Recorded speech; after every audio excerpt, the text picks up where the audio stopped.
Alrighty, I'm just getting started here in just a moment. Alright. And I am very much looking forward to this week and next week, of hopefully, depending on how things shake out, a lot more sort of relaxation. And yeah, it's been a hectic week. So I'm very stoked to not have to worry too much about that anymore, at least at the moment. And I can get some stuff going. As for builds for the multiplayer server that I'm gonna I'm gonna go play multiplayer on Wednesday, I think. Um, which is that today? No, that's tomorrow, right? Today's Tuesday. Yeah. Um, I've because we added a few new traits. I might actually take those traits. So, oh, you're on vacay from Saturday onwards. Kudos. Well, hopefully, I'm hoping that I'll still be alive on the multiplayer server, like in that time frame. But I'm gonna be playing a lot on the multiplayer server when it comes out. I really can't wait. So for those that are unaware, I'm gonna post the video in chat just so that folks that are here can see. Let's see. Give me one moment. I'm just gonna grab the clip. I always close Discord, so it ends up taking a second. We'll get started here on the Vanilla Plus run, and the reason why I've titled myself Indecisive today is because I just want to go fight West Point. I really do. So that's probably what I'm gonna go do. But anyways, go get rid of you.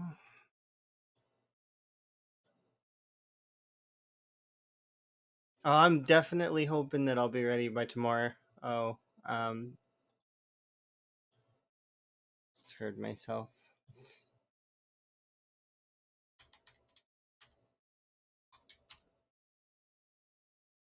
Oh, best of. Hopefully, you get something. You get a nibble, or somebody messages you and get an interview. Good to hear. All right.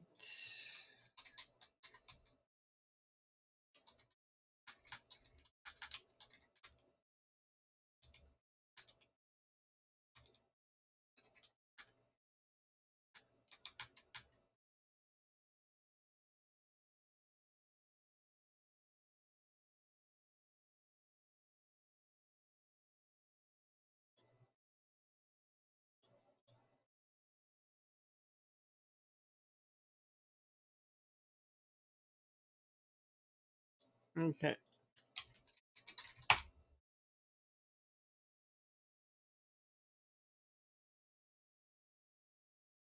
Perfect. So for those that are interested, you can click that link and it'll describe the server that we're going to be a part of, which is it's really cool. And the best part is that server right there is it's public. So it's not gonna. There's the only thing that you have to do is you have to go and be a part of Lamprey's Discord and then post on the whitelist. So it is a whitelisted server, but it's to keep it's to keep it permadeath.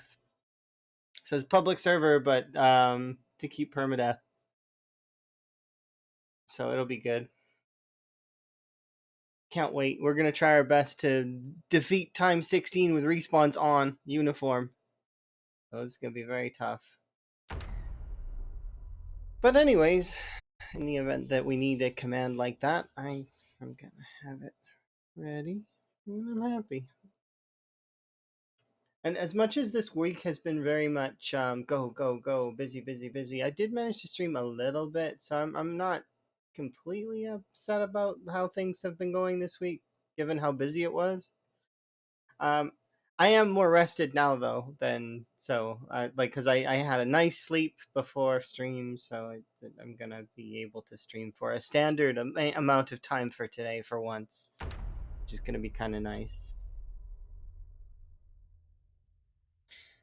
The excessive exertion, but anyways, so as I was saying, because I got distracted by my own sort of mental ramblings, um, my indecisiveness is that I want to go to West Point. So I want to go do West Point. I don't want to be here in random house number whatever this is.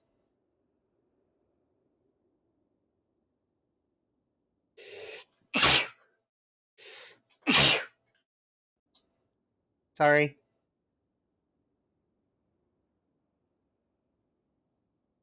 So I'm gonna go grab my book. Maybe we'll stay in the area just to loot. There's not a whole lot of other stuff. Well, thank you. Yeah, I think. But I planted crops. I planted crops, zombie.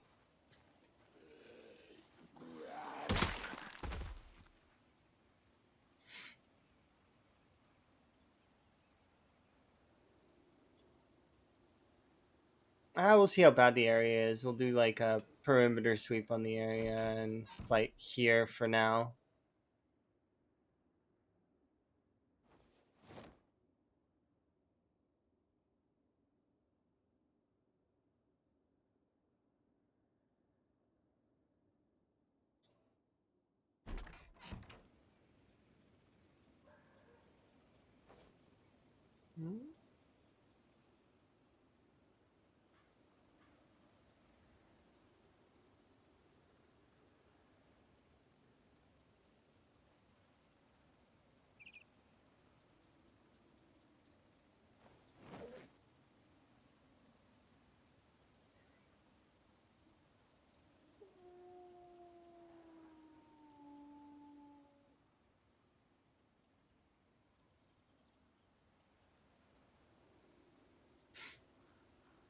Yeah, I am having a really good day to start because I got to wake up and I was watching a role play RimWorld last night, which is really nice, as well as some kind of hotel game, which is kind of cool. Ro always plays cool games. Um, as well as a couple other folks. I was just kind of like bouncing around for a little bit while I was trying to wrap up the this month's kind of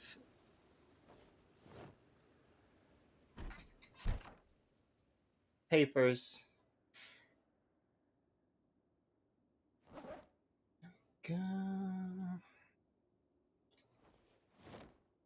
Let's see. So these things can wait here in the refrigerator. Actually, we'll keep the rabbit meat on me.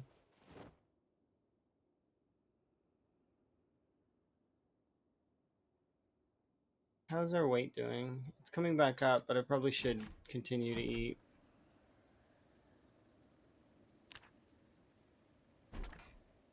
I need to go and check the rabbits now. Yeah, it looked tough. It looked like he was up against like and there was so much micro being done. Like he was doing like having to pick up his doctors and it looked rough. I've not ever played the Anomaly DLC. The last DLC I played technically was I did a little bit of royalty and a little bit of ideology in the mecha one, right? But I didn't do very much of them because I'm not very good in RimWorld. I like I've survived for a couple of seasons or like a couple maybe a couple of years in RimWorld, but I always get killed off by the storyteller. Like when I play, the storyteller does not like me having fun, and I end up eating like a big raid that ends my colony, or one of my colonists gets a disease, and that colonist happens to be very important, and then things just start to fall apart. Yeah, the way he plays is just so good.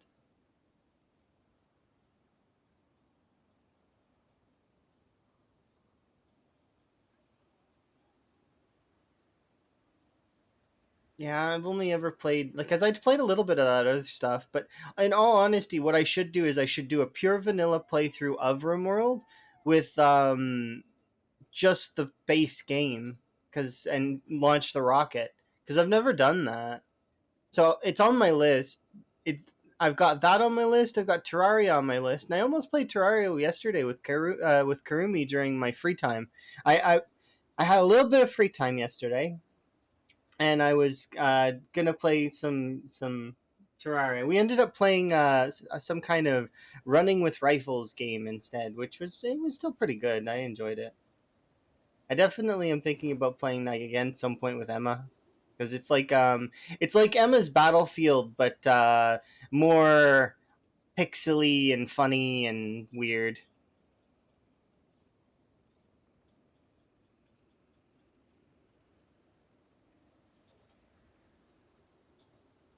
All right.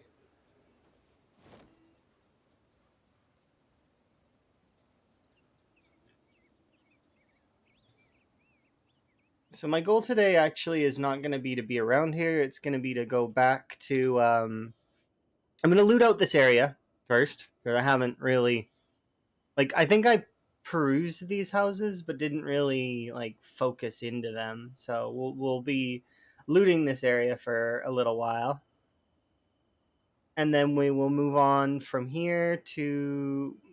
I want to push towards West Point, but first I'm gonna have to check some of these car wrecks for more gas. We've got about a half a tank right now. Um, and I got to remember that in about not a full week, but a little less than a week, maybe like on the 16th or 17th, um, I should go back and check the potatoes that are at the other place, like all the way back in that North Lake area. But yeah, anyways, so those are the things that are on my mind right now for this week and for next week. We're gonna be playing probably a lot of Zomboid as always, and then there might be a few other titles. We'll see. So like RimWorld, Terraria, um, as well as any other games that I really am fancying at this time. Vintage Story. I've been playing a little bit of Vintage Story in my free time as well on Tone's server. It's been really fun.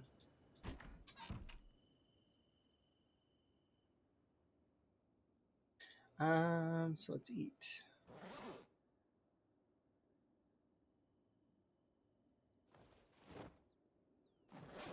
Today's a focus on eating, and then maybe I'll loot a couple of houses.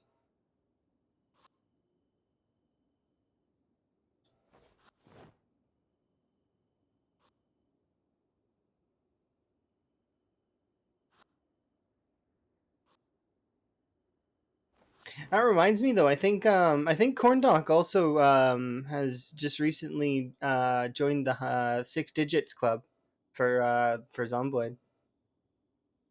The Six Digits Club.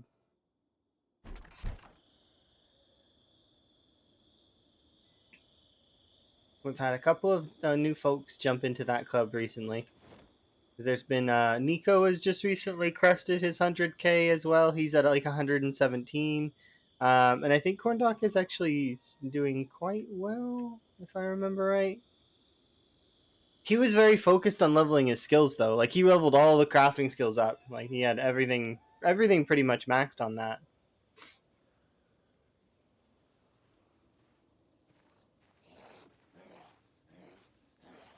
Oh, he'll get there soon then.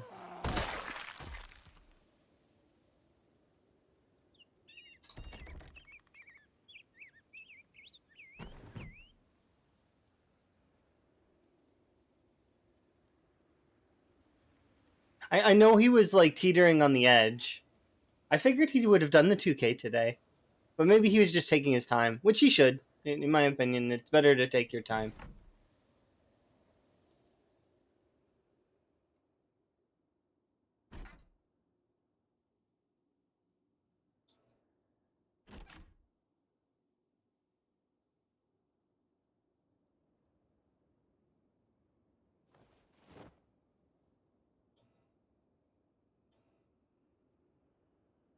Already tired. Oh, because we dug furrows this morning.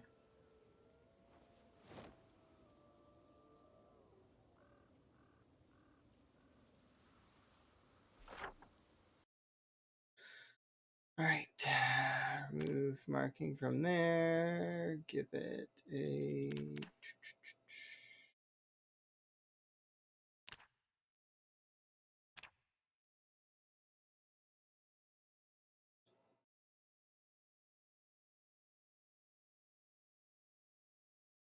Is there a? I wonder if there is a trap thing.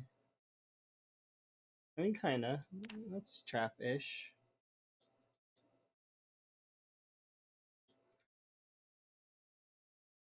Not really, but kinda.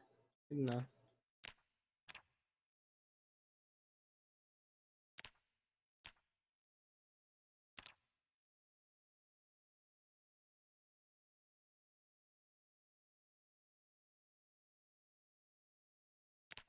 Just double checking. Because it's not fishing.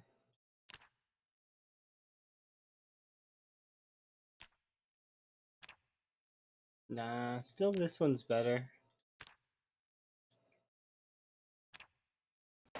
I'm up late? No, I'm not. What? I'm never up late. Time doesn't work that way. At least not in my world. I'm confused.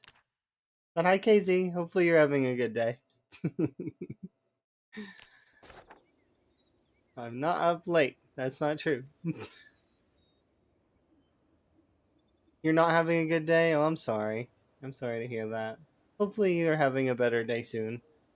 But yeah, I don't work. Well, you know from before, like Minecraft days, Overwatch days, how often I'm. These hours are my normal hours. There is no change in my time frame. Yeah, hopefully your day improves. If you've not been having a good one. Oh, your cat passed? Oh, that's unfortunate. My condolences.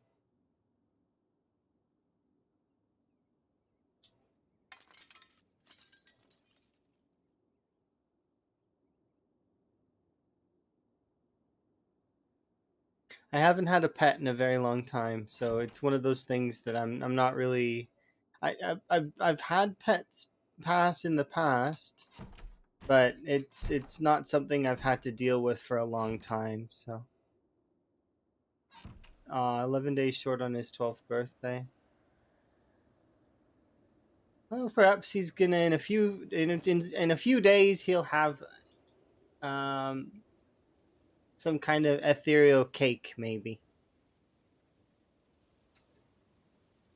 If there is something like that. Anyways, I don't want to go. I don't want you to dwell on it though. At least not right now.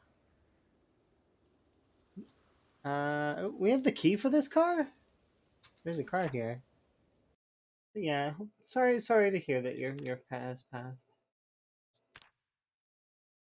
There we go.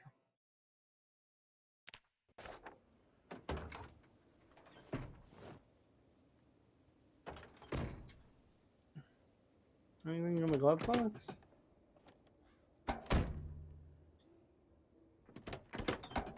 But yeah.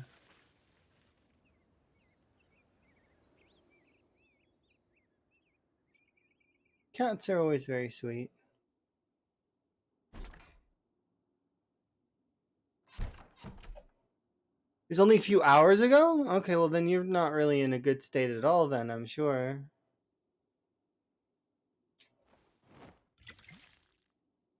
If you need to, like, you should definitely make sure to take care of yourself. It's good to be around friends. Well, we're here for you if you want to hang out and sort of relax, and don't worry. Don't fret too much. It's okay. to place it on a somber note, we'll all be there eventually. It will happen. It's an eventuality that I'm sort of at peace with, that not a lot of folks are at peace with, but we'll be there too. And everything has an end. So I'm sure that that's not something it's helpful. But I'm not gonna not be myself in this case. And it's how I see it is, I'm gonna be me still. That's what I'm thinking. So I'm gonna say it out loud.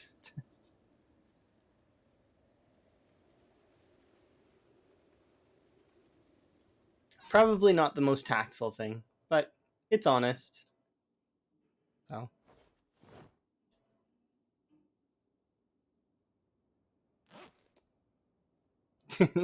I do appreciate that. I figure you've not been doing too much outside of any new games that you've been playing, or have you ever played this game? It's pretty fun. It's pretty brutal though. Sometimes. Sometimes brutal. That is the nature of this game. I think we've probably talked about it before, and I think you said you didn't really like it. I figure you've got the same. Emma doesn't like the look of the game either, but still enjoys the gameplay because it's got its difficulties. This street's very light on its total things.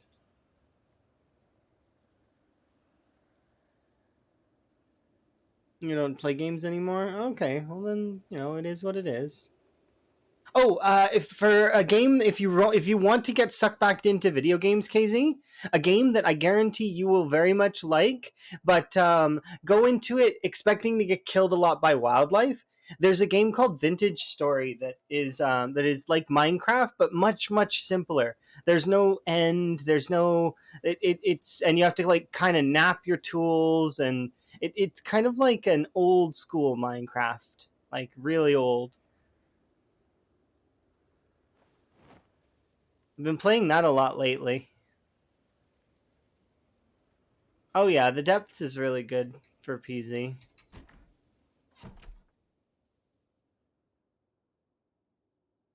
Can opener, sure. You're going to have a nap. Enjoy your nap. And I hope you feel, you wake up feeling refreshed and ready to take on whatever it is you're up to taking on.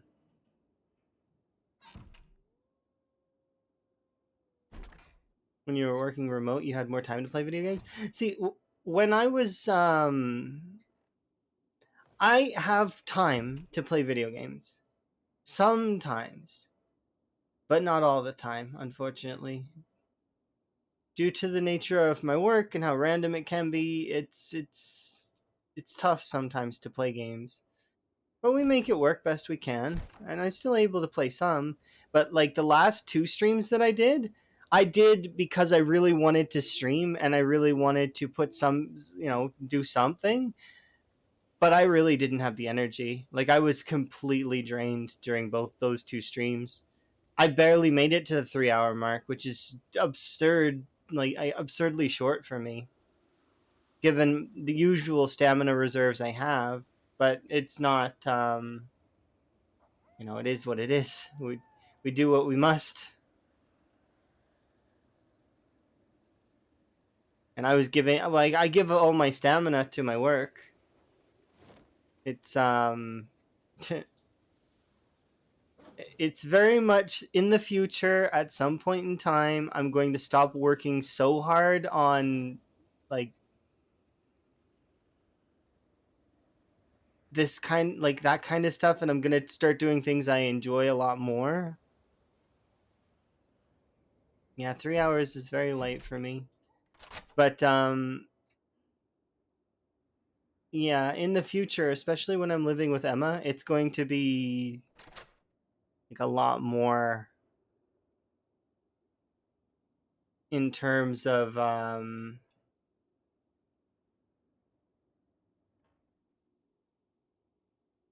like I'll have more time to do things.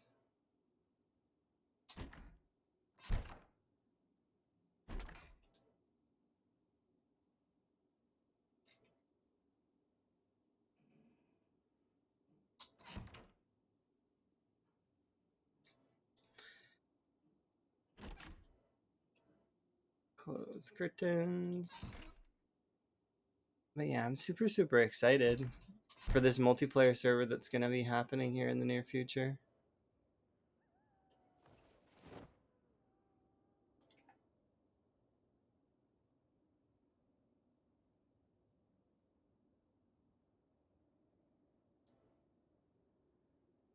But yeah. I'm glad to hear that at least you've been doing well. That you're not having any complications too much, at least.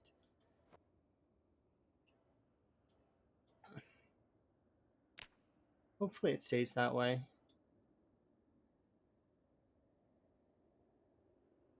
Everyone's super excited to die within 10 minutes, including you. I mean, we might die in 10 minutes. I think we can do it, like in terms of sort of. So Lamprey said that we were going to have a launching ground, which means that there's going to be a safe area, which means all we have to do is stockpile for a little bit, and have the killing squads go out. We can be tactical. Starvation is the biggest issue, but I've been doing spreadsheets. So calorie gains, and so the biggest factors are if somebody takes the hearty appetite trait, and well, I hope nobody does, but if somebody takes hearty appetite and sustaining the killers, so based on how frequently they are attacking, and then depending on how many people take weight traits. For the most part, I've been seeing a lot of very underweight, overweight, obese.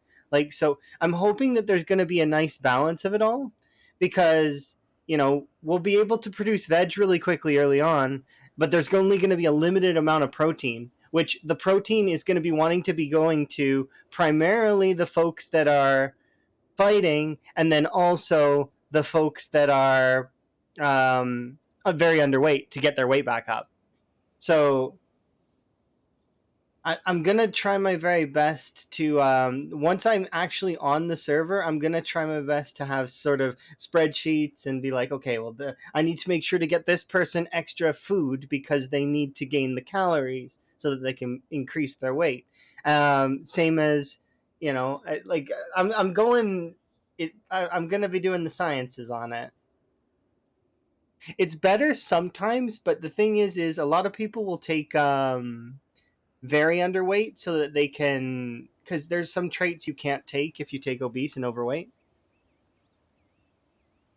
as well as obese and overweight have really bad, like very underweight and underweight have bad fatigue, like they are bad too, but I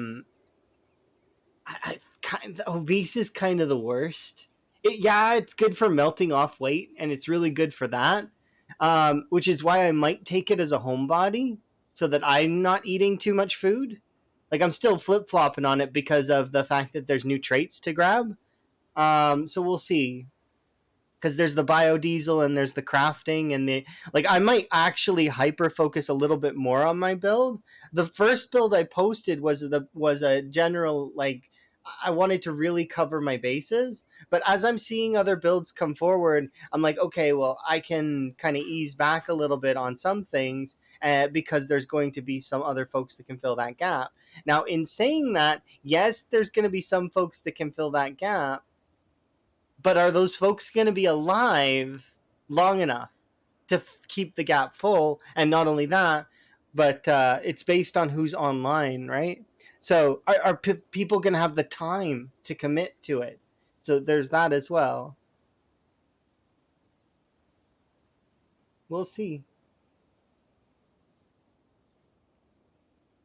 But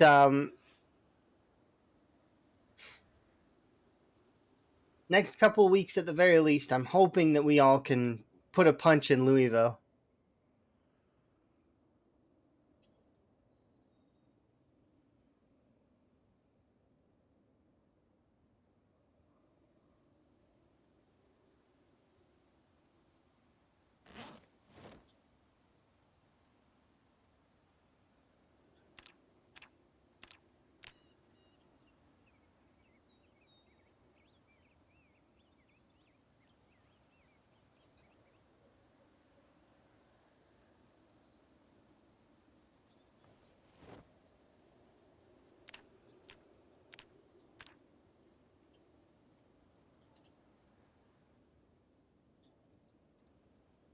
Hmm.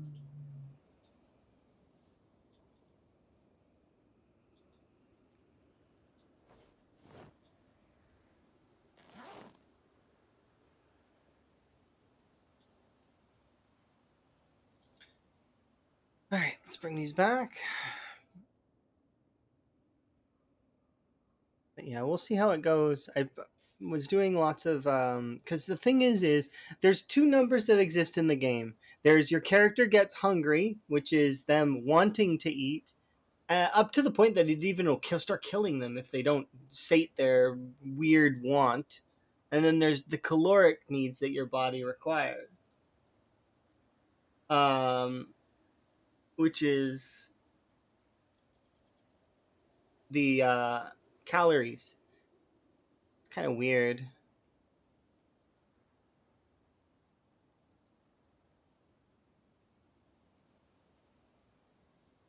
because people want like do that whole dance of realism thing, and then if you really think about it, the zomboid characters don't eat for 2 days and they start to die. That's not how that works in reality. You go into like malnutrition, and you can keep like your body will start pulling, like it goes into some kind of like shock thing and starts pulling nutrients from every which way that it can, from like fats and muscles that it has. Like and you can last more than a couple of days. It's just it's obviously not recommended, especially given different bodies have different like chemistries and require different types of upkeep. And definitely not something that can be well, I mean, you can quantify it in the game. It just would be really unfun probably. I don't know.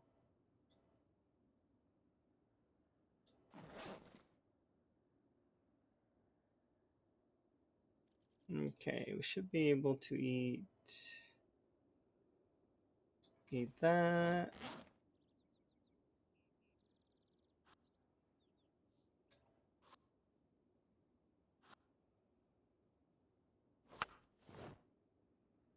Yeah, aging can be tough.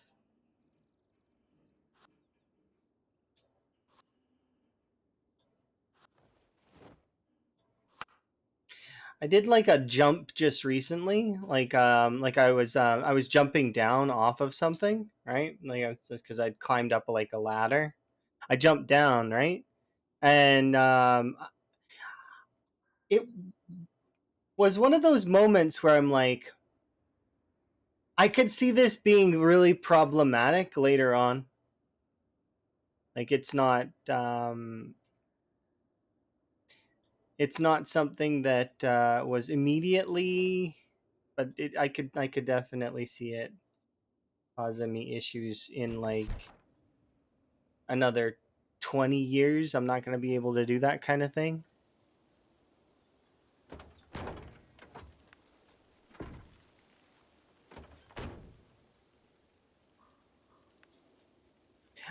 So fasting's different. Fasting is actually a cycle of cleansing for the body, sort of, kind of. At least that's how I see it, anyways. It's where you don't eat for like majority of the day, and then you have that one meal that's sort of like at the end of your day, kind of, sort of. Um, right? I think because you break your fast at the end of the day. I don't really understand how it works entirely, but I've done a little bit of that, not intentionally though. Usually it's because I forgot to eat all day, or I've been busy.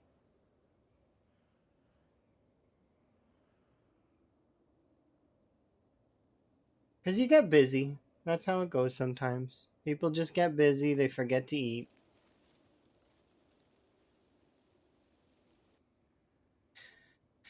All right, let's look around. So I can go looking through all this, and that's my intent. Is I'm gonna go looking through all this. Maybe even go as far as down here.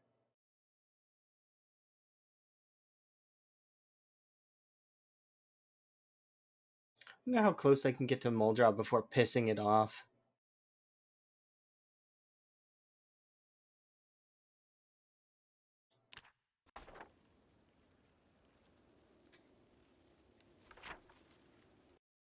I'm still thinking I want to go to West Point though. There's a part of me that's like, just go back to West Point, go to the mansions, then make your way gradually along the road and take West Point back.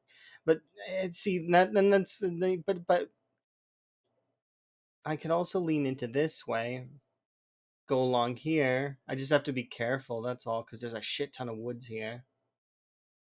Um, Plus, if as time goes on, as I back off, kind of, we're going to want forward operating bases along this route if we're going to do this.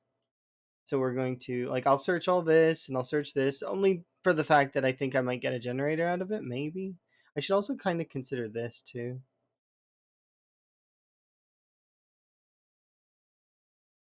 But I think what I'll do is we'll do that first, is because I want to have the helicopter in this area if I can. So like up here.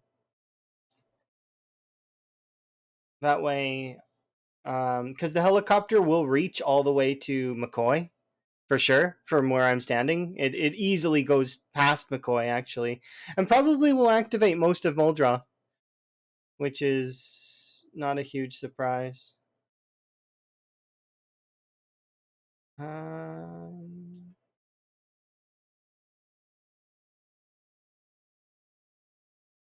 it's funny there wasn't that many books here. Like there are some books at the bookstore. I didn't list the books that were there because none of them were immediately like needed for my stuff. All right, let's head. We've already put the traps up, so we can now head to that small cluster of houses that's to the south.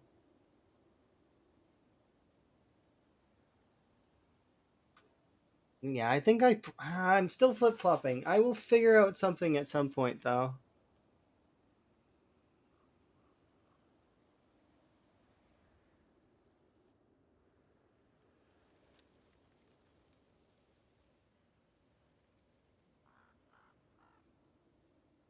Interesting.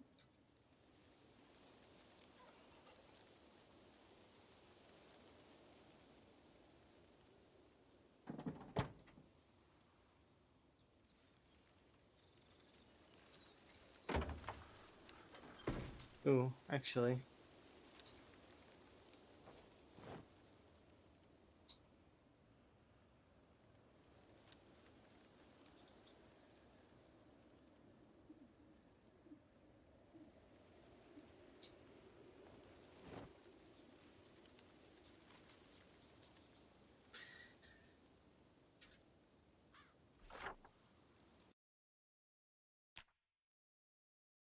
So what don't I have this marked?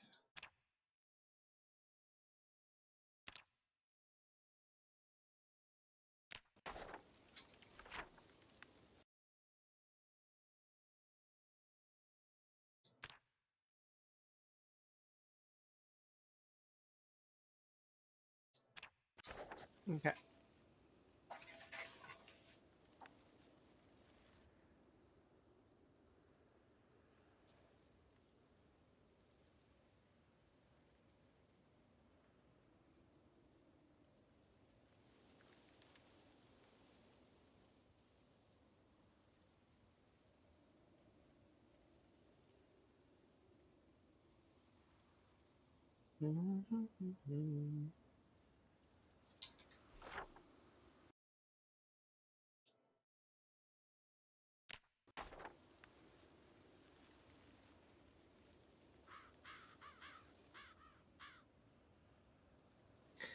This is the farmhouse from what's it called?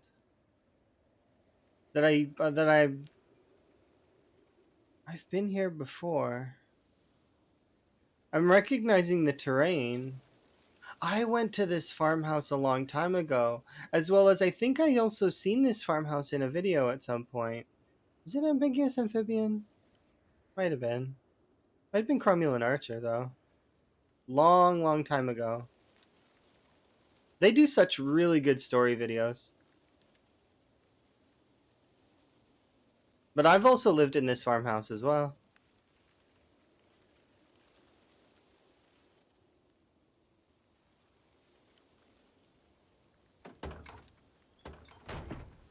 Useless car key. Heck yeah.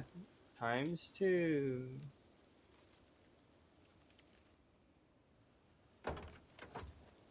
There's a tire in there. Pretty sure that this is the farmhouse that I'm thinking of.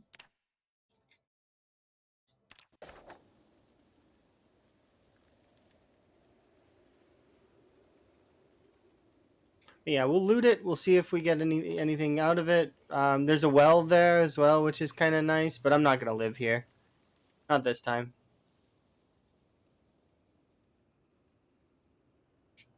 Very popular spot, though.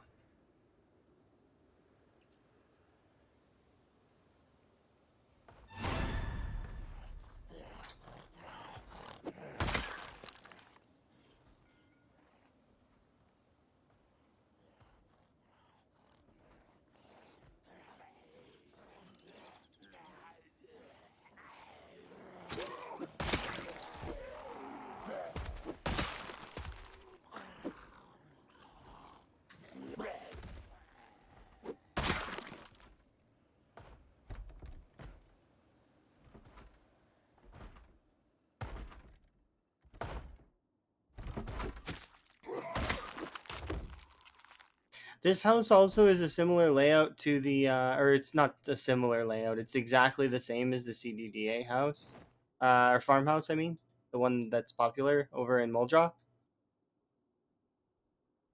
Money all over the floor.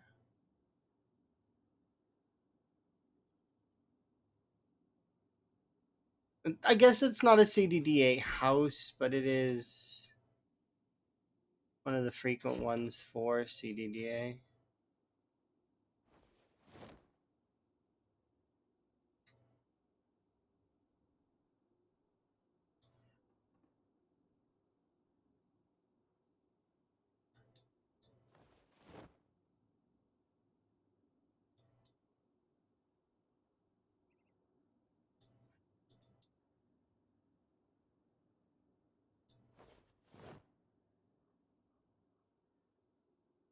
This one's slightly different though, because it has this back cubby area.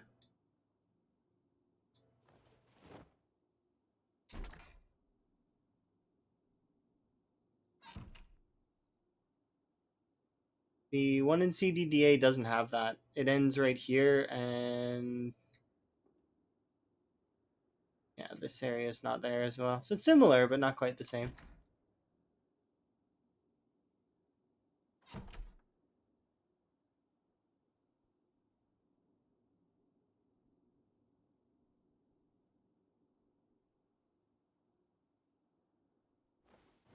Yay, money.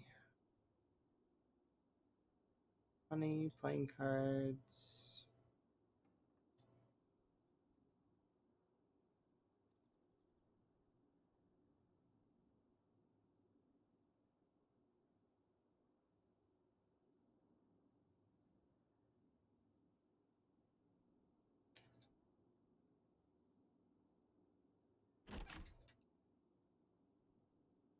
Cool, plunger.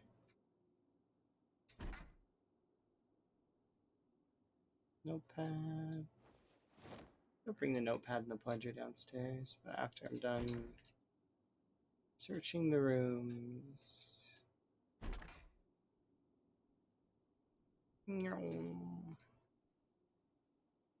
Regular jacket, don't need it.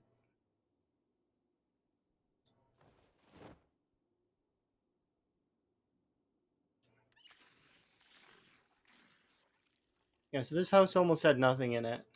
Pretty sure that was empty too. Yeah. It's okay. I could start taking apart stuff for the nails, and probably should.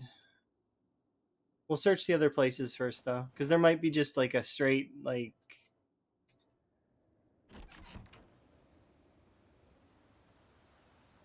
box of nails or two in this shed that I don't.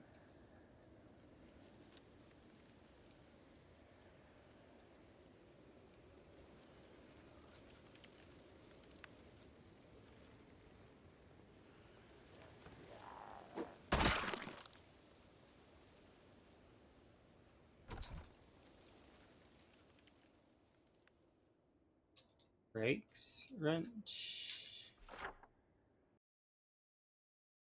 Actually surprised there's brakes there.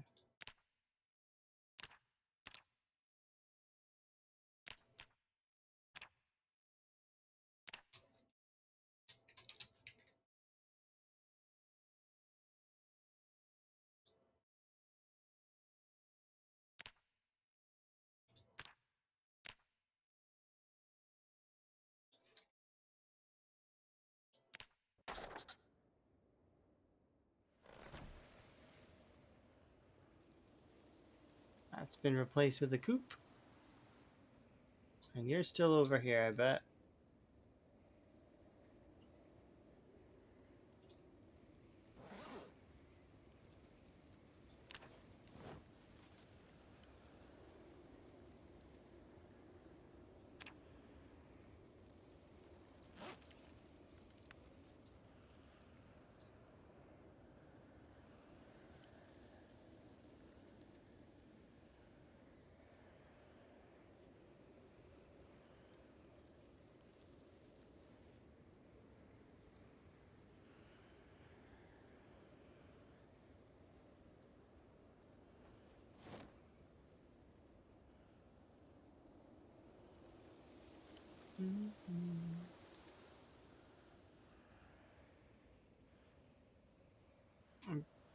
Wait, what? There used to be a building here. It's gone. It's been removed.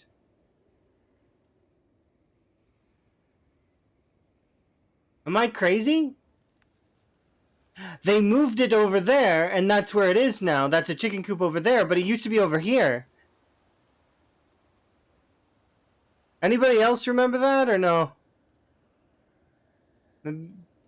There used to be a building here. And there's not anymore. It's been moved because of... Okay, that makes sense that it's been moved, but it's just... It's shocked me a little bit that it's been moved.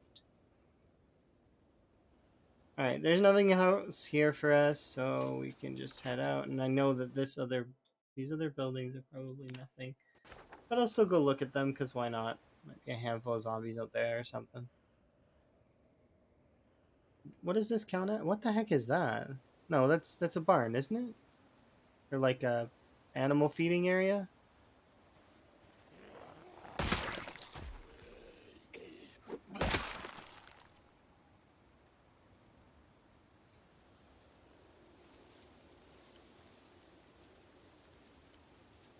Okay. Good enough. I'm gonna count those as done.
Hmm?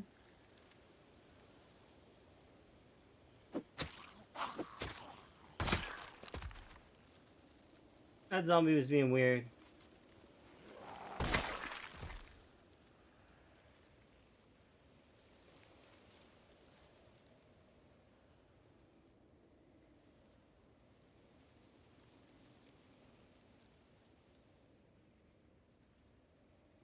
Oh, something else that's notable as well for the server is infection time is set for a week a or 2 weeks at the most, right? So it's a week or two. So that means and it's 2 hour days, right? So at like bare minimum, you'll have 14 hours once you're infected to like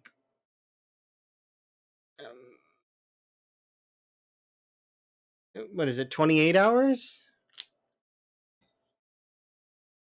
to sort of help with stuff. I'm really keen on that because it's like even if you get bit or you're lacerated and you're infected, you have a chance to still contribute. It's gonna be so cool. As well as we can make cures. It's just not a right away thing. And we're gonna have to work together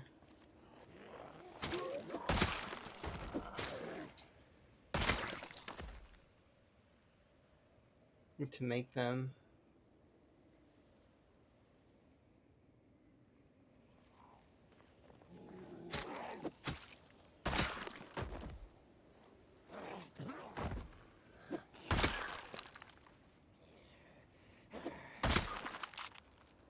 But yeah, on the server, I'm gonna be mostly axes and short blades, by the way, because those are the weapons that I'm gonna need to be using anyways. Axes, because of the whole building the walls thing, you're gonna want to have at least, because I'm not lumberjack. I'm still gonna want to have work towards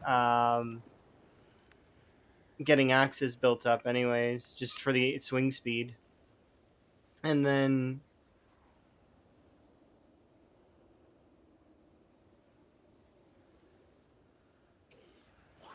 short blades just because they're my favorite.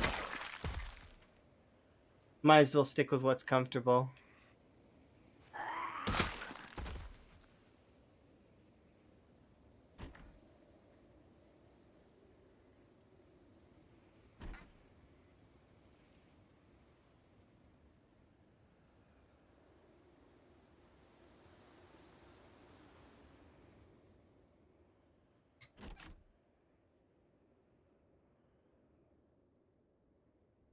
This is empty. That is empty. Let's see.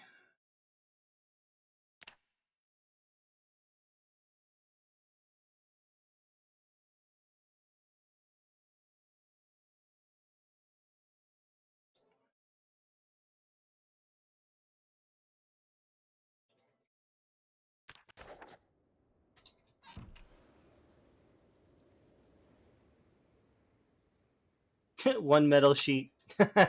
This is the kind of loot you can expect, or worse, on the server. Go into a building, 8 boxes. Well, it's not 8 boxes, but it's like, you know, 5 boxes, one item that's crap. Well, it's not crap, but it's still it's not great. Is there anything? Oh yeah, there are little things out there, and then a little lake. We're almost done with this section though, which is kind of nice. I'm doing this kind of to build up weight as well. I probably should be eating more.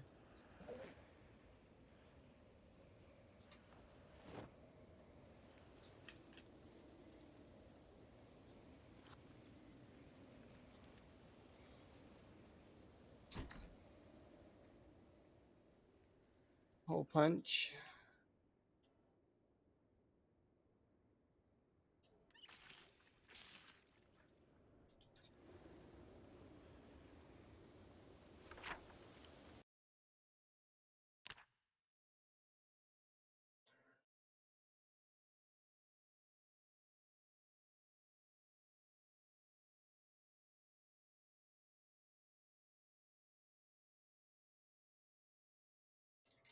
Okay.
It'll be interesting to actually utilize fertilizers for biodiesel as well.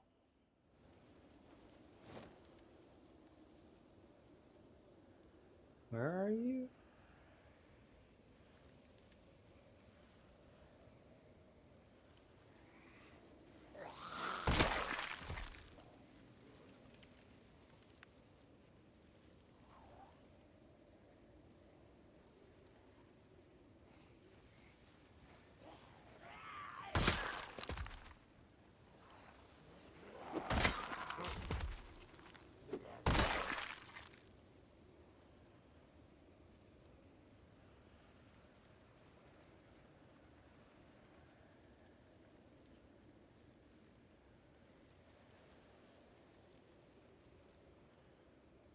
So nothing there with that one.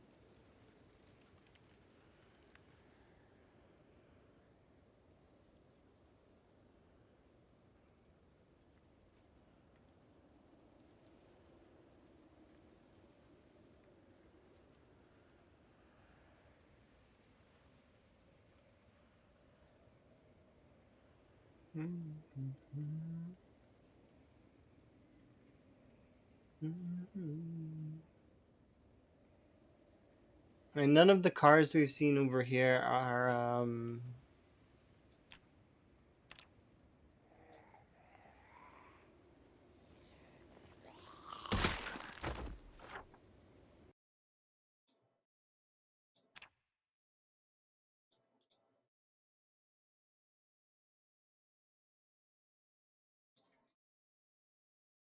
yeah. So did all those.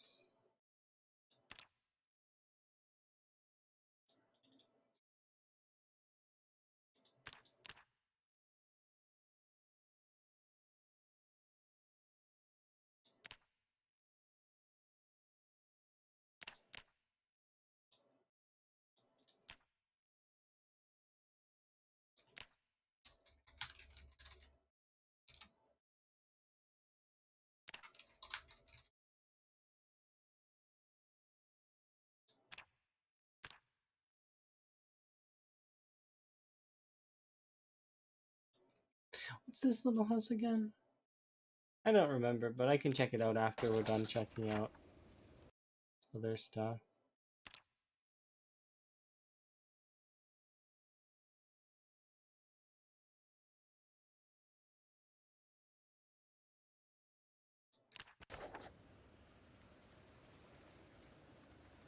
Head back, have a nap, read the rest of that book. That's something else that's going to be interesting. We'll get a surplus of books eventually, I would assume. And then people who are not trained in those things can read those books. But, I hope that people if you're not trained in something, don't steal other people's books. But I hope there's some altruism in that.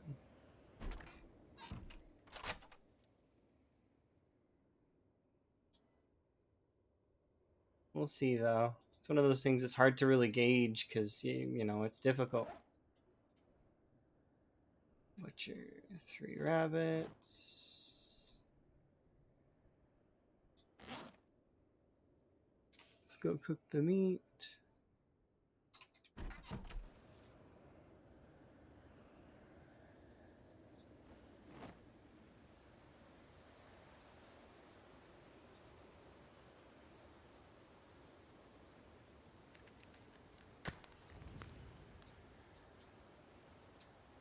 I'm sure the people will be civil, and they'll be fine.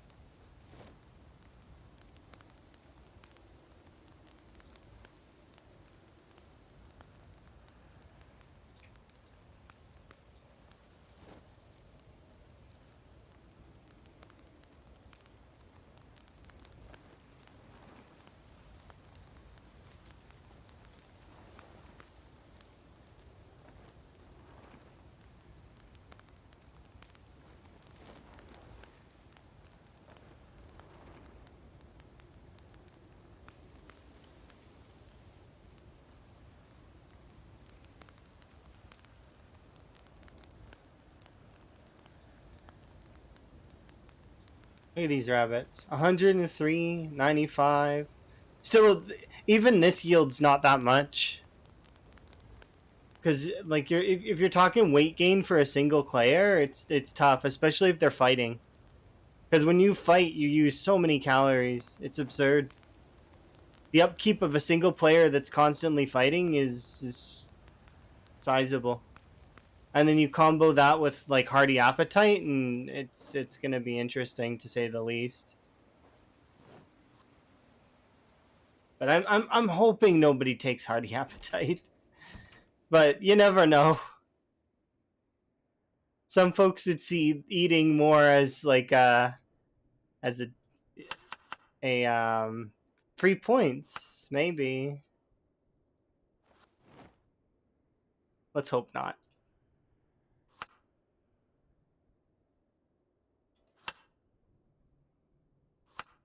There's no points that are free in the game. Closest that comes to being free points is conspicuous.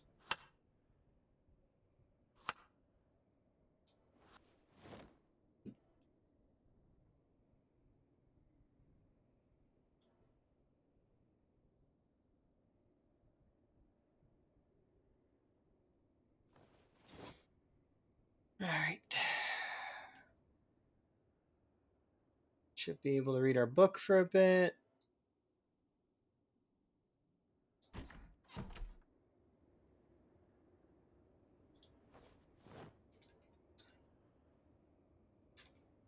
Yeah, see.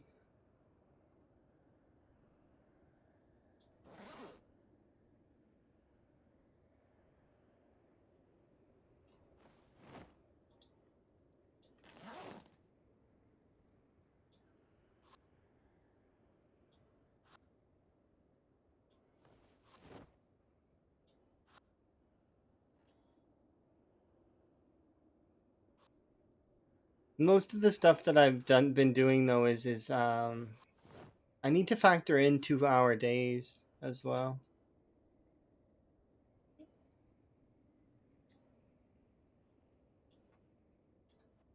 Because I've almost all of my stuff is for 1 hour days, so that's obviously it's not gonna be nearly as bad, but it's still gonna be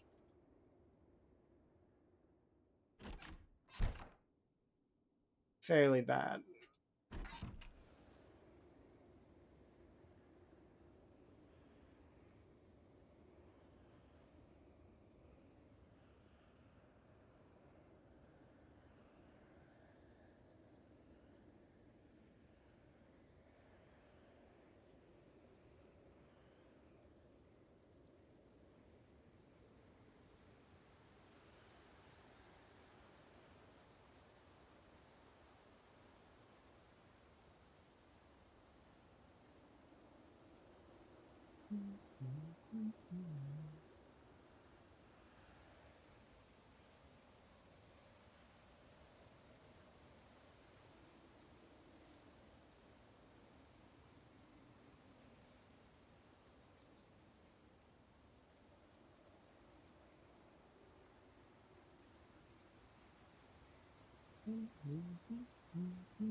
This is also something that's going to be kind of annoying, is how am I going to properly set up the traps?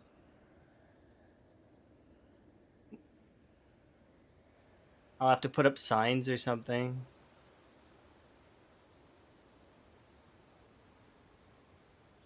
Because I'm pretty sure that the game doesn't care which player is nearby. Just it'll check if a player is nearby. But then again, I could be wrong. Could you imagine, like, I set up a bunch of traps and somebody goes near it and they don't work because somebody's too close to them? Cuts out a whole chunk of food yield. I think I just will relay to folks where they are, though, because that's the best way, communication.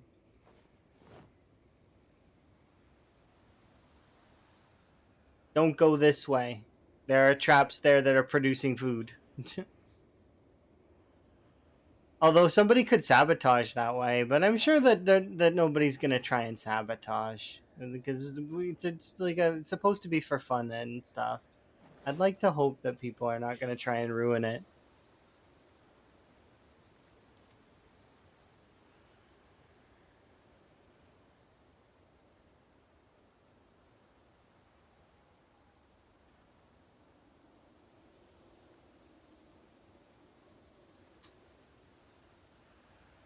It's okay though, because I'll just keep a close eye on it.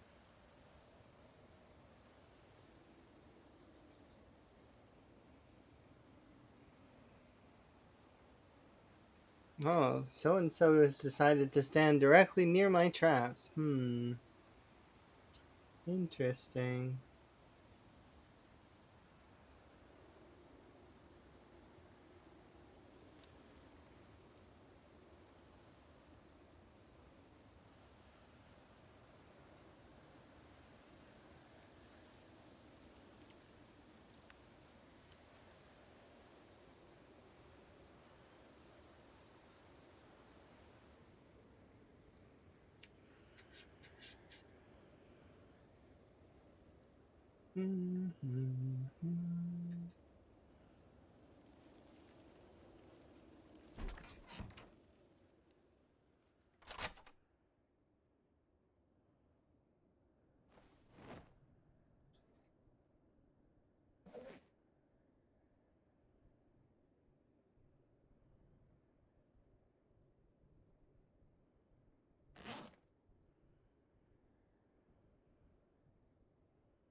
Cool, it fits. Okay, so where to who next?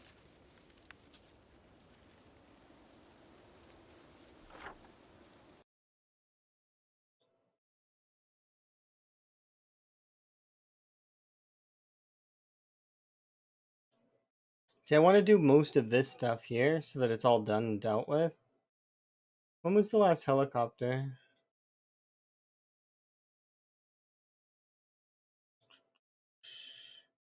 I don't need these anymore. This was, oops, oh well, I'll fix that in a second. I don't need these anymore though. This was more just a general guideline to see, you know, if there was a pattern and there was not a pattern. No pattern at all. So it's still helicopter log right now.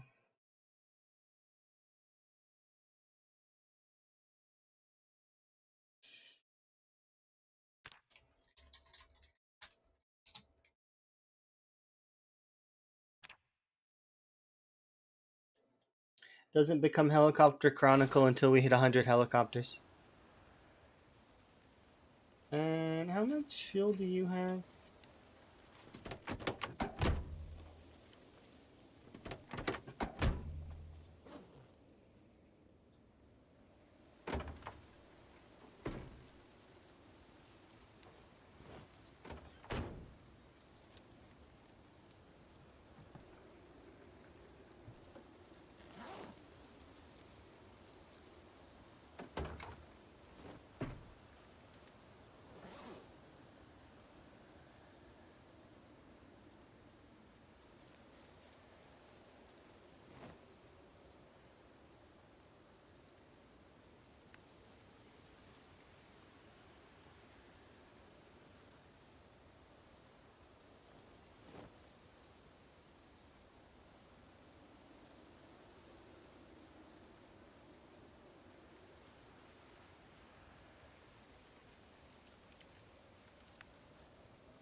Okay.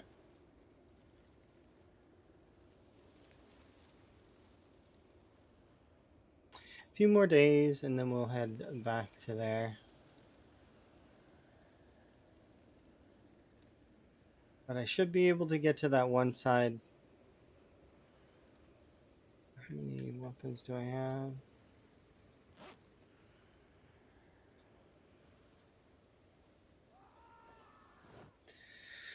All right, let's head over to those side houses. We'll do those first, just to kind of get them out of the way. I'm just kind of checking over areas that I think that I've missed. Maybe something important.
Feel like we've been in here for sure, but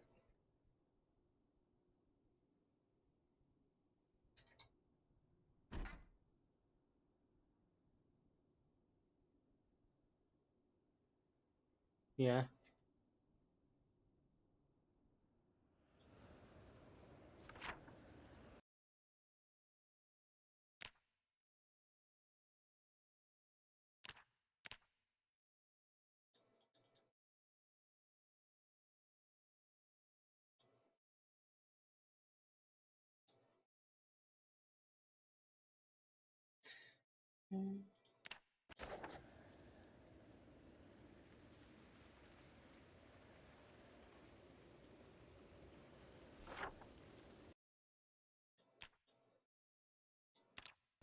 Do I need trapping 3? Almost. I should grab that book while we're here.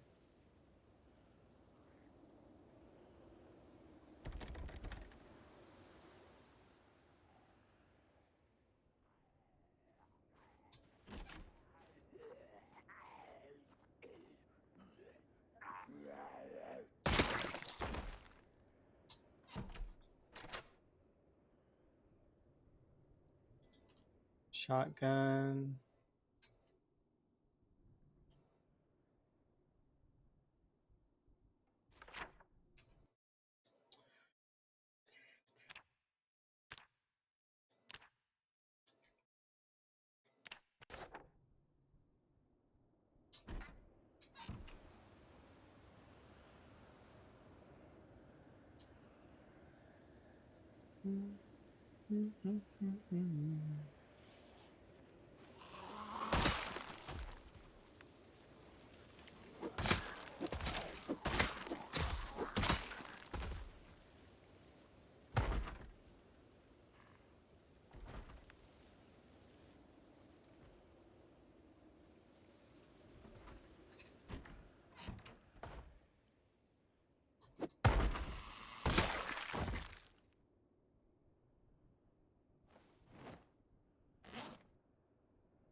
Oh, fishing 3 as well.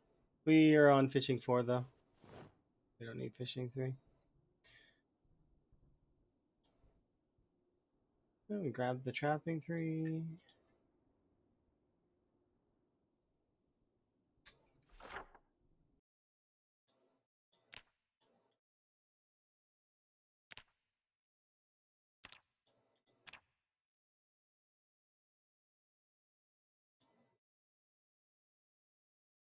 Like that. There's still some like pots and stuff that are in here, but it's particularly interesting.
Yeah, sure.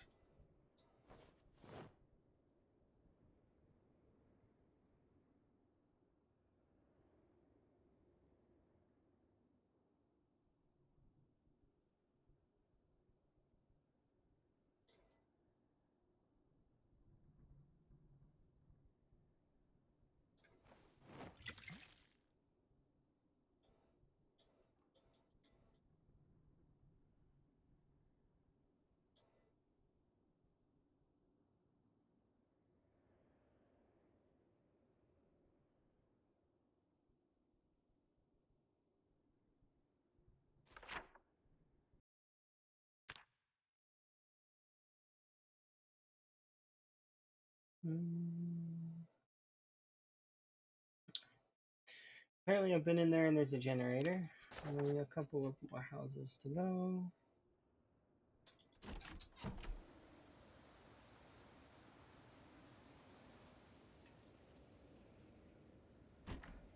Must have seen it on my way by. Because I was looking for a saw.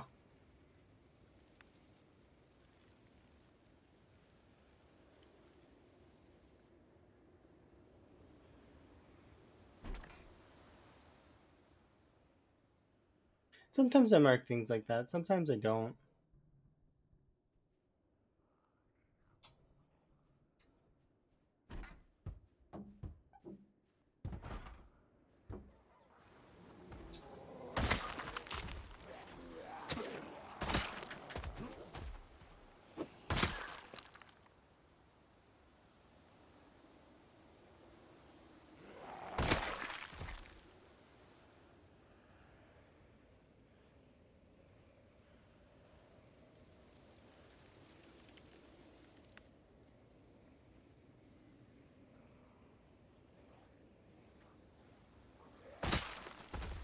I couldn't even see him.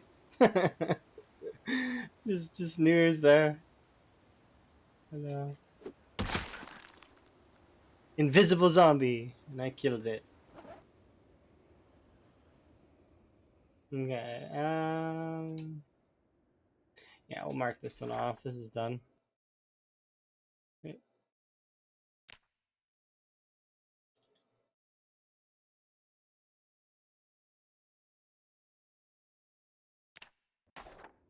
There's a propane barbecue in the back, though. I don't see it.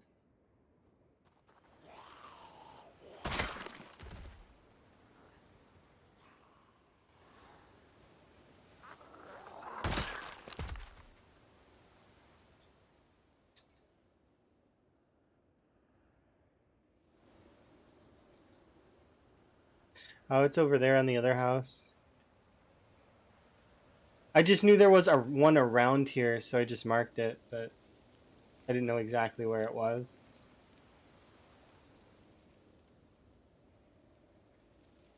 It was behind the other house.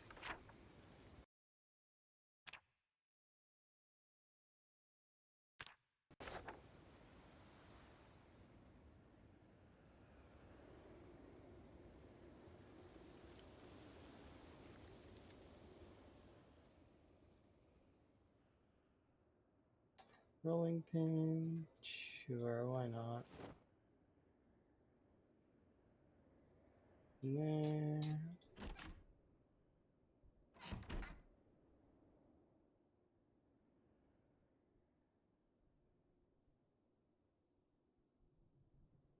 Do I have a needle already? I don't know if I do.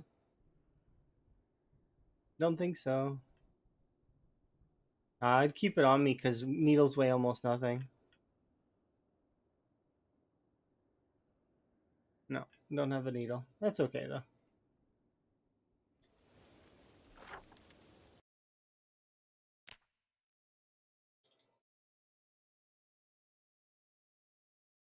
Okay. So just these two houses here and whatever this is over here, and then that's it. Then we're done in this area and we can move on. So let's go south and do this weird mystery house that's down here. I need to remember.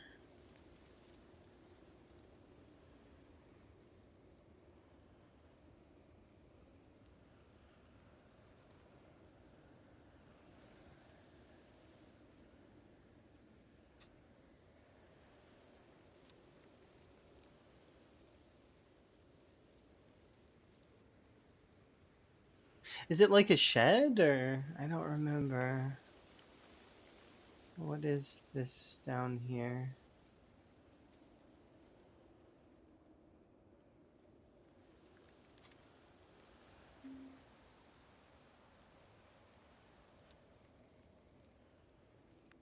Oh, I think that this is I don't think it's got anything that's in it, but I'll still go and look just to be certain that I'm right.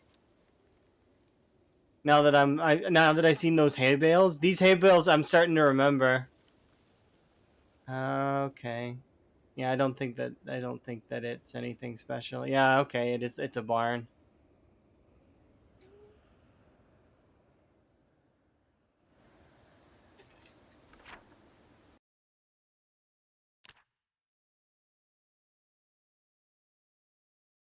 There we go. Beautiful.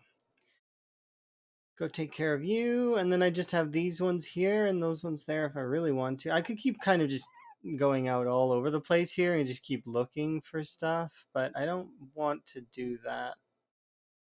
I just wanted to do the main ones that we've already been to, and then I thought maybe I might do this one as well just because it's nearby. It's not far. But maybe I won't. Maybe I won't even bother. I'll just do this, and then we'll go back and do these ones, and then we'll do these ones, and then we begin our slog. I'll probably base up in one of these houses if I had to guess, because I want to be within bounds, and like eventually they're gonna push us back. That's what's gonna happen. So we'll go here, and then we'll probably go up here, and then in theory we'll probably be falling back to this area eventually, but we'll see. It's just because we don't have any way to hold the zombies down. That's why they'll be able to push us so effectively. I don't have means to hold them down. But yeah, so we'll finish that stuff off. The only reason why I'm kind of looking over here is just to remind myself what we've been through and mark it off finally. Because we have the means to really like mark up our map, so might as well. Yeah, I think that's what we'll do. We'll do these.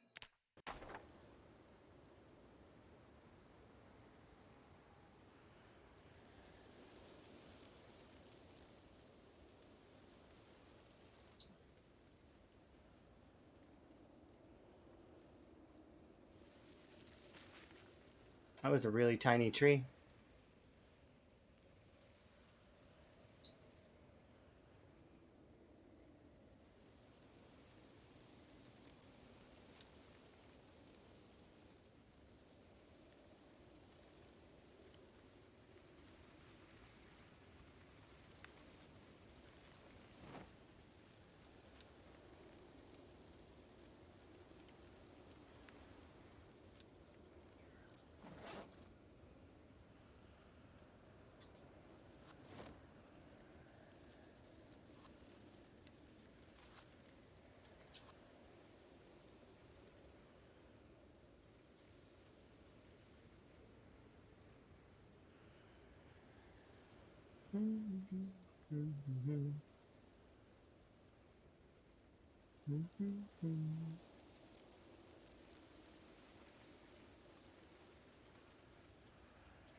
Then you realize your character's deaf.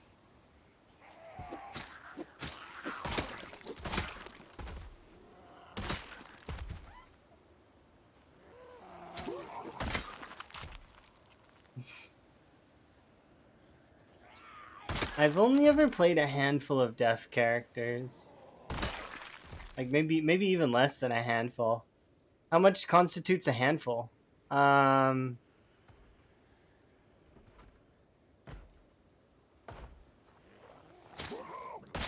Probably less than a handful.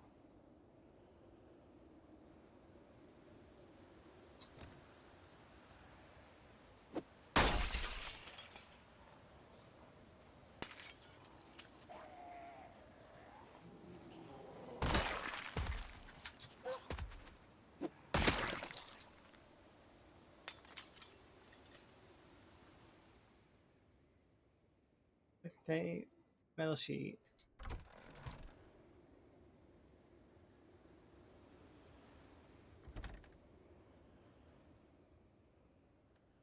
Trapping Volume 1. It's a little late for that. Baseball cap.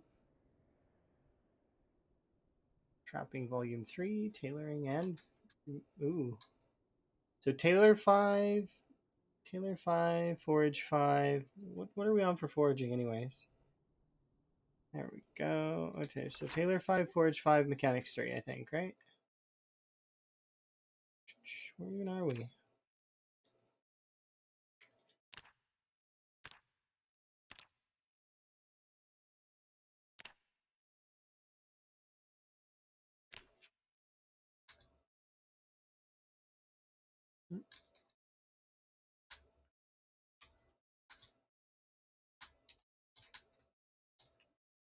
Tailor 6.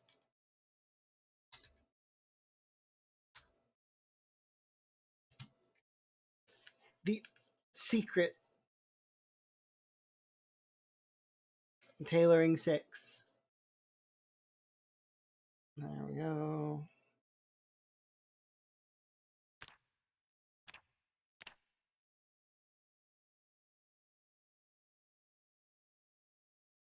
Itty bitty X.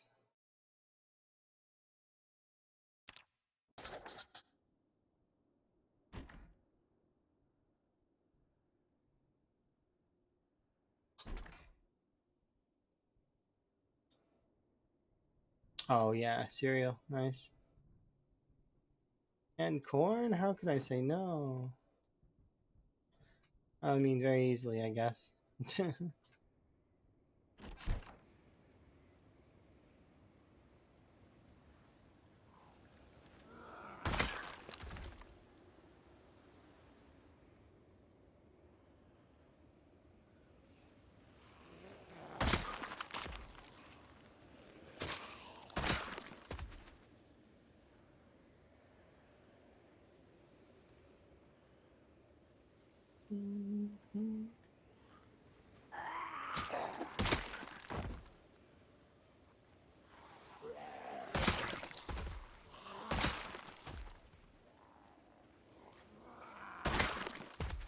I should actually be I just realized that I probably should be practicing kiting zombies.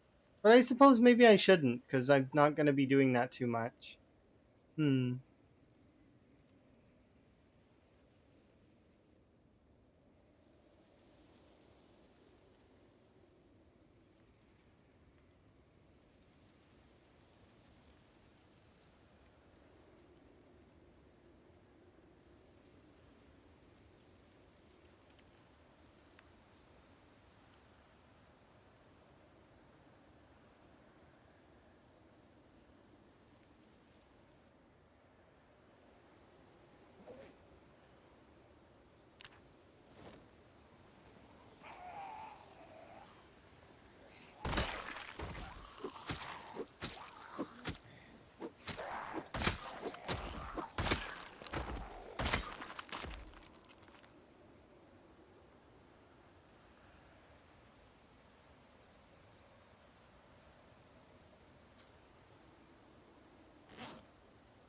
Mm.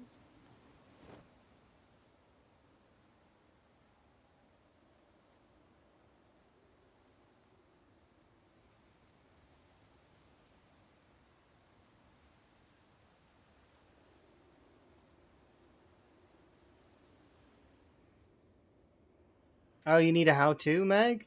I'd like one just for luxury's sake, but you don't really need one. They're not necessary. It's extra. As much like I want it for being able to lure zombies in, as well as be able to cook my food easier and other such things. But really, you don't need it. Like you can function just fine, especially at this stage of the game. I'm at a breakaway point where it's like it's I can survive indefinitely. um, the only thing that's really gonna that I really need to take care of is knowing where my zombies are. So I know that here I'll show you. I know that we had tons of helicopters go off in this location over here and over here. So majority of the zombies from all over this entire area over here will be have come over to this area and have been killed. So I know that the zombies that I have to keep an eye on would be from south over here, or if I got too close to the riverside area, north, and any zombies that came over this bridge, which wouldn't be that many because zombies aren't very good at getting over bridges. And then in finality, we have West Point and Muldra, Chunky and Chunky, both going to give lots and lots of zombies. We also have to be cautious not to go too far south, because if we go too far south, we'll end up pulling Rosewood. Not Martridge, but Rosewood. It actually takes a little bit of effort to pull Martridge specifically. You're more likely to kind of pull edge zombies before you pull Martridge proper, because it's kind of weird. Yeah, you're basically doing stuff. That's fair. Like it's good to find stuff to do. I need to get power eventually as well, but I'm not in a rush to get it. It's one of those things that you can kind of just do casually and get eventually. You don't need to rush. Same as getting a car. You don't need to rush getting a car. We have a working car now, but it took me 6 months to get one. But sometimes you get a car right off the bat, like right out the gate, you get a free car. Other times, not so lucky. It does depend. So we're gonna go all the way to this house, and then I'm gonna trace back to these ones. Yeah. Right now, I'm just marking off where the houses we've been at, so that I'm double checking that I didn't leave anything behind in these houses, and then from there, I'm gonna try. Like I'm still being indecisive. I don't know whether I want to go for Muldra or I want to go for West Point. Part of me really wants to return to West Point though, but Muldra is just as hard, and also I've not done it in a very long time. So the last time I did Muldra in terms of gameplay was when I was playing on Elm's multiplayer server offline, like by myself. I culled pretty much the entire population of Muldra on Apocalypse difficulty, which is not that much. I also cleared the prison in under an hour, which was fun. I didn't have much time to play that day though. I really didn't, and I was pushing my luck when I logged into that day.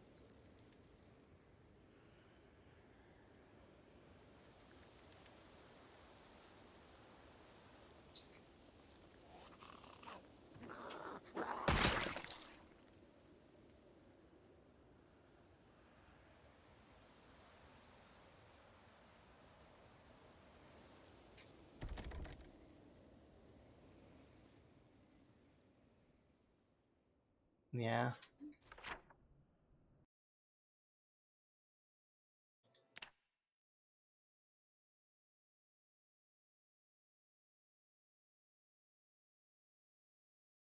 You got a mint condition van? Oh, cool. I haven't got one of those. I got a mint condition car though, kind of. It's definitely a survivor vehicle. Like it was like 80, 90%. It was pretty good. Pretty good vehicle. I'm keen to have it, but we don't have infinite gas because we don't have generators yet. I still need the how-to generators to get gas stations operational, and then we'll have infinite gas again. I mean, I'm sorry, it's not infinite. Yes, there's a finite amount, but a single player by themselves set to the lowest possible gas setting that isn't none, you won't drain the map of its gas. At least it's unlikely. Not unless you're trying to, if that was the point of your playthrough. Because when I did my times 16 PB run, I did drain some gas stations. I drained the one that the Thunder gas that's right here. I drained that one. I drained this one here, the one that's like fossil down by the storage units. I drained the pumps that were in, or there is only one pump, and I drained it in Burnt Town, right? The rest of them, I didn't drain them, but I drained like half a pump in the mall parking lot area. There's a gas station somewhere around there. I drained one of the sides of the pump, but it's you basically have infinite gas when you're playing a single player game. Unless you live for your character, live for like 50 years, you ain't gonna be draining them all. Eventually, you would though if you did end up living like. But at that point, you will have done everything, killed over 1 million zombies if you really wanted to. Actually, you should have done that. You will have done that way earlier. In your first like 10 to 20 years, you can kill 1 million zombies. It'd be 10 years, but if you're going fairly quick, if you're going really slow though, maybe 15 years in game to clear. So, and in reality, that would be about a year and change.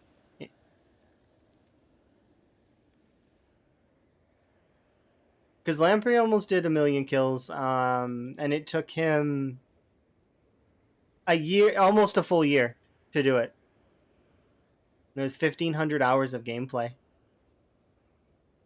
and Lamprey kills really fast. Comparatively to a lot of other folks, like myself, even like I don't kill that fast. My averages are between 200 and 400 a day. Like sometimes I get a lot less, especially if I got distracted doing some other kind of grinding. I can get really high kill numbers though. There are times where I will jump up and do like 1,000 kills in a day. It's not common. Usually it depends.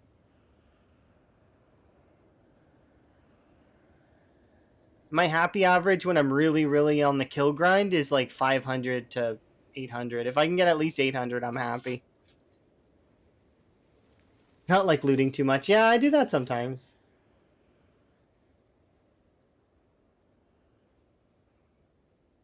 Yeah, if I'm on the kill grind and I'm really trying to take it to a town and clear that town out, I don't like. Yeah, if I can keep it in the 500 plus range, I'm content because it means that eventually the town's gonna break. Maybe not immediately, but eventually.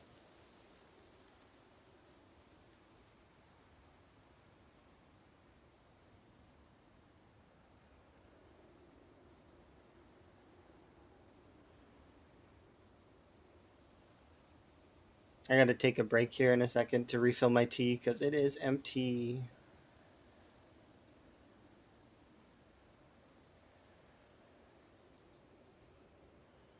But yeah, looting is I do like looting. Looting is fun.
Oh, you're illiterate? Oh. If you're an electrician, though, then you'd be fine. But then you wouldn't need to be looking for the magazine. You picked deaf and illiterate? Interesting. Did you random that character, or do you do that normally? I am curious. You have me curious.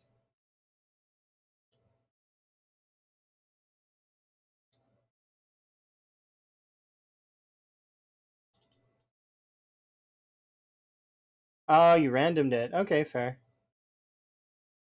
I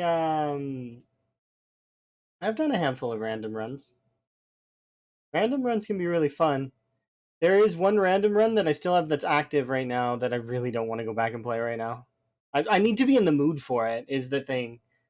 Um, I need to be in the mood to deal with the nonsense that is that run.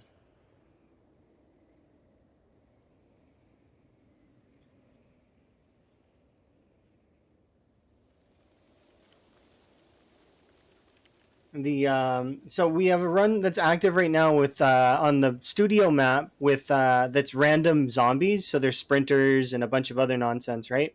It's really high respawn, and his name is Chauncey, and I randomed Restless Sleeper. So he doesn't have very much energy ever, and it sucks. And what I should do is I should just load up, play until he dies, because he will die eventually, and then I would get to random something different. But just a chore, and I'm not. If I feel like the game's a chore, I'm not going to do it because that's no fun. I want when I play, I want it to be fun. I don't want it to be something that I'm like, oh, I got another day on the grind. I'm not that kind of person. I don't like to do that. I'm playing. Then it's gonna be fun. That's how it's gonna be. There are times where I'll have to do tedious stuff that's going to be like blah, but I can get through it because I know that, for example, like for mechanics, when I have to do a mechanics grind to level 10, we've done a few of those. When I do that, it is boring a little bit, but I remind myself that it will be over fairly quickly, and that I'll have a level 10 mechanics character afterwards, so I can have good cars. So it's fine that I suffer a little bit to gain in the long run. Sort of like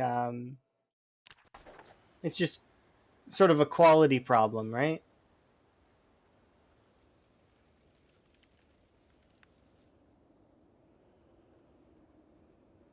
We've been in here a few times, but I keep forgetting what's in here. Just a trowel, nothing special.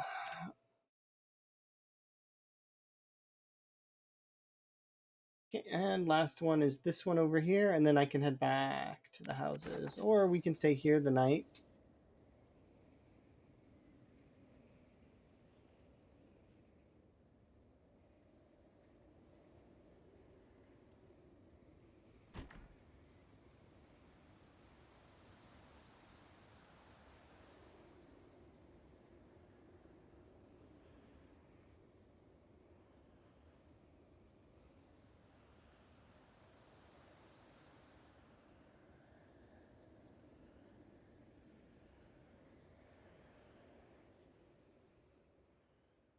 What are these?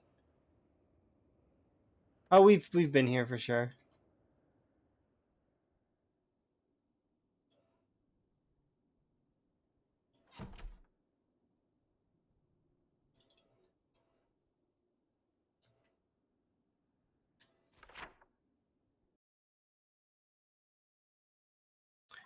Nimble, but I may need to kill mine off because I don't now. I don't, and now I don't want to. What do you mean? You got your fitness and strength max, and you max your nimble, and you don't want to kill your character off as a like it's fine. Like you could just keep your character and play a different one if you really want to take a break from it. You don't need to kill your character off pointlessly because you never know. You might want to go back and play that character. Um, can I read Trapping 3 yet? No. Soon, but not yet.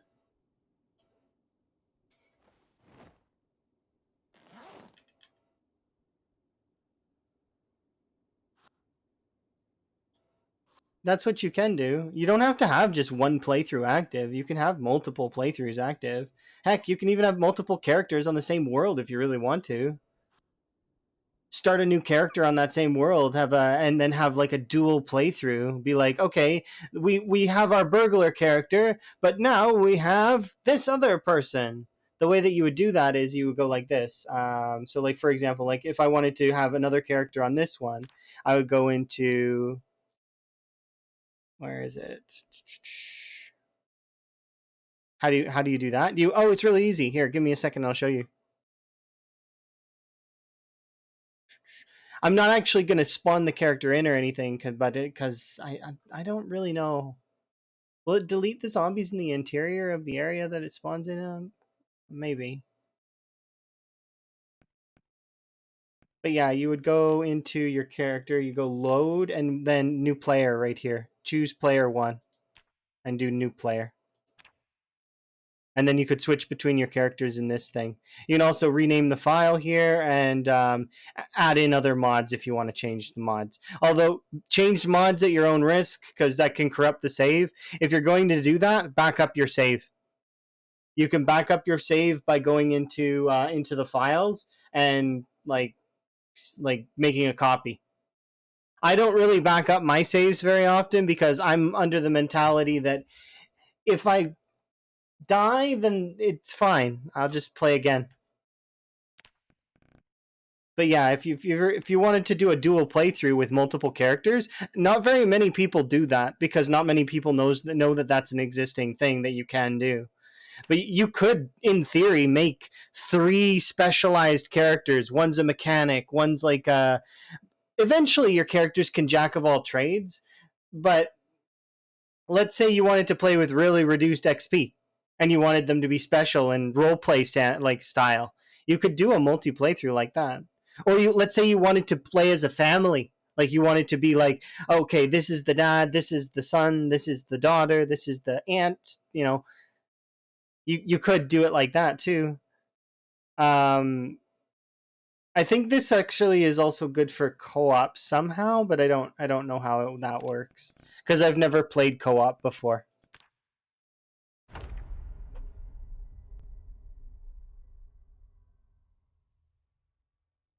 And I've never used that setting before myself as well. So I might be missing something involving it, just so you know.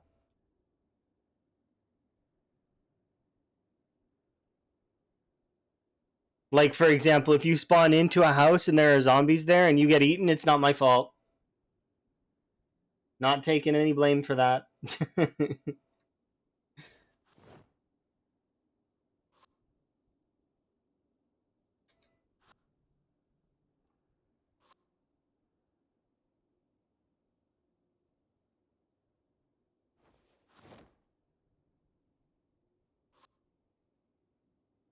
The daily counter's messed up now because I saved and exited.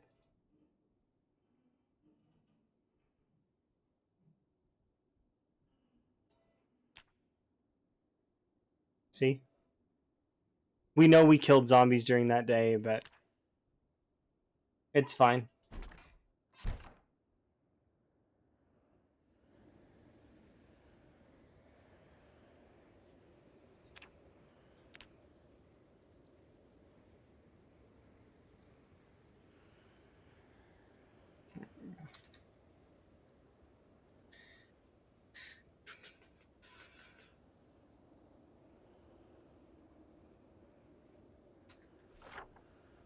Okay, we'll be ditching this area to go check out this stuff, and I think I'll go check this one. I may go check these houses as well. That might be a bad call though, because if we have a helicopter, which in theory, will we have a helicopter? Fourth,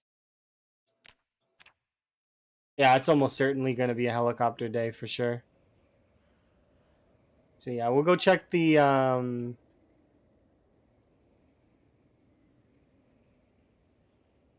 these houses down here really quick, but then we'll bail from this area.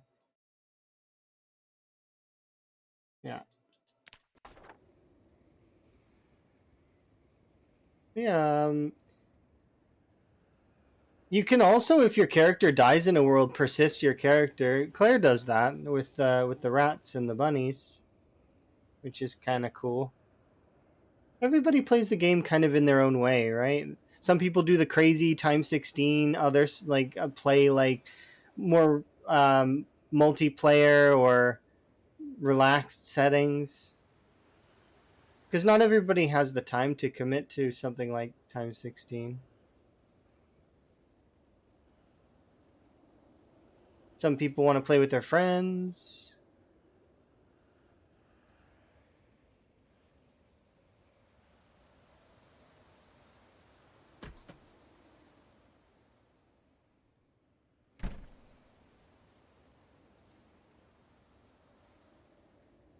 But would my others spawn in the place I left them? I think they should. I think what would happen is they, like, for example, if I exit this character's here.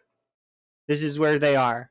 So in theory, if you're the kind of person that wants to save your character, like you're in a precarious situation, you're in the house that you can't get your character out of, in theory you could like exit the game on that character in that house and then get another character and go and save them, you know?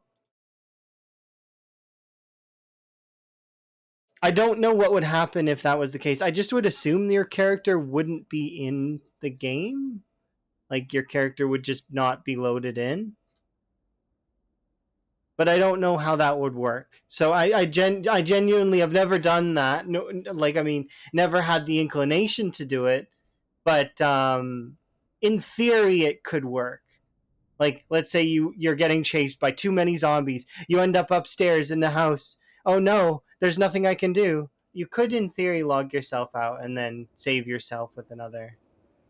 But I don't know. It might not work. That one would require testing. Okay, I was supposed to go get myself a tea, so I am going to go do that right now. So be right back.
Alrighty.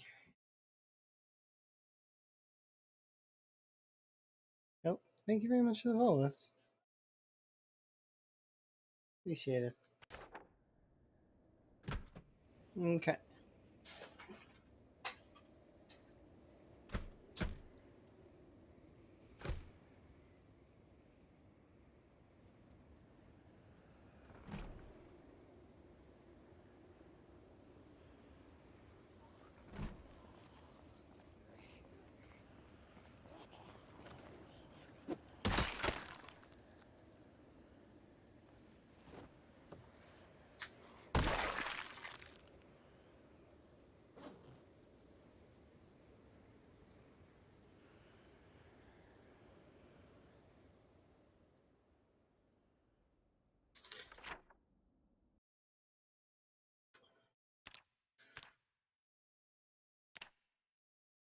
Mm-hmm.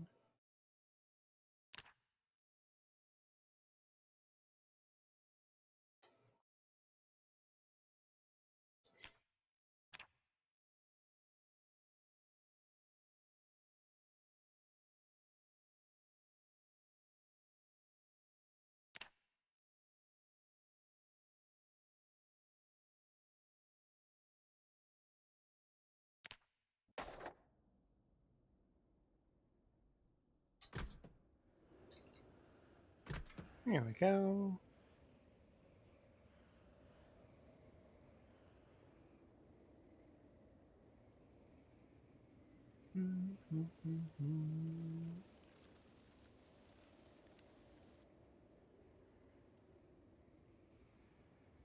Pretty sure that's this one.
Ooh, pipe wrench is huge.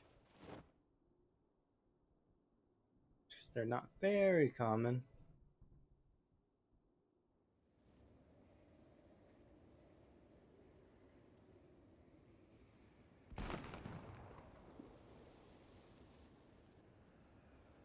I like getting one of those early. That way, if I want to like have pure water, I can have pure water.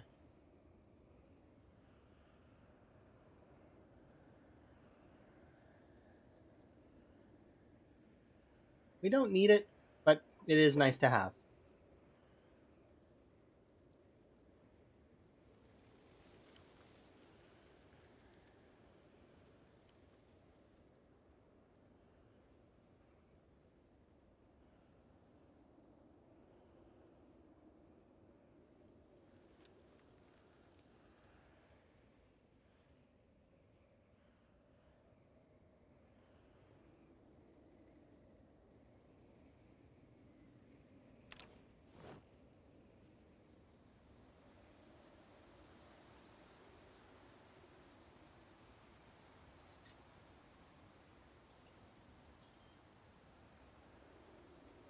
So we'll head back to the hunting spot. We'll grab our rabbits. I almost said our fish. Get the rabbits.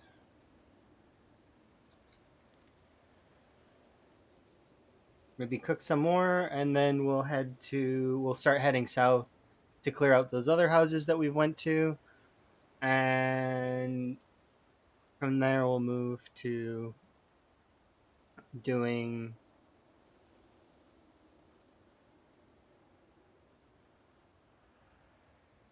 Well, I'm probably going to start attacking McCoy is my plan, but I know I'm not going to actually be able to siege McCoy directly for a very long time.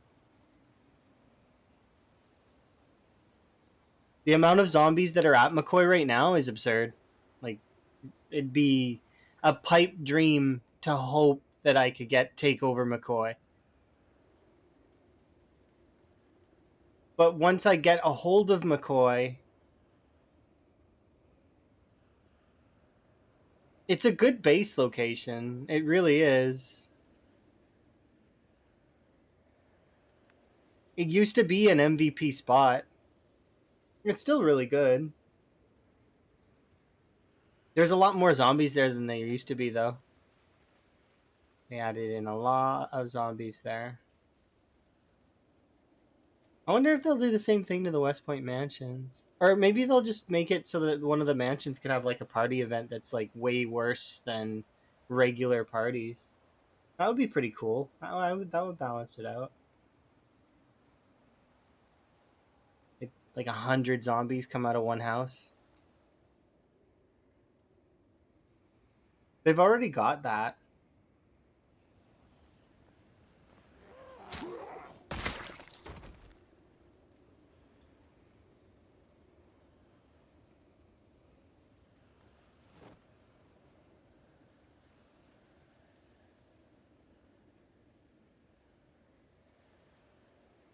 I'm so stoked for the multiplayer server.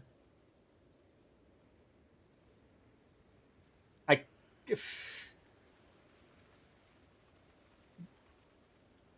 because I know that it's getting designed today and that things are being looked at, and it is tempting to go and and see. Part of it though is like I'm leaving it as like a surprise. Like it's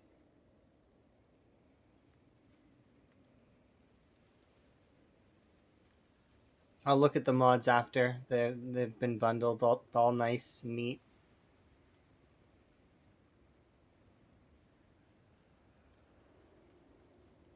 I guarantee it's going to be hard though.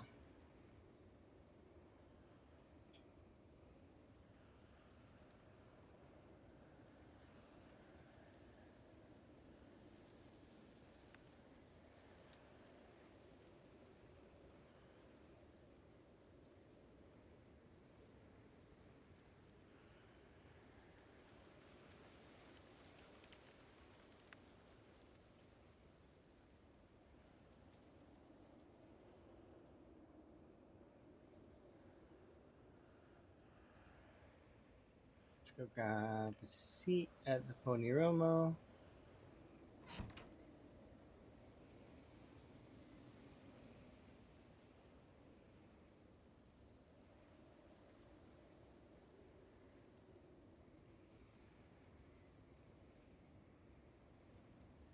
Yeah, that's unfortunate that right now the gas that we do have is very limited, so I can't just drive everywhere. We've got like a half a tank of gas. That's it. And I'd have to like hope that we find more vehicles that have gas. Although there is a bunch of vehicles in the small town that's like the Phallus community that's over on the left side there.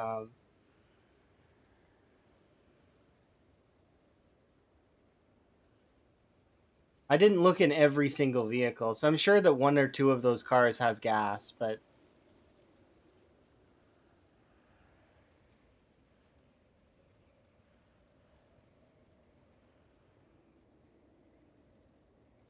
hello.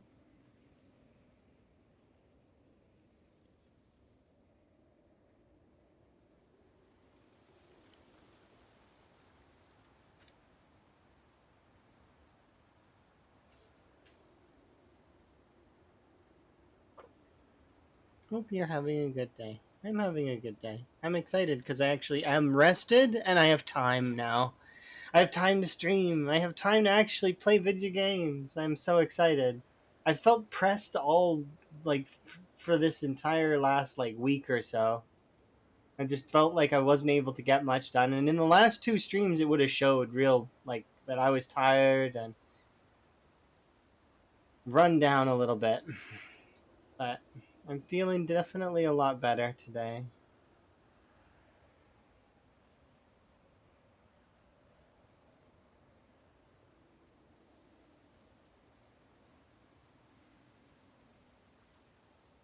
I actually have a fun, long, lengthy.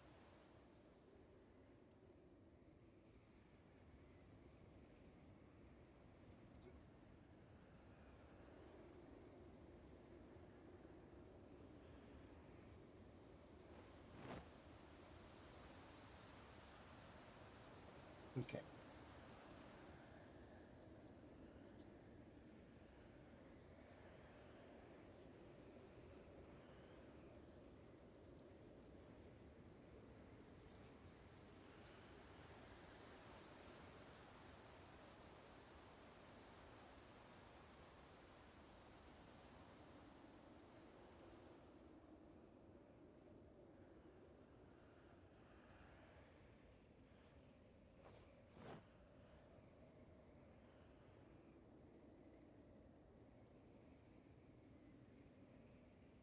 Okay. So we'll head back and grab the bag of watches because I've decided on a different approach.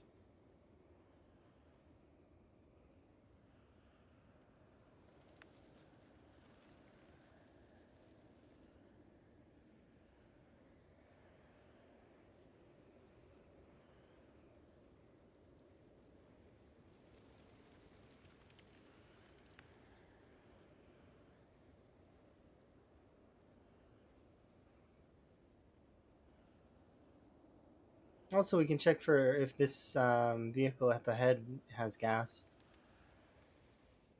If it does, great. Then I can actually use the car a little bit. Nope, no gas.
Not the best time for a helicopter. Not a bad time for a helicopter, though.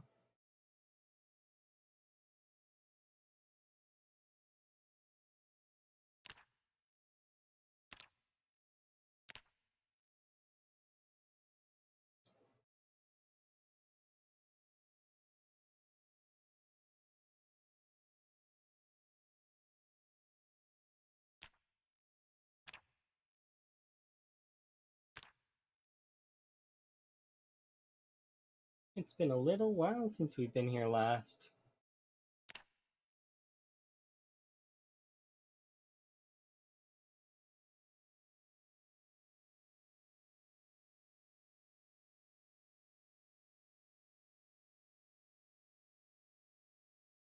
The helicopter had to come today or tomorrow, by the way. Because the longest that I've ever seen the helicopter take is 10 days.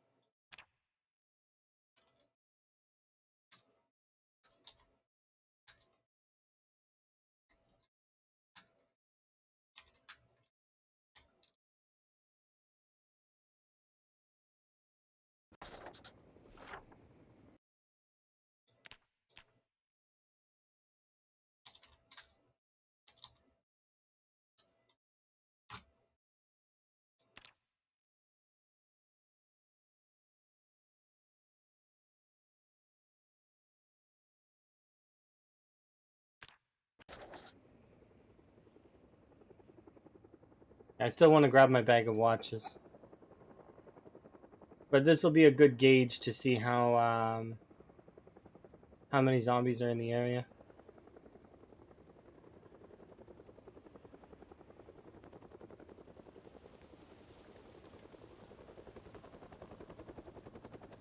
The answer should be a lot.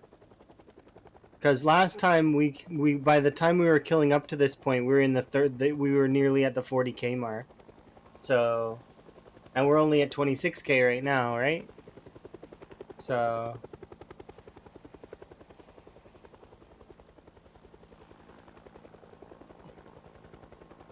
that means that there are at least 13,000 zombies that are unaccounted for. At least.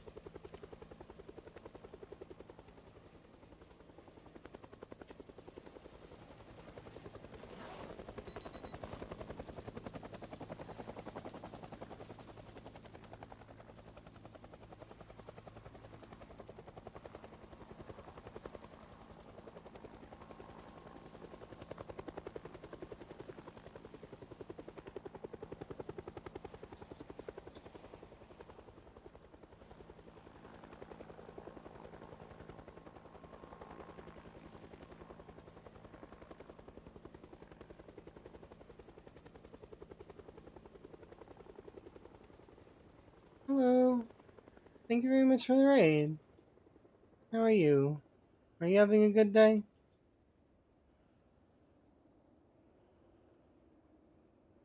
Just 1 second.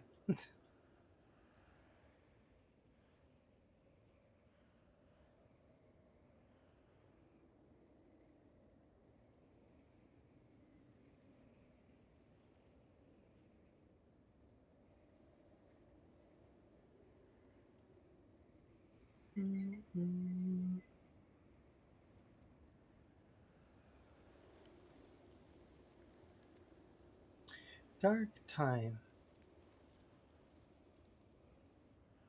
2:55. Hi, Dice Strider. How are you?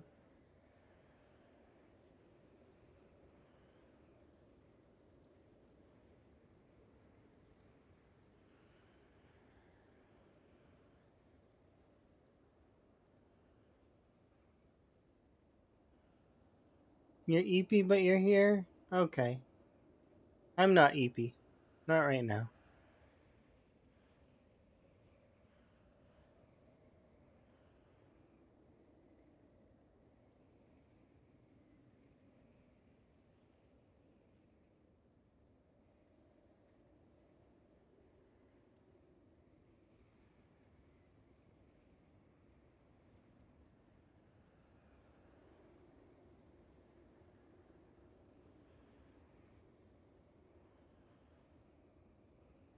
I'm having a good day, though.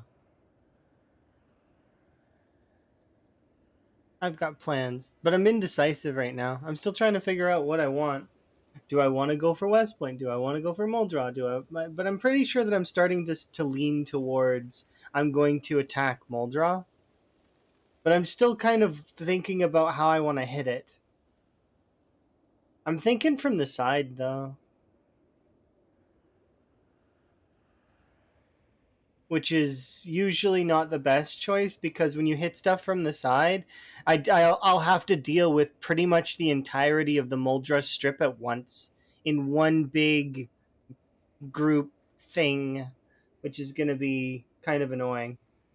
We're not going to be dealing with the whole thing though, because I'll back off and we'll be taking it piecemeal. But still, it will be most of the Muldra strip, which is like between 70 and 80. Mr. House Disobedient Sim. Fallout New Vegas. Have fun playing Fallout New Vegas.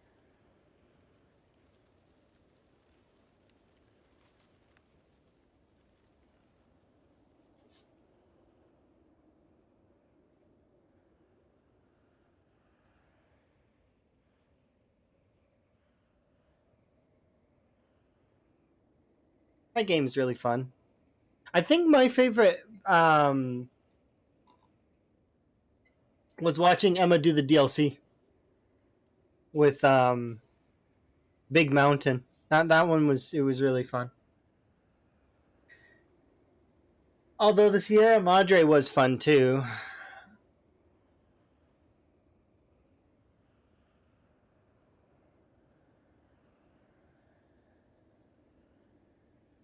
I didn't really like the Divide. I found that one drug on.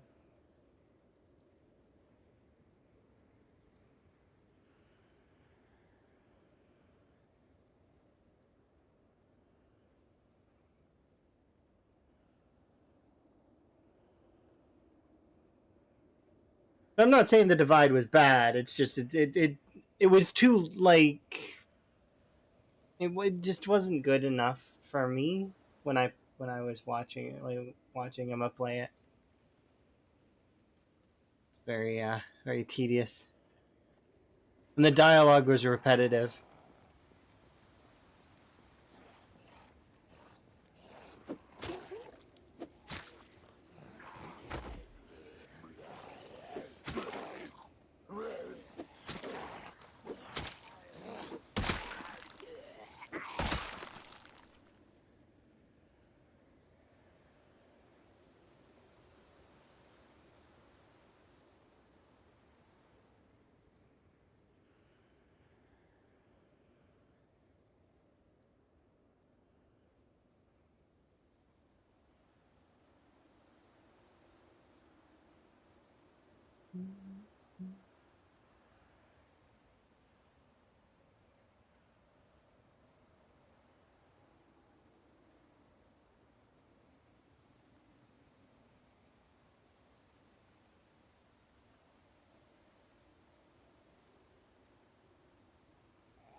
Oh, come on, I don't want to deal with you.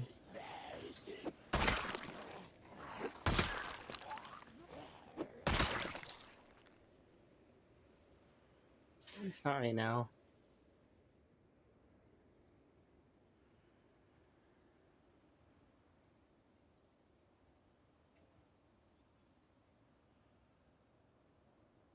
How long across is the...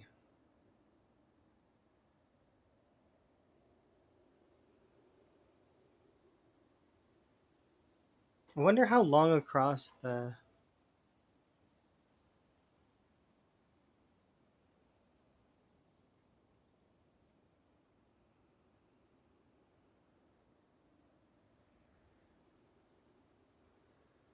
Okay, I never really played Destiny much. I played, I think, Destiny 2 with some friends, but I never really got into it.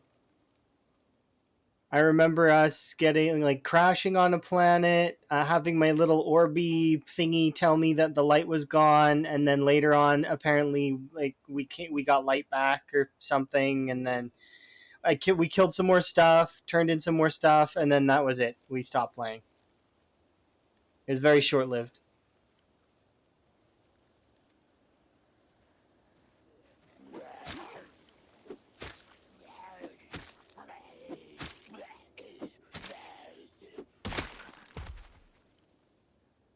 But I don't dislike the series. I didn't get into it. It's just like, so there's some series that, oh wow.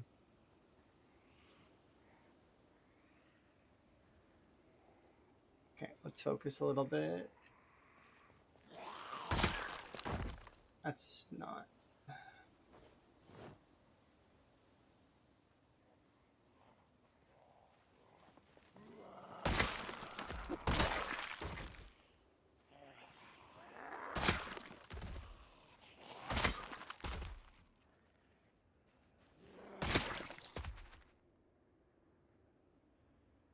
I'll leave the bag there for now. It's not far from the house.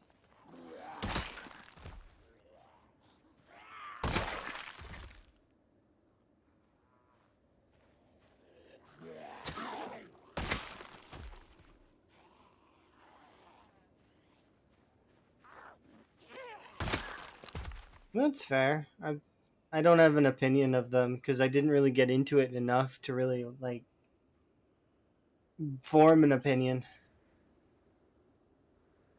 I thought it was cool. Like I liked the gameplay. I thought that that part of it was really really well designed, and some of like the puzzles were cool too. I really liked like, but yeah, I'm not sure.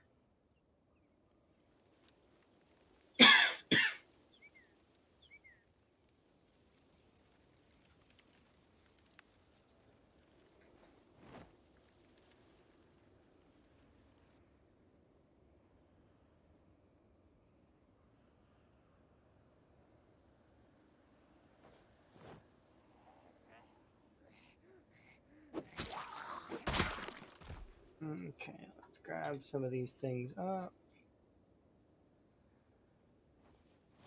We'll spend some time consolidating inventory.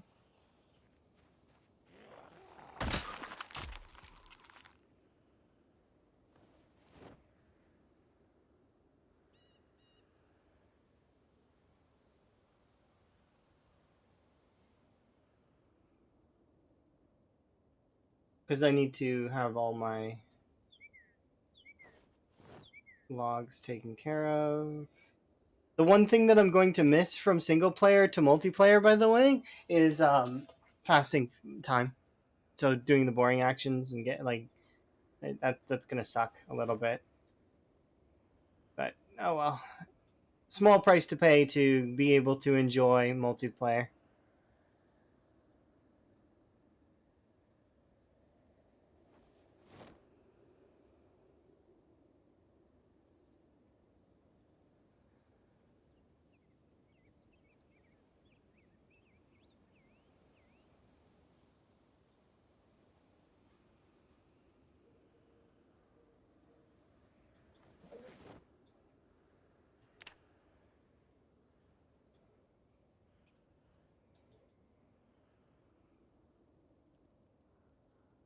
Yeah, I mean, if you didn't like it, then I can understand. Like, if I understand when folks don't put as much effort into a DLC as you would expect that would go into one. Like, um,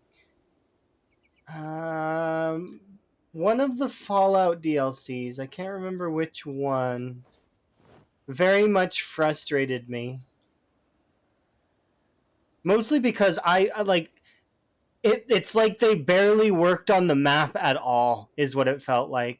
And I was like getting there was like huge areas that were like stretched textures, and you could just clip right through them, and it just felt like there was no effort done in it at all. And I understand that you know it's hard sometimes, but yeah, it's I get where you're coming from. I can't remember which Fallout game it was, but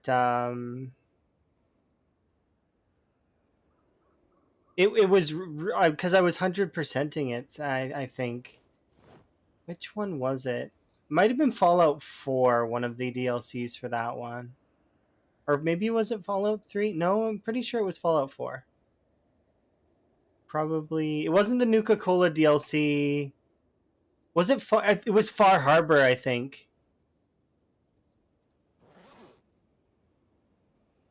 where if you go over to like there's a ship area, that it's just because I went and explored the ship, and it's just stretched textures and you fall right through it. It's like no effort was done on it at all, and just it was very upsetting. Because like I mean, Far Harbor, you figured the ships would have been at least semi worked on. It's a harbor. Nope. I think that I'm thinking of the right DLC. I don't know for sure if I am though. I might not be.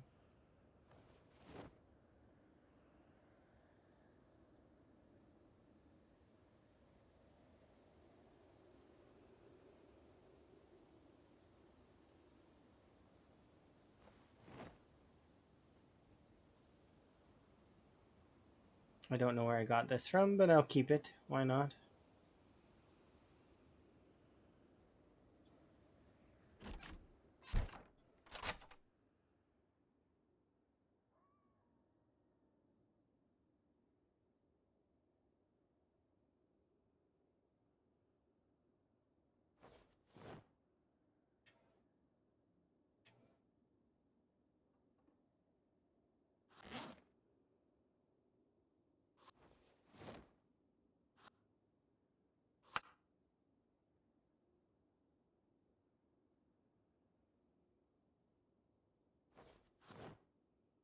Well, that's not to state that if people like the story of Far Harbor, that they, feel free to enjoy what you like. I just was disappointed.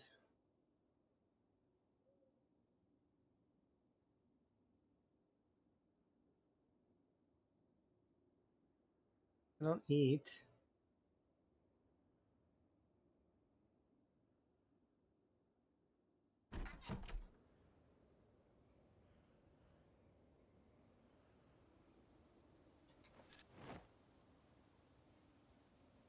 Okay.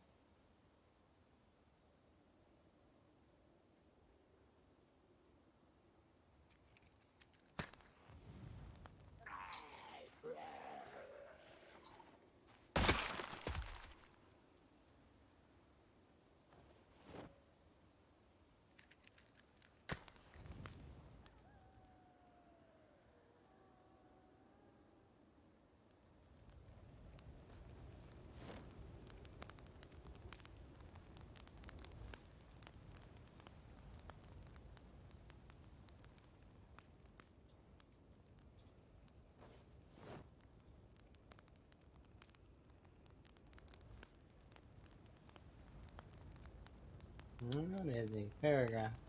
I will read it in a moment.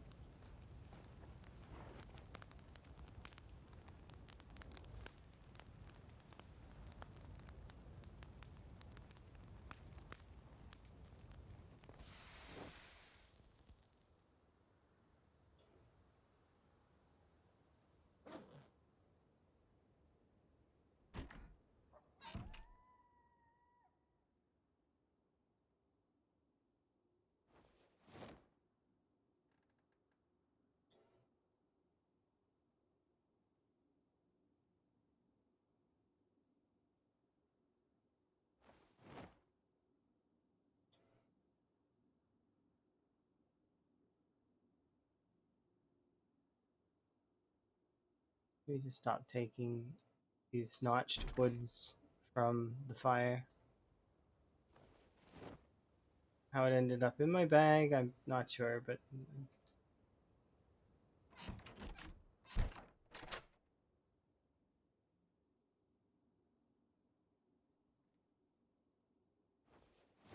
we are and almost done.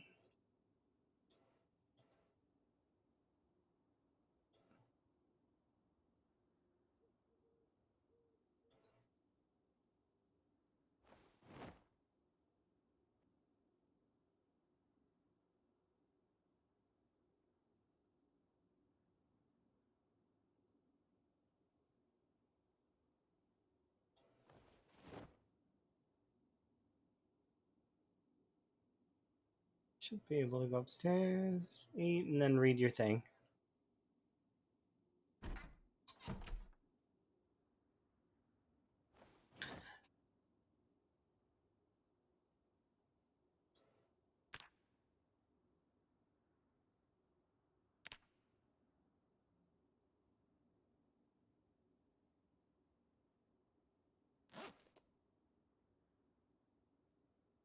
I mean, there's only a handful of pages left. Okay, let's just read the rest of it. Big cover in the marine that they retreat to place them. Okay, so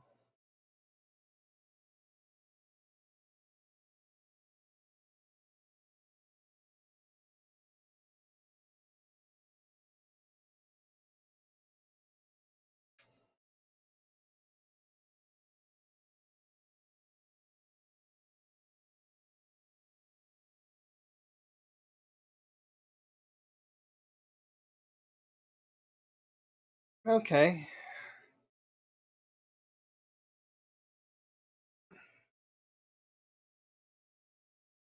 Interesting. So then, so that's what you would expect in a DLC, but it ended up just being kind of like a watered down, not really anything.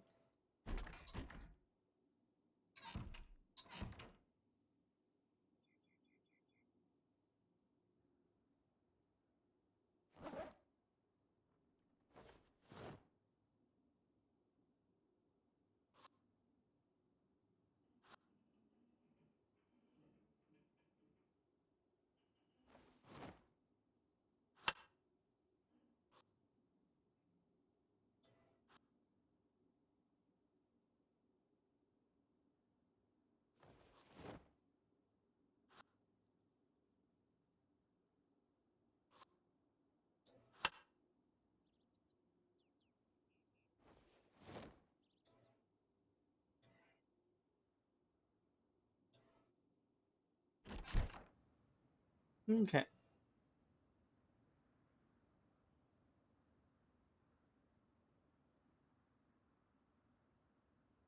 think to save myself time, what I'm going to do is I'm going to go and we're going to take down all the traps and there's 5 missions and a few scripts and world events, and that was it. Okay.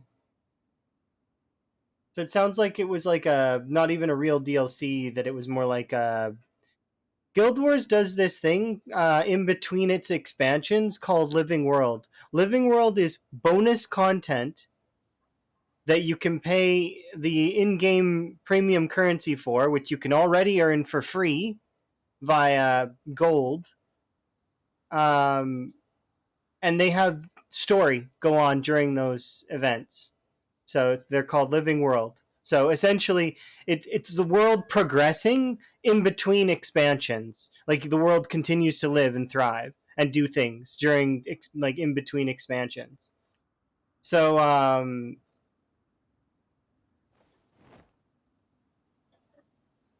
so we got quite a few rabbits here. But yeah, and it was a really hyped up DLC. Oh, okay, and just wasn't anything. It just ended up being.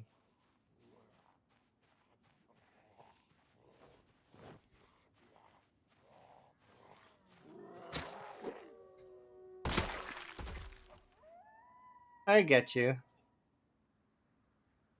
Companies do that a lot though, where they'll hype something up like a lot, and then it just ends up being nothing. Like really, well, not nothing, but like not what they say it's going to be, or they get the wrong people on it as well. That happens a lot. You get the wrong person advertising some a product that they have no clue what they're doing. And it's not entirely their fault. Okay, you belong here. I took you out of here. I'm sorry.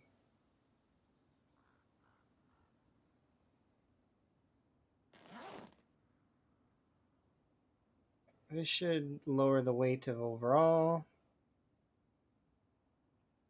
There should be enough rabbits for right now, anyways.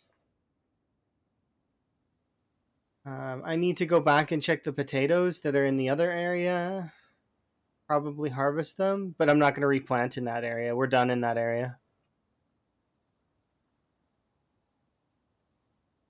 If it's a sizable amount of potatoes, though, I'm going to need the car to drive, like to carry them.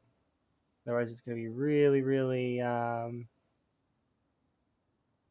That's the behavior you'd expect from a politician. I mean, that's kind of true, sort of. But that's humans in general. Politicians are people. And generally speaking, politicians don't even really believe in, not entirely true, but they don't always believe in what they sell. They're paid to upsell certain things. So it ends up being that they're not even, they're impartial to some of the things that they're doing.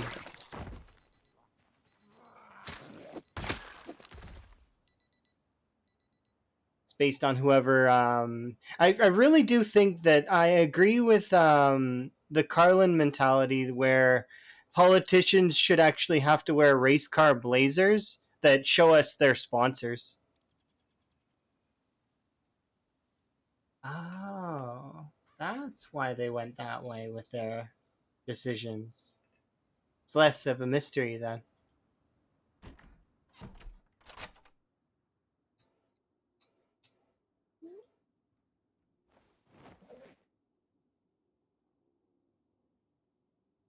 Here we go. We got 5 rabbits.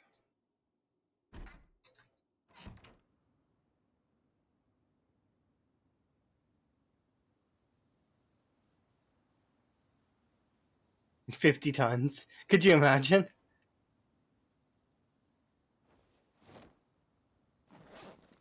Well, and then some of the folks will probably pay through other means so that they can stay anonymous. Even if you were to, like, okay, sure, that becomes a thing. Let's say that becomes like they have to start wearing blazers, right?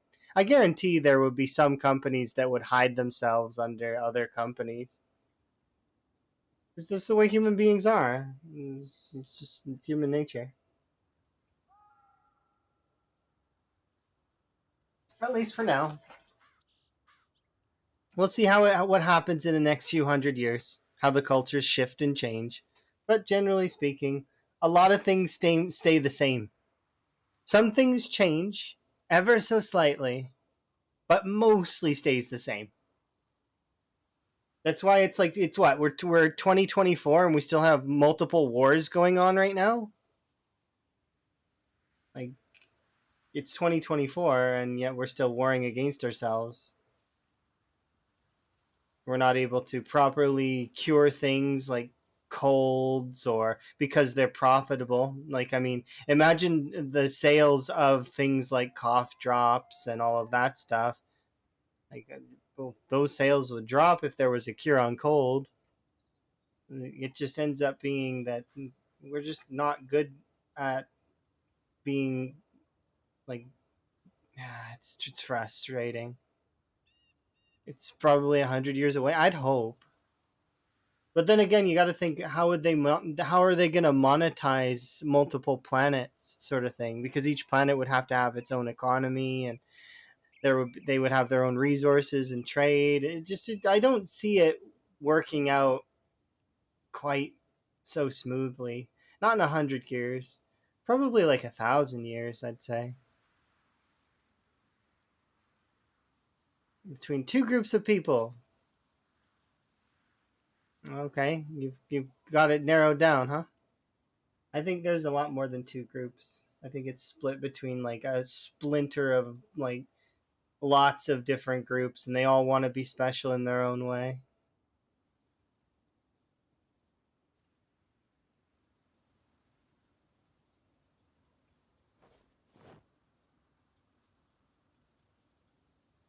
Children of the Lord and the ones that oppose them. I don't subscribe to that. Because I don't think it's as clear cut as that.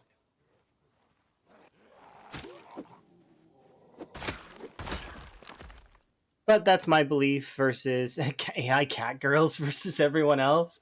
I'm okay. I'll give Nerd Gamer Dave that. Yep, it's definitely the AI cat girls versus everyone else. That's about the same level of absurdity.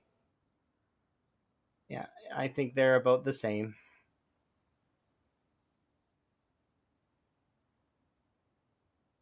Not to off put anyone based on their beliefs or anything. It's just in my mind, it doesn't matter at all.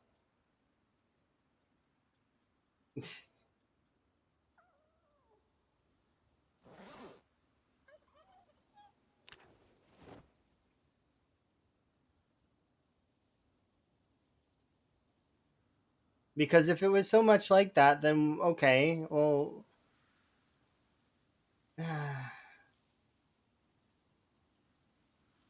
I don't want to say the things that I'm going to say, so I'm just going to not say them. There's a lot of things I can say right now, lots, but it's not. The thing is it's not opinions. It's well, it is opinions, but it's just perceived opinions based on things that I've observed. So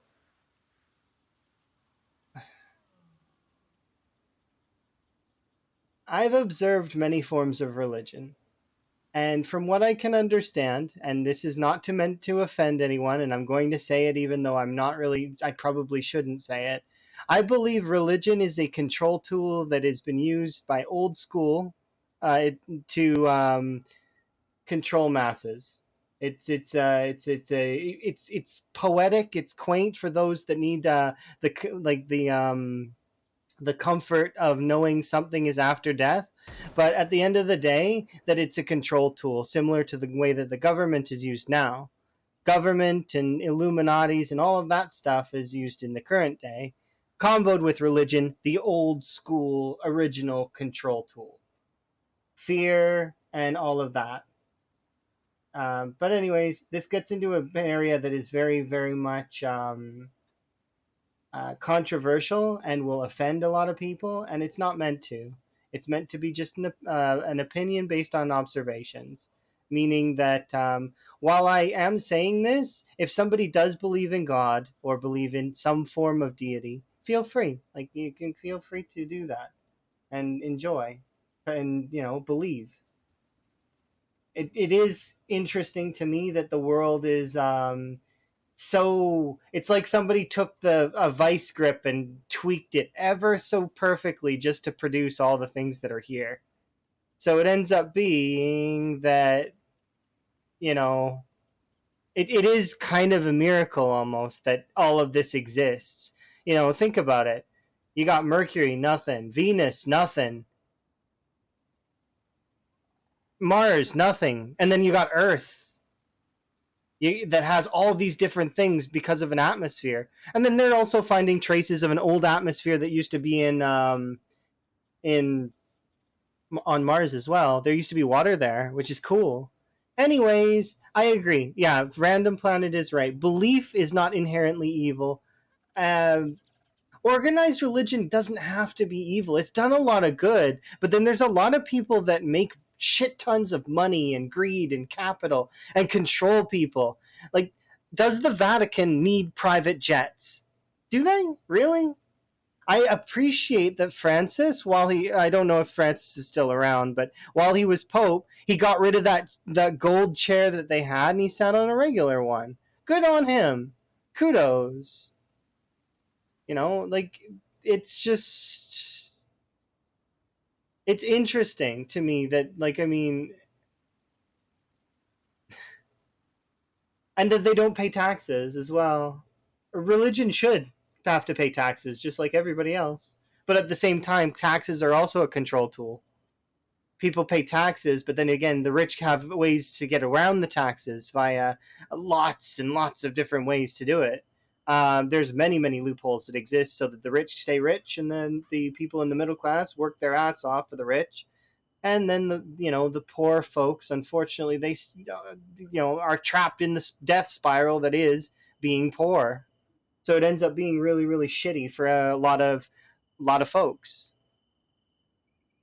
But anyways, like I said, this is all controversial. It's not something that I really want to talk about because it ends up being inherently toxic on its own, as already human beings are. We are inherently toxic to each other, constantly at war, constantly causing problems, constantly making problems for ourselves because we are problem solvers and we like to be stressed. That's true. That is a fact.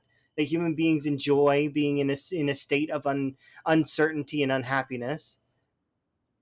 I mean, you need the balance, right? In order to be happy, you need to have the ability to be unhappy. There is a balance in that. You can't just be happy all the time because then it gets boring. You get depressed and then you're unhappy. Why? You can't really figure out a reason why you're unhappy, but there is unhappiness there. So it's like you need a problem to solve.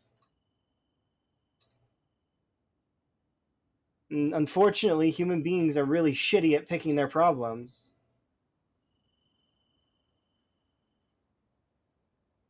A yacht big enough to see from space.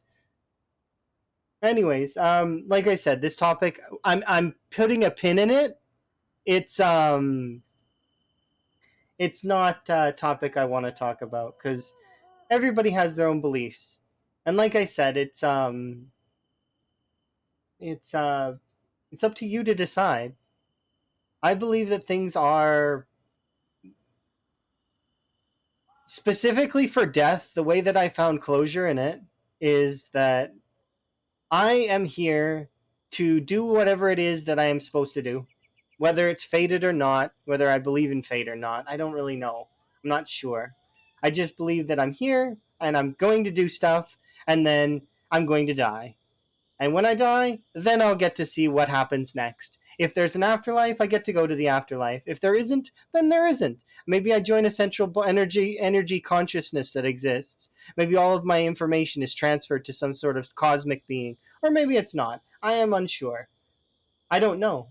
And in all honesty, the current deities that I've seen don't. The closest that I've ever seen to a deity being remotely how I would imagine it is the AI binary AI thing from Futurama. That's the closest I've seen to a deity that I could believe.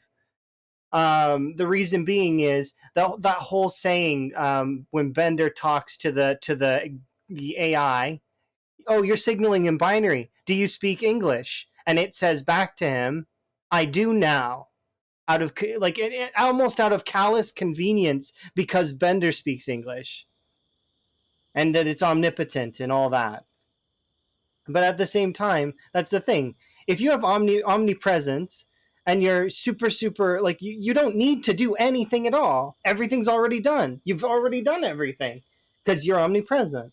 That's how that works. You don't process information and then do. No, you're already doing what you need to be doing. So you're done.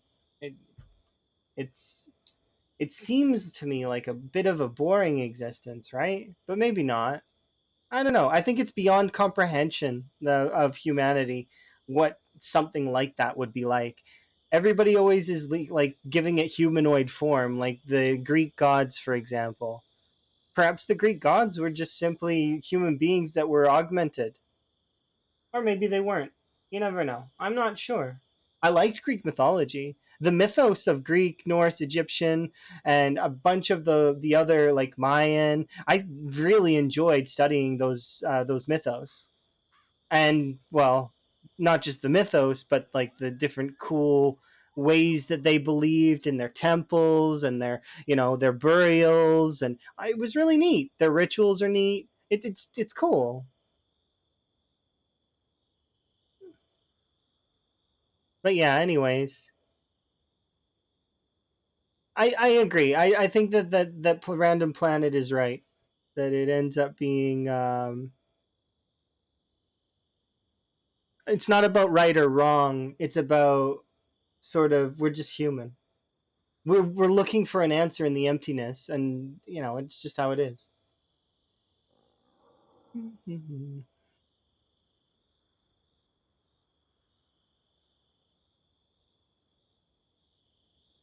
What's that? Oh, I was like, what the heck is that?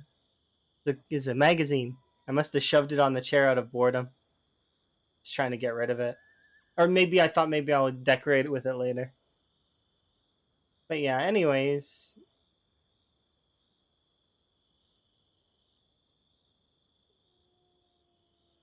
The Matrix was a good film. I really liked it, but I can admit that it's a flawed concept. It's a good film, but it is flawed. There's quite a lot of parts of The Matrix that I was like, that and the fact that in the sequel to The Matrix, like not The Matrix Reloaded, but the newest one that they just brought out, they really should have went and got Lawrence Fishburne and Hugo Weaving. I don't. I like. If I think I read somewhere that Hugo Weaving was busy seeing a play with his wife, and that's why he couldn't participate in it. But they should have just waited.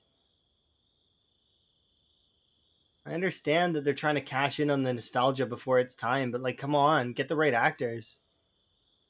Not that the new folks didn't do a good job. I feel like they did an okay job. They just didn't fit it because they didn't quite scratch the surface of the nostalgia that would have been achieved through having those two actually there. They didn't even ask Lawrence Fishburne, from what I remember, which is unfortunate.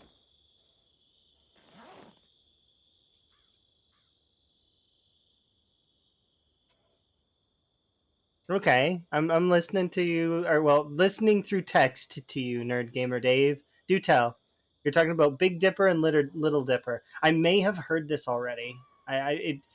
It's maybe.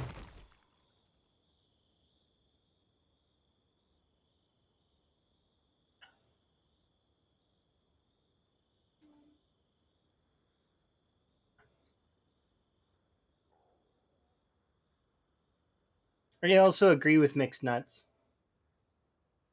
We're too focused on things that don't matter. If we could, that's one of the reasons why I hope AI or aliens invade or something like that. Something big and bad happens that's not able to be shamelessly shoved off on other humans' cultures through war or anything like that. If we had to band together, if we had no choice, given no alternative, would be the best.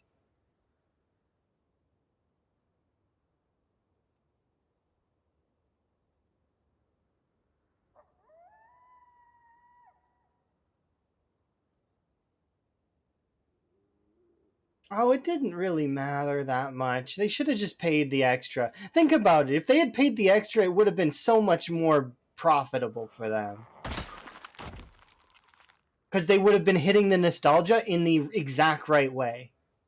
They could have even got scenes done again, but in different lighting, in different context. Like, I mean, imagine if he did that whole scene again, but and to like, it would have just been like that whole fighting scene in the dojo, but maybe he's not in the dojo. He's in like a dark alley, and or it could have been done.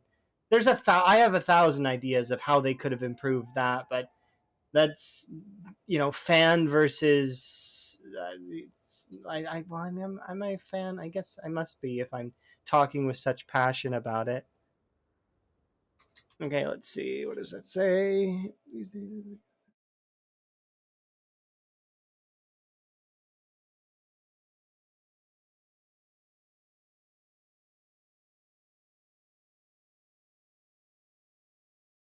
Okay, yeah, and yeah, because the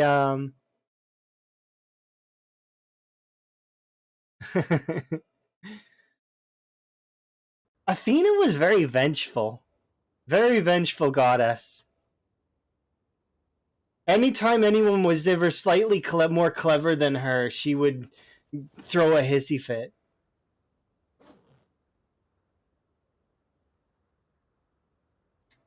And she's supposed to be the goddess of wisdom, yet she was constantly outsmarted.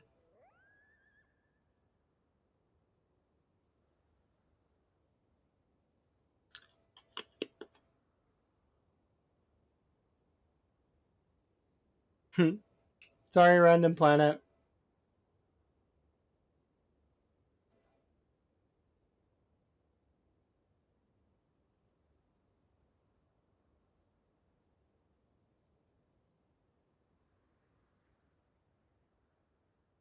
I do not choose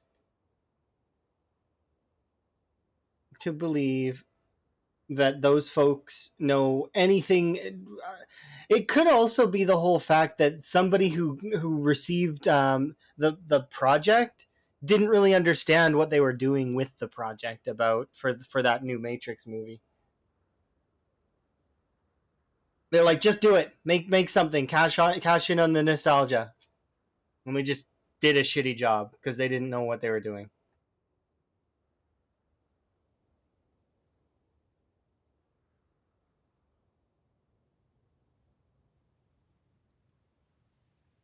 If the potatoes aren't ready, by the way, I'm going to stay in this area and forage until they are. They should be about ready soon. They were already harvestable. They should be seeding.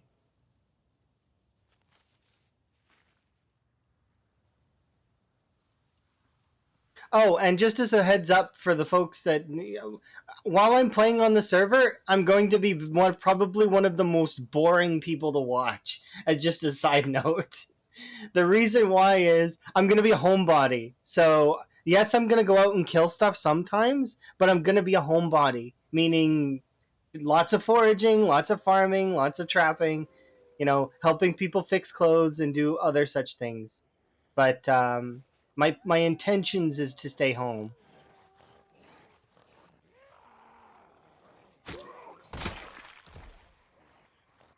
This is strange. Why are these zombies up here?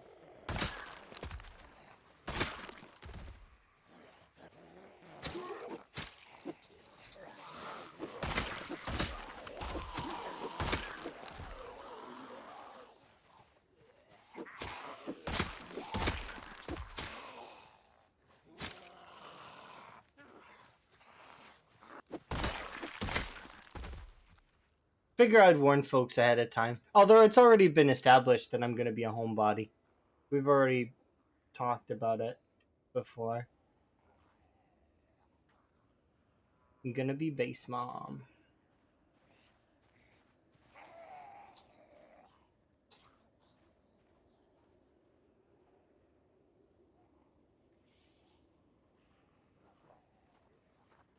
Look how many zombies are up here. What the hell? Shouldn't these zombies have traveled south? Why are they here?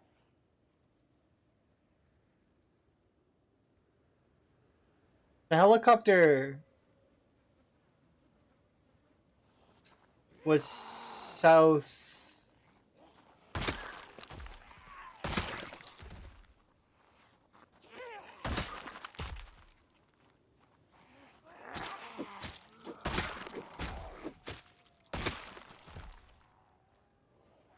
Yeah, I don't understand.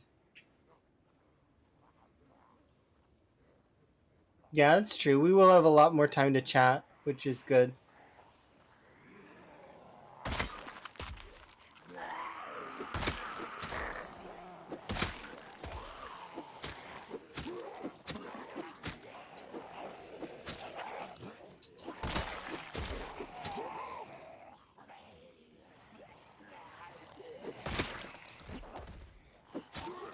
That's a crawler.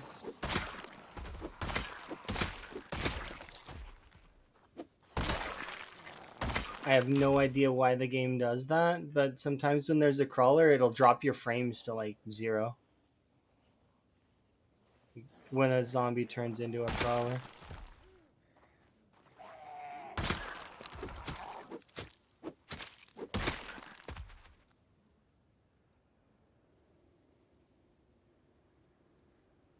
Okay, we're good. Let's see. Are you all seating? You better all be seating. No, you're not. Why are you not seating? One of you got trampled. Where? Oh, you.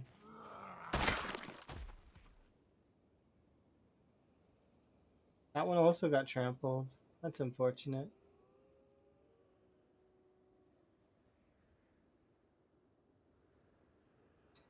Yeah, I don't understand what's going on with that. I really hope that they fix that. I know that it's been fixed in a mod already, but I hope it gets fixed in the base game.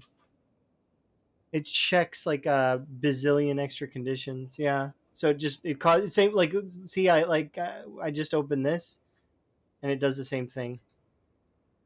See, like if you can especially notice it if I'm walking. See?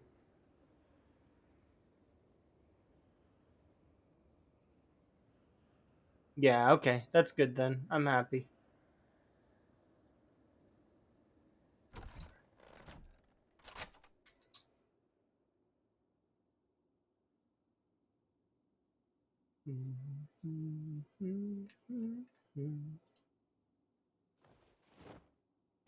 So many things are going to get fixed, but so many things are going to break too. We got to keep that in mind. that we're gonna have a lot more bugs than than we're ready for. And they'll get fixed too. Things will get fixed. And it's gonna require quite a lot of polish. But I'm excited for it. As is everybody, let's be honest. Build 42 is one of those things. I'm holding on to hype for quite a while, but at the same time, I can understand a lot of other folks getting tired and wanting it out now.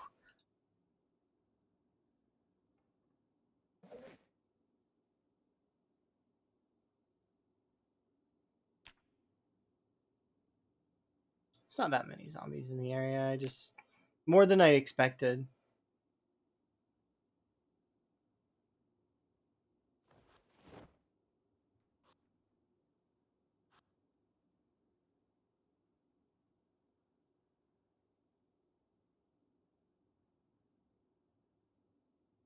Oh yeah, it's gonna definitely be unstable for a while, even after they release it like fully, and they've gotten their testers to test it and everything. It's still gonna be really unstable.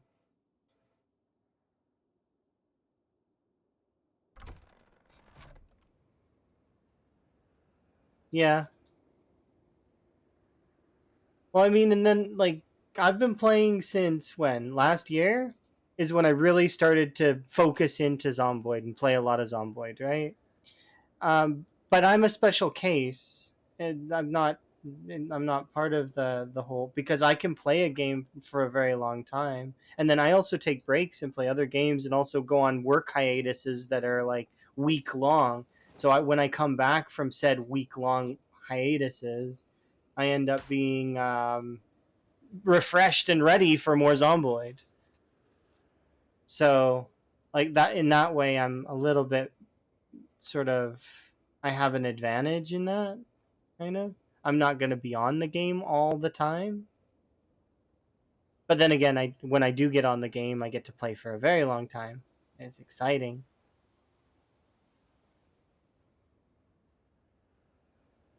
Oh yeah, exactly.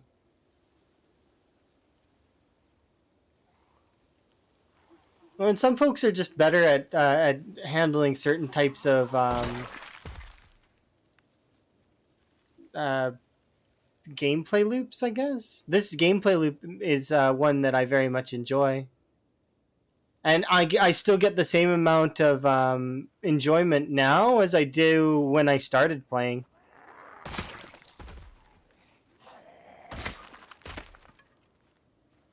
Especially when things started to click in, and now I'm at this stage where everything's kind of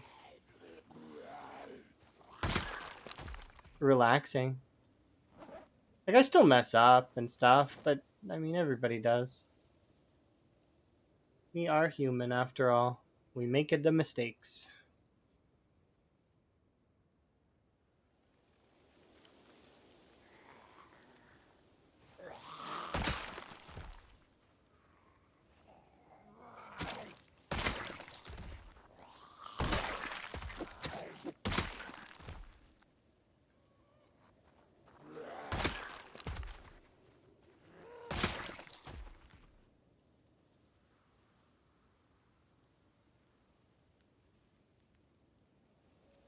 I am tempted to go and just kill Riverside.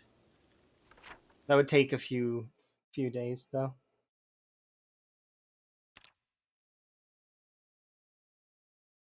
Probably over. It would probably take majority of this week to do if I were to commit to it. And the thing is I want to play on the multiplayer server, so I'm not going to commit to anything like that. My plan is to commit to one of these bigger ones, and then if I die on the server, then I can still have something I can come back and do. Having multiple playthroughs is nice, because if you don't feel like doing one, you can always do something different.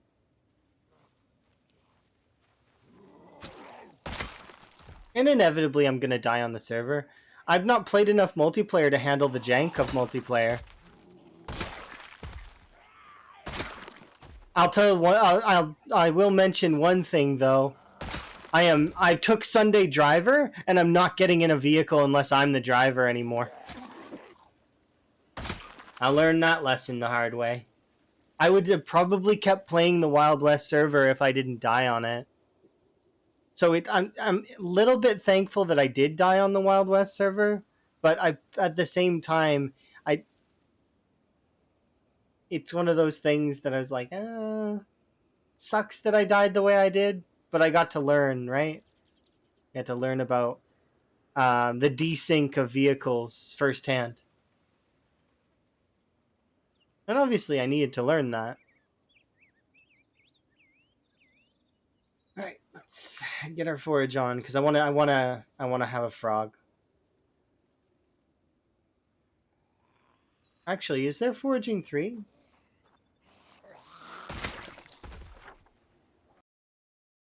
Is foraging 3 a thing? Foraging 5, mechanics 5.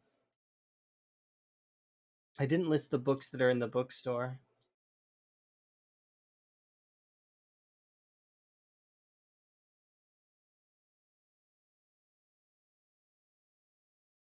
Yeah, it becomes very scary when you don't have control.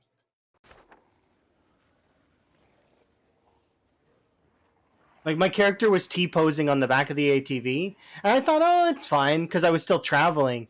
And then I guess what happened with Molly was when he traveled over to the next, like, because maybe he was traveling faster than I was.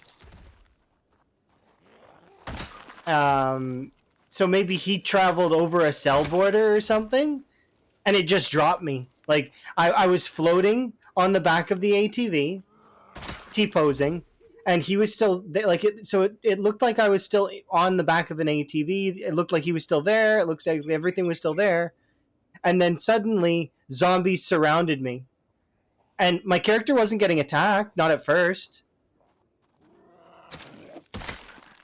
It wasn't until the T-posing stopped that my character got eaten. But the second I seen the T-posing, I should have been like, nah, I'm off. I'll walk it. That was on me. It was my fault that I died. It was definitely not Molly's fault in any way, shape, or form. And I wouldn't blame him. I haven't seen Molly around very much, though. King of Catan. It's fun watching him play Catan. He's probably been busy with work or something. Or maybe it's just I haven't spotted him due to timing.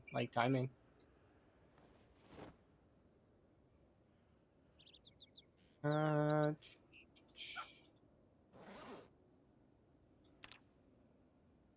okay. I want to go check the bookstore really quick. So I'm going to stick around in this area for a bit. Before I check the bookstore, though, I do want to mark these things off. So I went in here to mark this one off.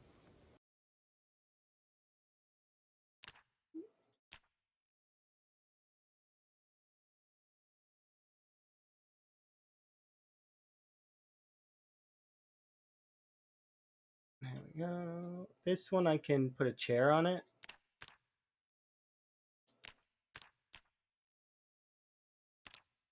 Because we slept there, but it's got a chair in there. Uh,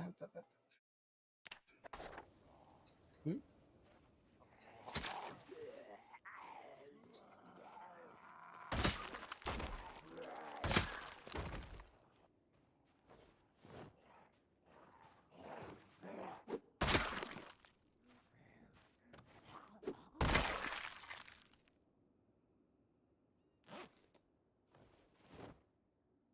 All right.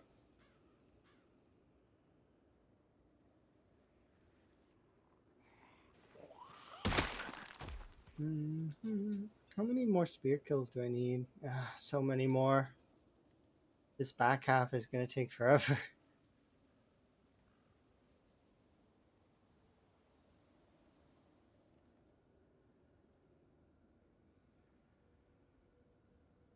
Maybe once I get spear to level 7, I'll do something else for a bit. Like we'll do short blades. Maybe we'll get all of these ones to level 3. Just take a bit of a break on the spears. You can definitely use it.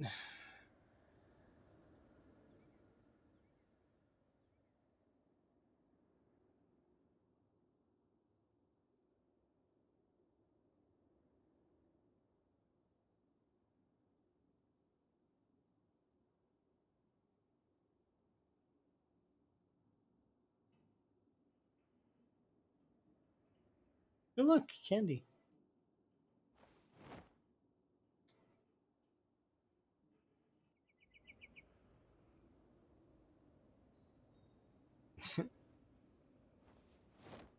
Just kidding.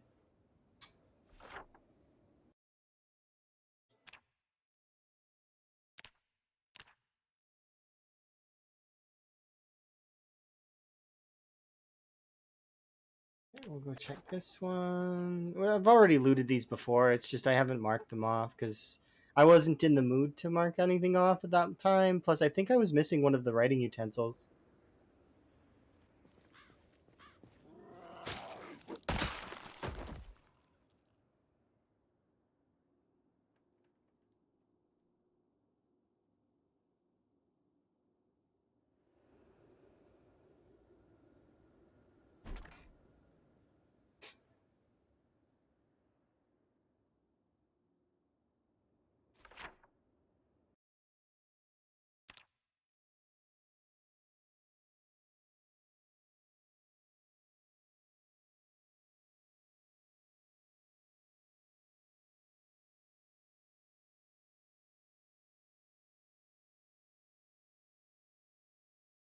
That's nice.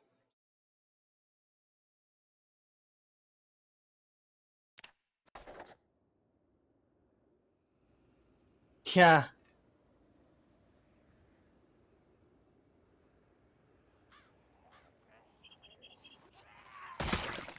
Hello. To be quite honest, though, that death, I'm at peace with that death. That death is my fault, and I'm at peace with it.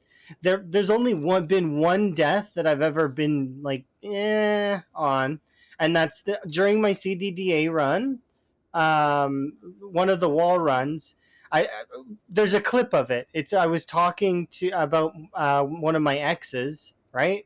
In terms of relationships and other such things, and it ended up that my game seized for just a moment while I was just for a second. I lost inputs because my graphics card alt tabbed me or something. I don't know.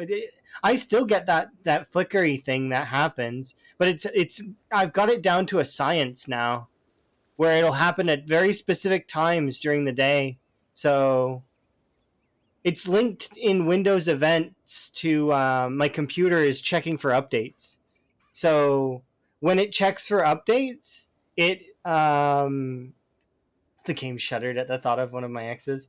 Well, maybe because that ex is the same person who did the deaf character speed build,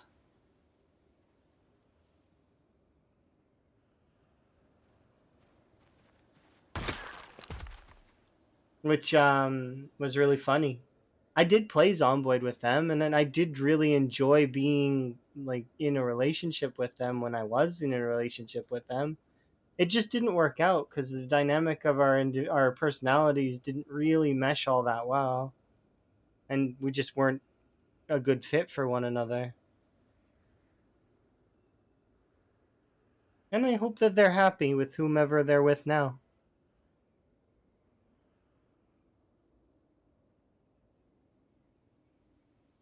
And I'm happy with Emma, so Emma's the best. I'm super keen to be with Emma.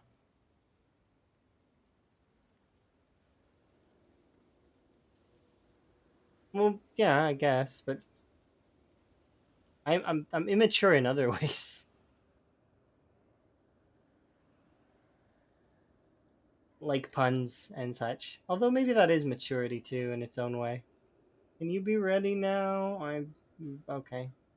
I'm gonna go look for the foraging book at the or at the shop, because I don't remember if.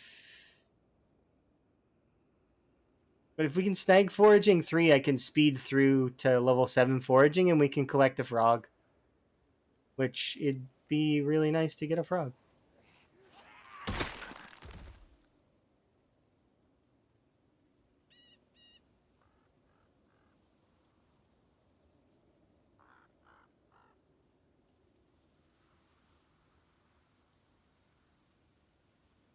Being it's mature. I've always been old, but old doesn't mean mature. And there's definitely cases made where I've made some very stupid and immature things slash behaviors. Heck, some of them have happened recently, like during the cryo winter run, for example. But sometimes you make bad decisions while tired too. You know, like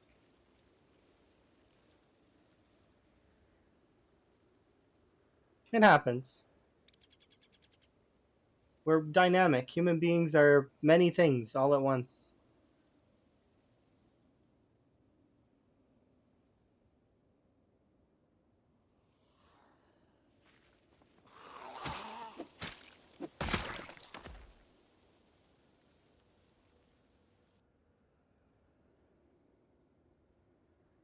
Mm-hmm.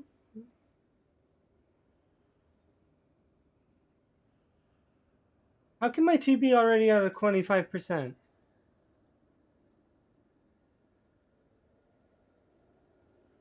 It doesn't feel like it's been that long. When did I refill my tea?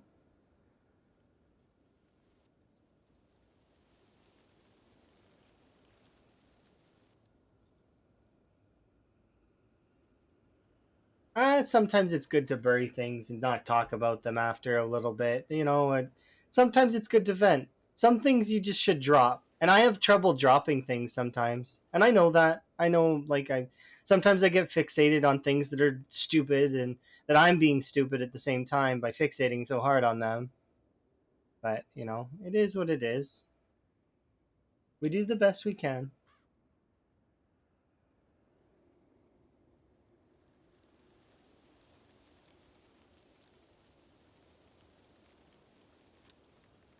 Let's put away the Ranger shirt so that we can cool down a bit.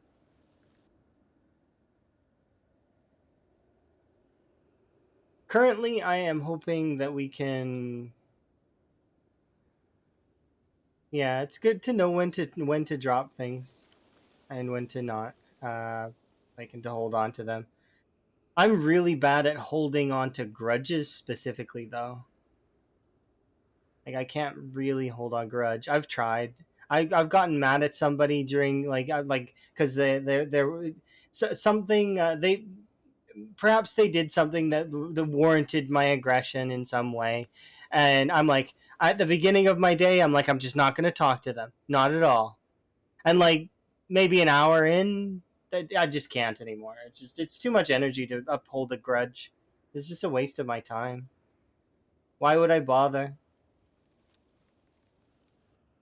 Gives that person a little bit of like,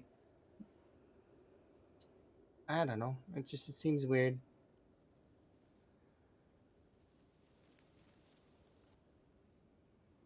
It's too much energy. I'd rather channel it into something else.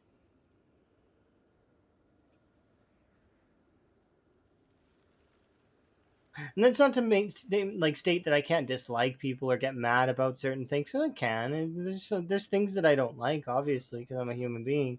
We all don't like certain things. We all like certain things. But it doesn't mean that I'm like.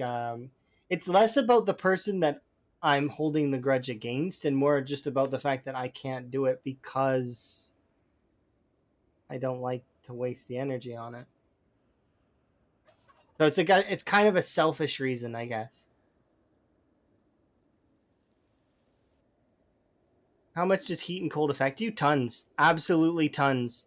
You should really know that if your character is too hot or too cold, fix it because it's making you tired. Have you ever noticed that your character gets fatigued earlier than you think you should? That's why. It's the hot and the cold.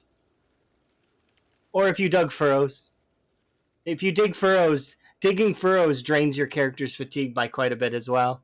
You can get your if you want to get your character really tired really quick, work out, dig furrows, or make sure you're too hot or too cold. Your character will get tired super fast.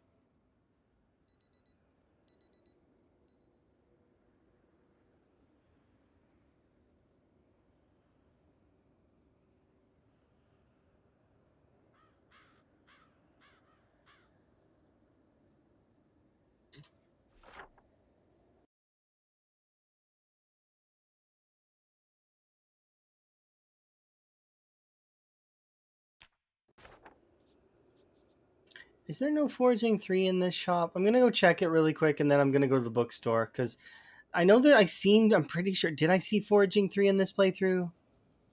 I don't know the answer. It's not this shop, it's the one next door. Yeah, the supply store. Maybe? Maybe not. Bucket, nothing. Machete.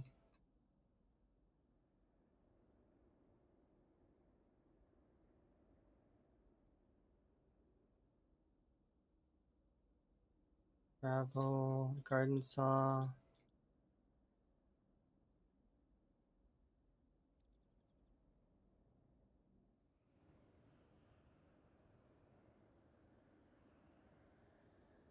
But yeah.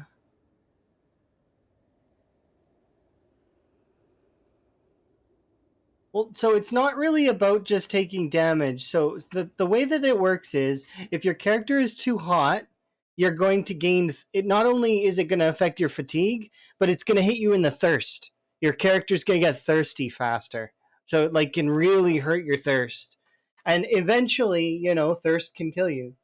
And then if you're too cold actually will eventually, like, both of them will hit your health eventually if you let them get up to like maximum, like hyperthermic and hypothermic. But generally you probably won't get up that high unless you've got like a fever or you're playing with cryo winter or pyro summer. Those, like, I mean, kind of, you can get fairly high. um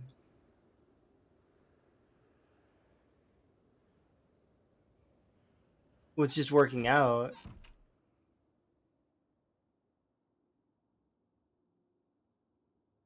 Yeah. Um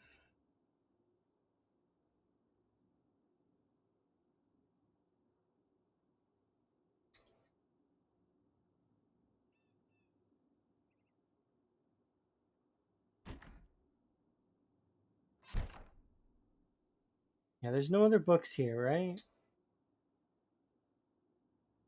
No, I put them all on these shelves and I organized them. So we don't have Foraging 3.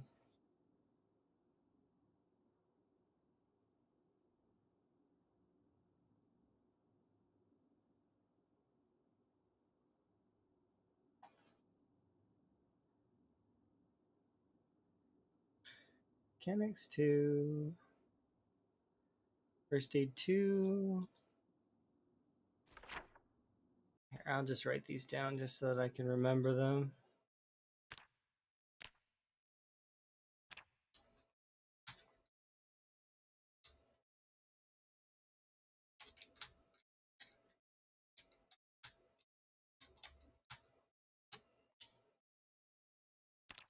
And I know there's a First Aid 3.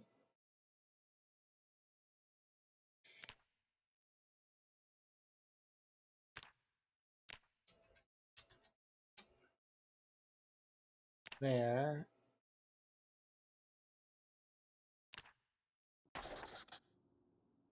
Fishing 3. Do I need that?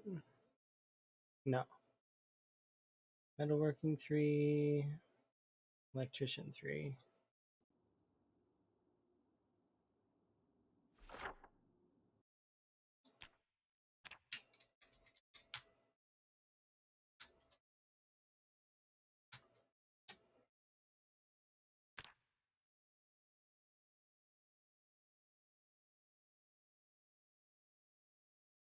why they did it, but it's a good way to know there are more. Yeah, so the extreme.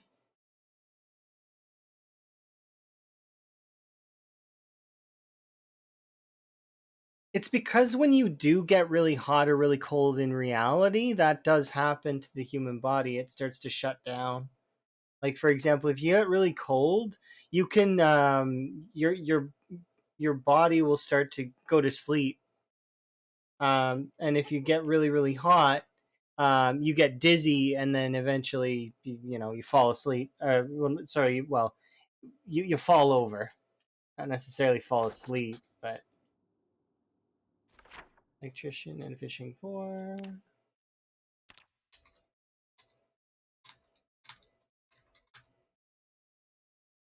I might take the fishing for because we need fishing for, don't we? And first aid 5.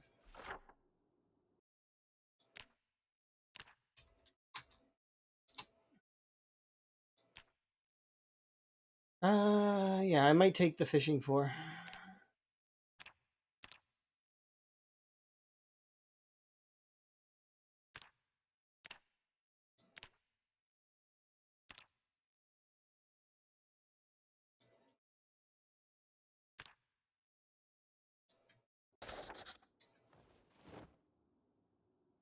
No real reason not to. We didn't get our foraging 3 like I wanted.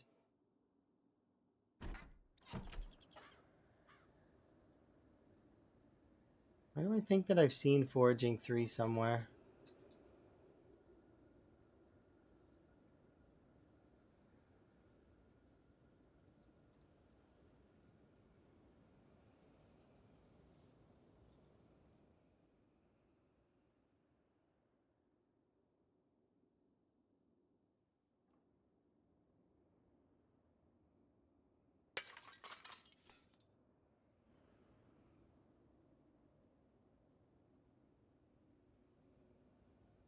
But yeah, the game, it definitely has. I don't feel like it's depth. I think it's more it's width.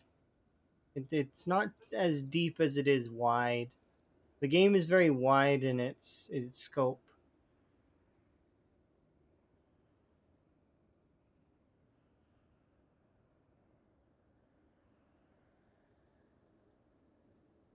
I mean, we could just forage anyways, and we probably will get to where we need to be. Is it overcast or something? What the heck? Is it because of the fog?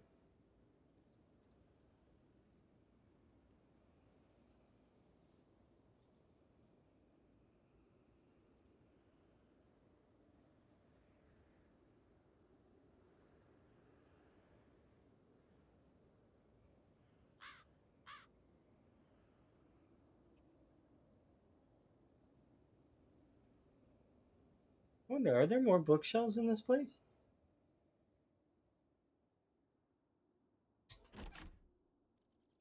There's crayons. I could make myself another frog hat.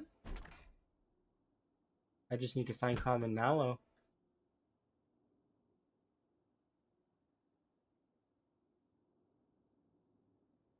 Because there's the one bookshelf right there. What about you? Okay. I like this building. It's nice.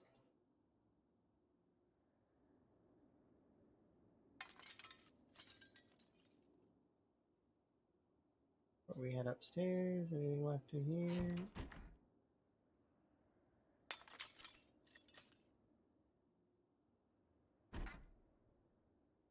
Oh, there's a bookshelf.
Cool.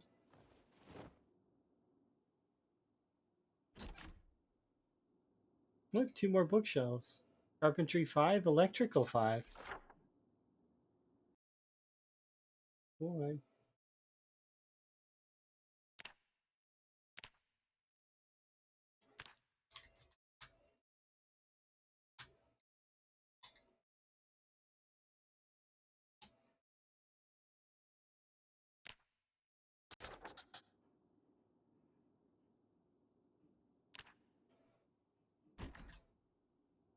You figure I would have came in here already because of the crayons.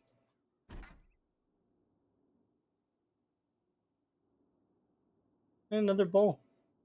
Well, I mean, I didn't find what I was looking for, but I am keen that there were some things there. Hello.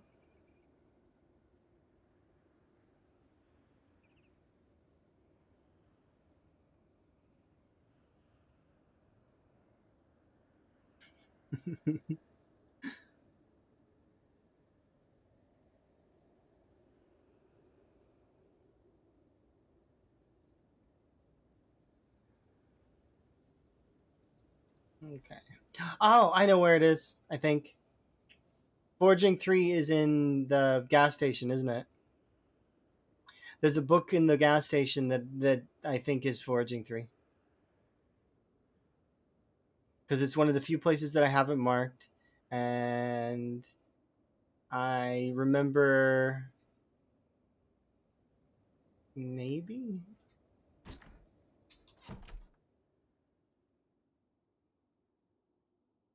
Is it actually here? No, it's not here. There's food here. That's what was left in my mind. Darn it. I left food here.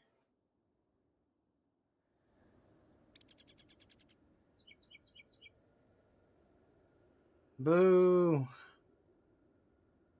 I don't remember where it is. But just so that I don't forget that in the future, I'm going to mark it with canned soup.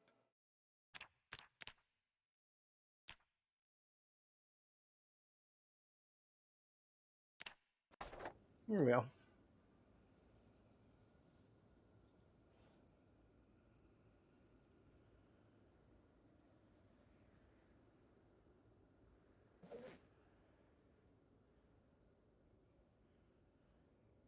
Perhaps I will just read the fishing book. What are we at? We're at like 7, I think. Yeah.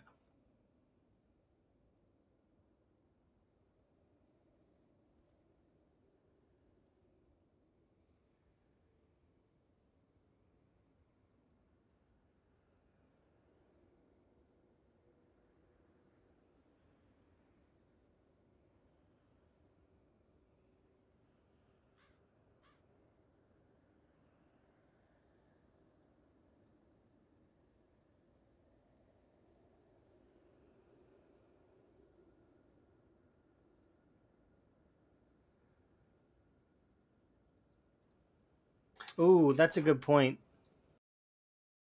Okay, 1 second. So I'm just going to give this a quick look again. Tailoring 4, mech 3, electrical 4, forging 5. These houses are just marked, right? What if it's over here somewhere? I knew it! I knew I seen it somewhere. Ah! How long ago was that? Did I see that? It would have been closer to the start of the playthrough. I don't know how many streams ago that was, but I knew I seen it somewhere. Okay, so it's all the way over there. But I don't want to leave this area yet.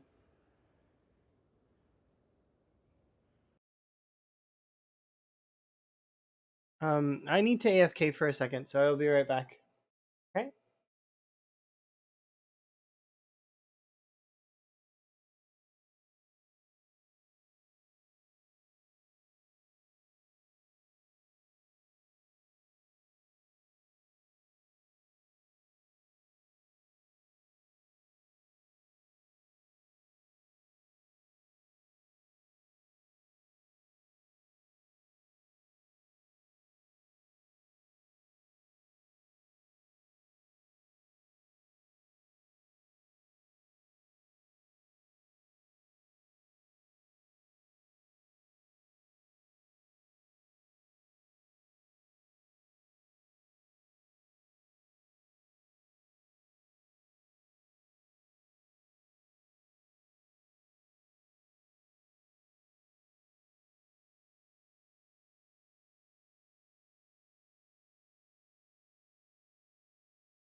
Alrighty, let's carry on.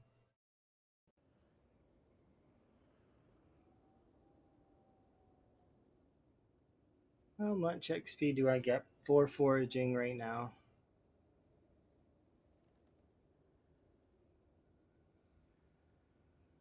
Hopefully it will be decent.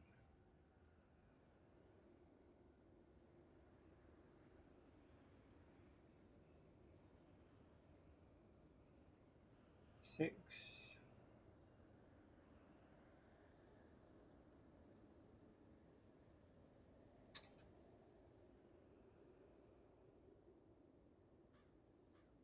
Yeah.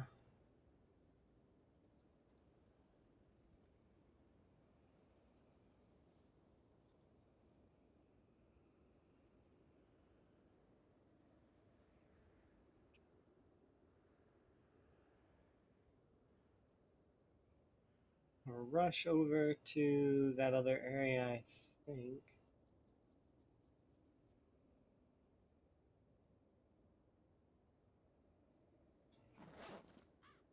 Which food do I have on me?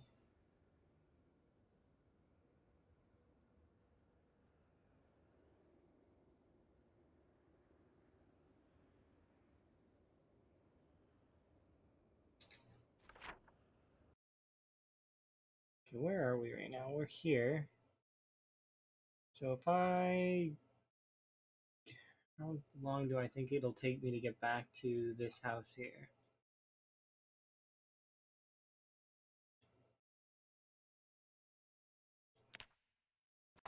Yeah, we'll do it in the morning. We'll travel that in the morning. I think I'll go... If we can make it to the lake in time to fish, we'll fish.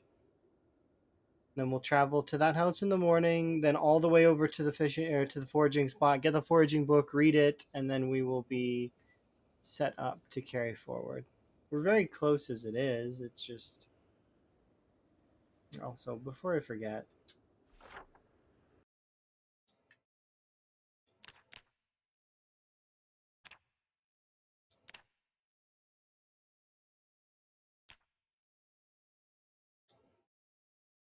It's like there. It's like a truck like here.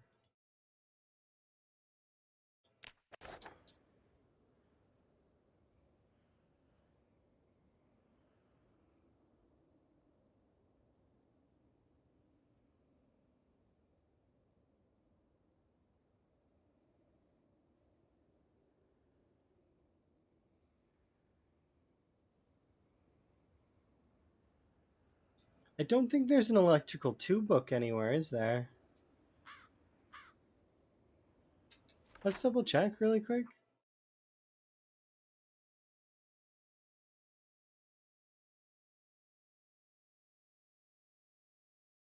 Electrical 3, electrical 4, electrical 5, electrical 3,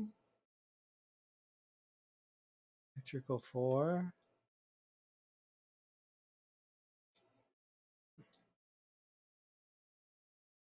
Mech 3, forage 3, farming 2. Are we on farming 2 right now? I mean, pretty much. I probably should go grab that farming book too.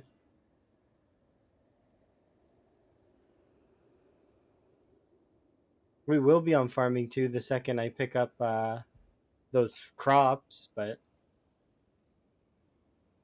it's fine. There's one more thing I need to...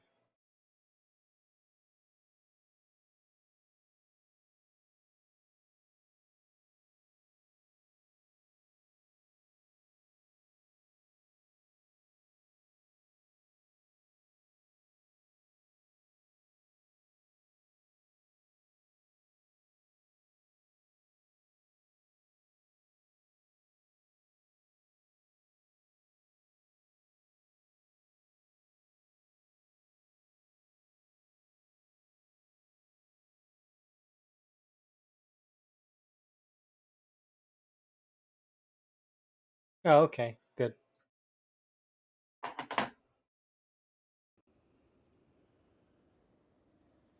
Hello, zombies.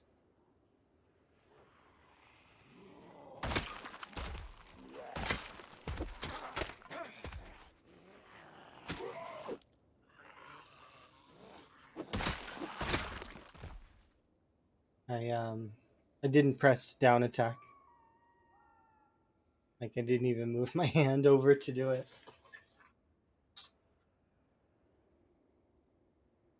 Missed.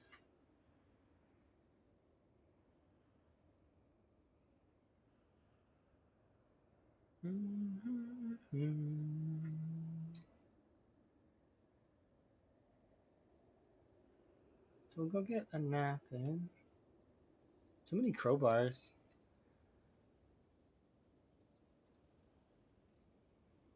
So one thing about playing with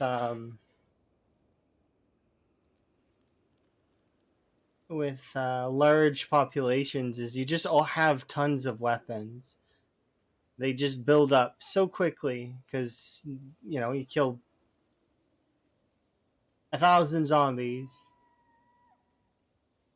100 zombies drop items because it's like about 10% or maybe a little less than 10%, but that's still 100 items, right? Oh, Valheim is. Are we back? Yes, we're officially back for now, but I'm keeping an eye on things because well, it seems like we're okay, so it's fine. But I'm definitely keeping an eye on things. Um, but yeah, we're officially back now. Like I'm able to stream. But so what is in the update, Chili? What changed? Anything big? Or is it finally like is it like a build 42 drop for Valheim? I've never played Valheim. Is your server public? I think your server is like friends server, right? Ashlands. Ooh, sounds interesting. It's free, not public. Wait, free? What? What does free mean? I'm confused. What does free mean? Define.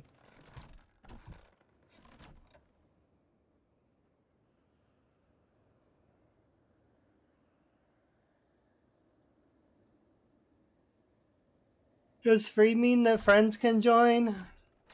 Are we friends, Chili Dog? I think we're friends, right?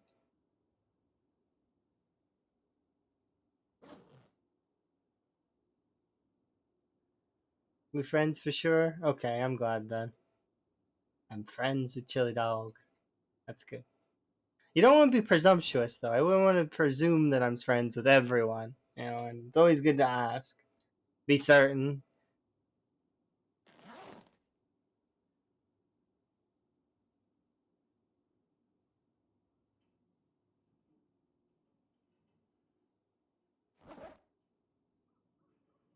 I've never played Valheim. I bet it would be fun.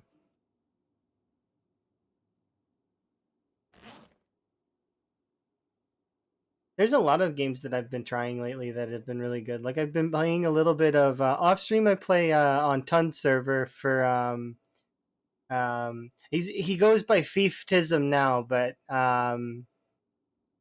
I remember him as Fiefton, and been playing on his vintage story server.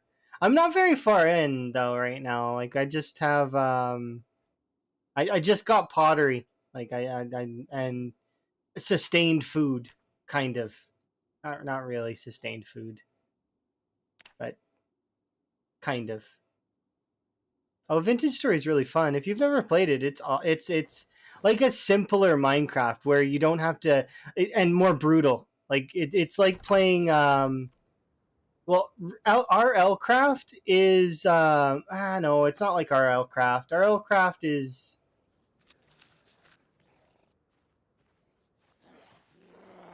easier than Vintage Story.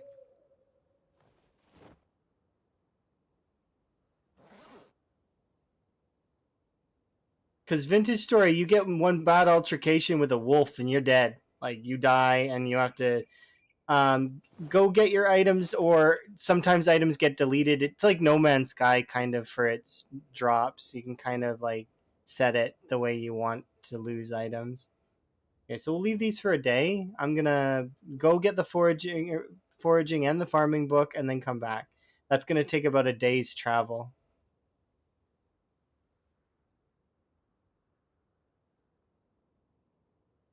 Yeah. Oh, you'll send me all the login stuff? Oh, sounds good. Thank you, thank you. I think I'm in your Discord. If I'm not, I'll double check because I did a real culling of Discords recently where just Discords that I was not really active in. I was so like a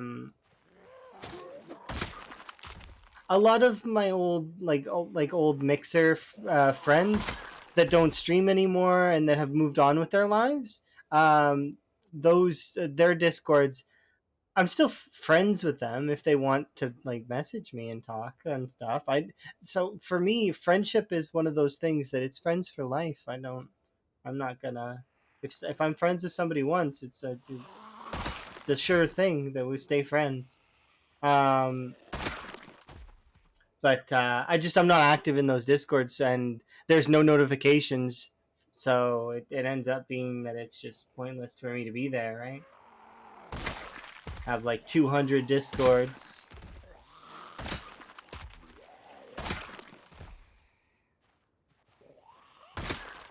But I'm active in some discords.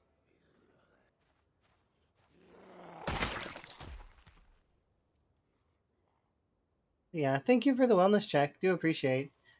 I did refill my tea, so I do have a fresh one. But the reason why I was AFKing wasn't to get more tea. Coincidentally, though, I did just grab more tea while I was AFK.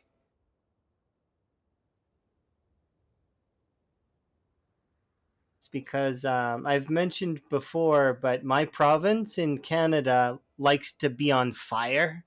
So I was checking the fire watch to make sure that depending on where fires are, we may get evacuated. We may have to, you know, and if that happens, it's I have a bug out bag that I gotta grab, and then off I go to um, meet up with some folks. Can you dismantle watches? Yeah, that's actually how you level up. If you're trying to actually level up electrical, you do that. That's how you do it. Digital watches, and actually, the best way to do it is like this right here. Go into electrical and favorite it. I would actually favorite digital watches, earbuds, and the two. Where is it? The two-way radio. Do those ones. So favorite this one. Favorite the earbuds and favorite the digital watches. And then what you can do is, as you kill zombies, like in mass, like kill a bunch of zombies, right? You can either choose to right click the screwdriver that's in your belt, or you can open up the crafting interface with a hotkey. I've set mine to B, but whatever the crafting hotkey is. Um, and then, like for example, let's see. Do you have a watch? No. You don't have a watch. But yeah, watches are how you level electrical. You, taking apart watches, or sorry, taking apart radios and TVs, that used to give you more XP, but it doesn't really anymore. So taking apart TVs and radios is less effective than it used to be. Also, if you have a generator, fixing the generator gives you XP as well for electrical. And all it costs is electrical scrap, which coincidentally is what you get from um, taking apart watches. So two birds, one stone. Make sure you're running a generator and fix it every once in a while, and you'll get like an extra little boost of XP. But why are you trying to level electrical for, anyways?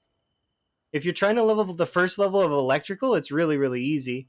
But outside of level 5 electrical, you don't really need electrical to be leveled up.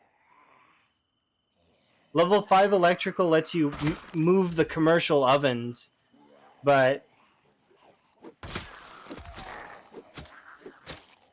having like level 10 electrical is more of a flex than anything else. That's all. Oh, you're leveling it for RP reasons. Okay, never mind then. It's fine. That's a good reason then. RP is like the secret bonus good reason for doing things. Why are you dressed up like a firefighter? It causes overheating and you're gonna get tired. Roleplay. Okay. It's the trump card.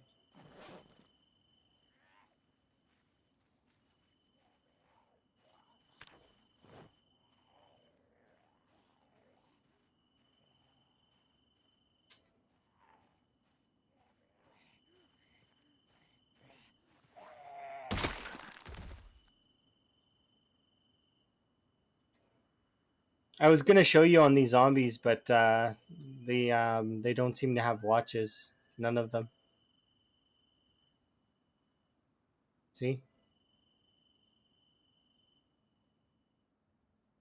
Do you have a watch? Nope.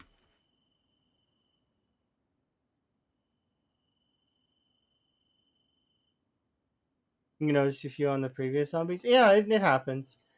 Sometimes you'll see me just glaze over it. It's because I've been to Electrical 10 twice. I've been to Mechanics 10 3 times.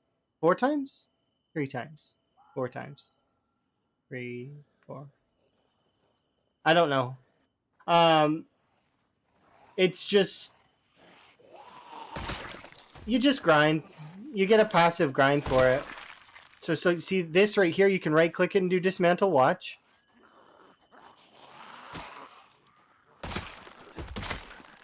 One sec. You can also just right click this and do dismantle watch, and it'll do all the watches that are on your tile. Same for if you do it here. You can actually craft one. See?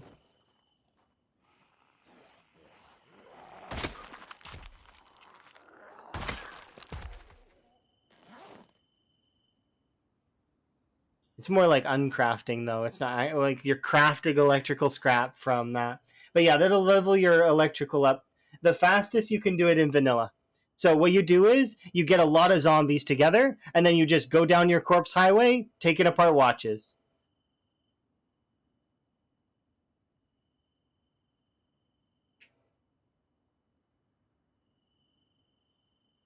I'm a little confused why there's so many here, though. Like, more than none.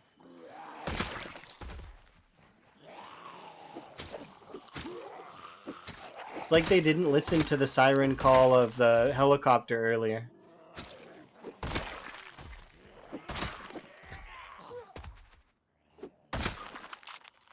But yeah, I'm not doing it right now because it's just I don't really need to focus into it at the moment. Plus, if you don't have the books, don't bother unless you're just doing the first couple levels. If you're doing the first couple levels, then that's fine. But if you don't have the reading material for electrical, after level like 3, it becomes very tedious to do the rest of it. Up to the point where it's almost pointless to do the rest of it. It's something like you would need over 1 million watches or some nonsense. I have the calc somewhere. I don't remember where it is, but it's like I don't think 1 million is accurate. I think it's like but it is in the hundreds of thousands of watches. So like yeah, get electrical, at least electrical 2. You could do the first 2 levels without it because it's only a few hundred watches. Like the first one, even with slow learner, it's like the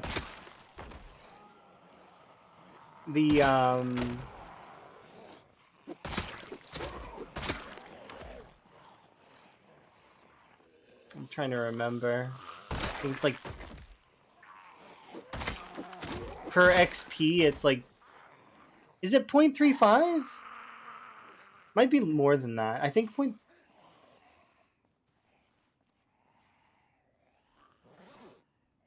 My character's body is being annoying right now. Eat the cereal. Put away this.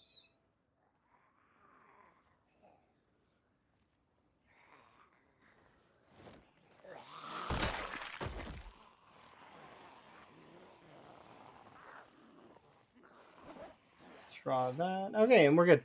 But yeah, I would do at least electrical. Get my if you can get your hands on electrical one, it'll cut the watches you need in like to less. But later on, it makes it so you only need like a fraction of the watches as opposed to requiring like hundreds of thousands of watches. You only need like, I think it's like something like 20k watches or something. It's absurd because you get increased levels of experience per book, right? So the first book is times 3 XP, so it's not that much of an increase. But by the end of it, you're getting like times 16 XP or something. Sure, it is on a bigger number, but that's not. It's still times 16. Some kind of monster. When you're hungry, everything's good.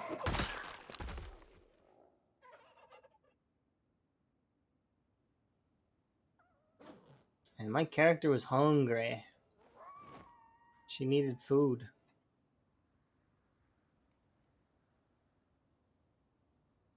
Alright, let's put you down. Get arrested. Yeah, but I'm surprised that there's quite a lot of them here. Okay, I want to get back to the other place though.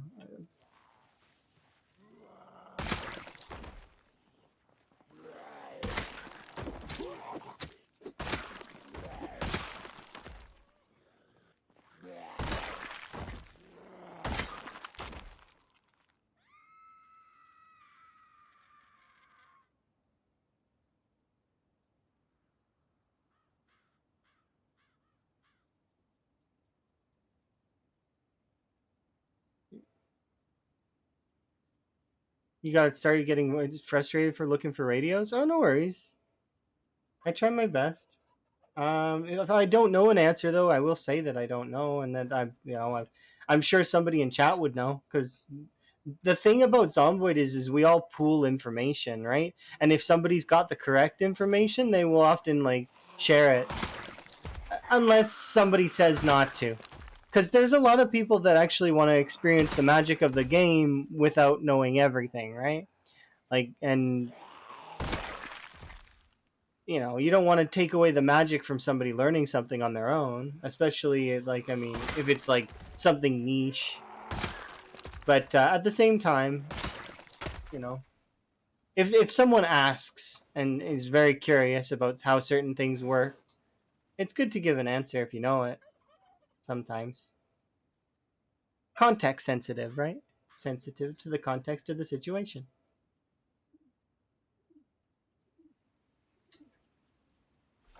Really have the keys to this broken car.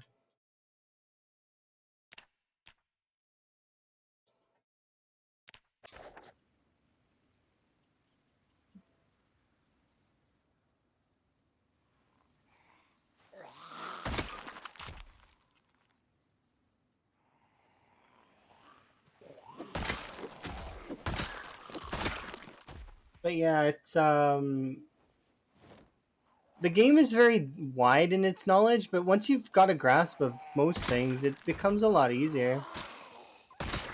Like, it's very simplistic in a way. You can kind of, kill zombies, loot, eat, base build, and just chill. It's Zomboid is really very much a Zen garden. Once you get past the initial, like, zombies. Once you get past that first, like, stage, it becomes a lot more chill. Even on Time 16 pop. And there's still moments where I will get jump scared, or I'll be nervous, but it's most of the time it's fairly relaxing.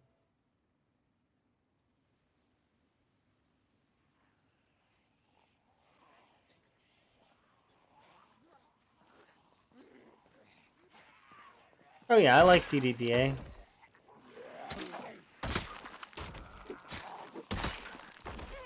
I'm looking forward to Build 42 as a result of that. They're going to be adding in like bone weapons and a bunch of other cool things.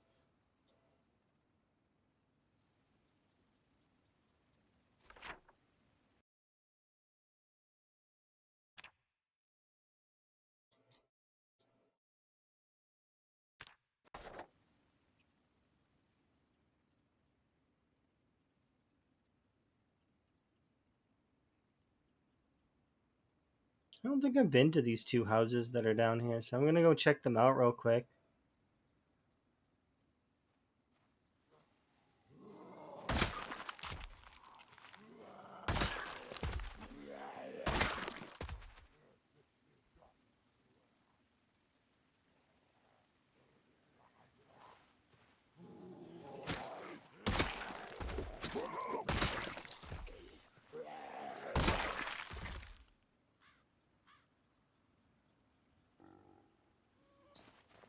Hey, look who changed their name. When did you do that? Was it recent?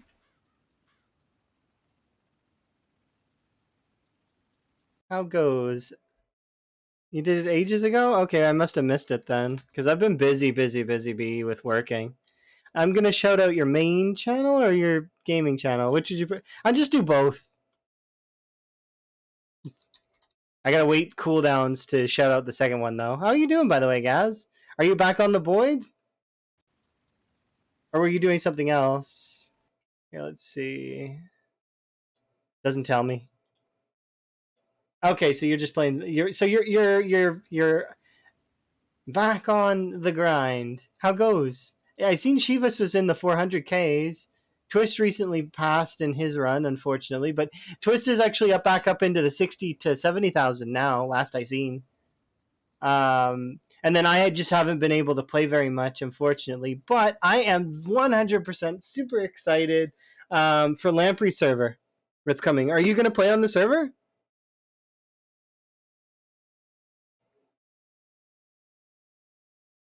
Oh, you're gonna snag. So you're going to poke my mind with some theory crafting, you're very tempted. Well, if you're not tempted enough, guys, here, check that out. There's a little bit more temptation for you.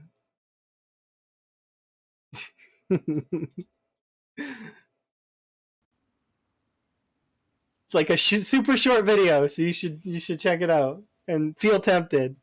It's really short. It's like 20-30 seconds or something. But yeah, feel free to pick my mind with whatever you want, theory crafting, etc.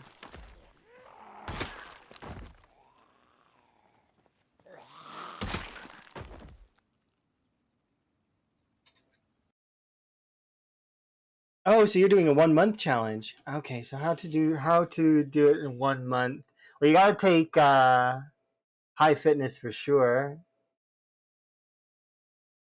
I think you would take high fitness, but average. You wouldn't. You just wouldn't take a to maximize your kills. You wouldn't take anything that makes you weak, but you wouldn't take anything that makes you strong, in my opinion. In my opinion, because how fast you can level strength is like it's absurd. I would figure you would want to just keep that average, and that gives you some points to work with, right? So from there, you want to hyper focus whatever is going to give you the fastest XP gains, which in my opinion would be it's hard to beat spears, it really is. Base Apocalypse getting over 20k kills in 1 month. Um, trying to think of how to go about that. 20k kills in 1 month. So you would basically need to immediately start and rush yourself to grab some kind of day one, day two. So in a month. Um,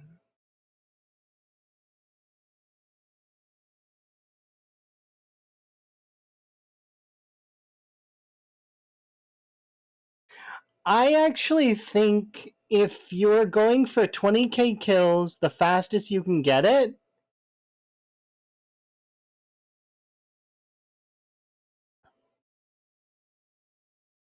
either axes, long blunts, or short blunts might beat out knives.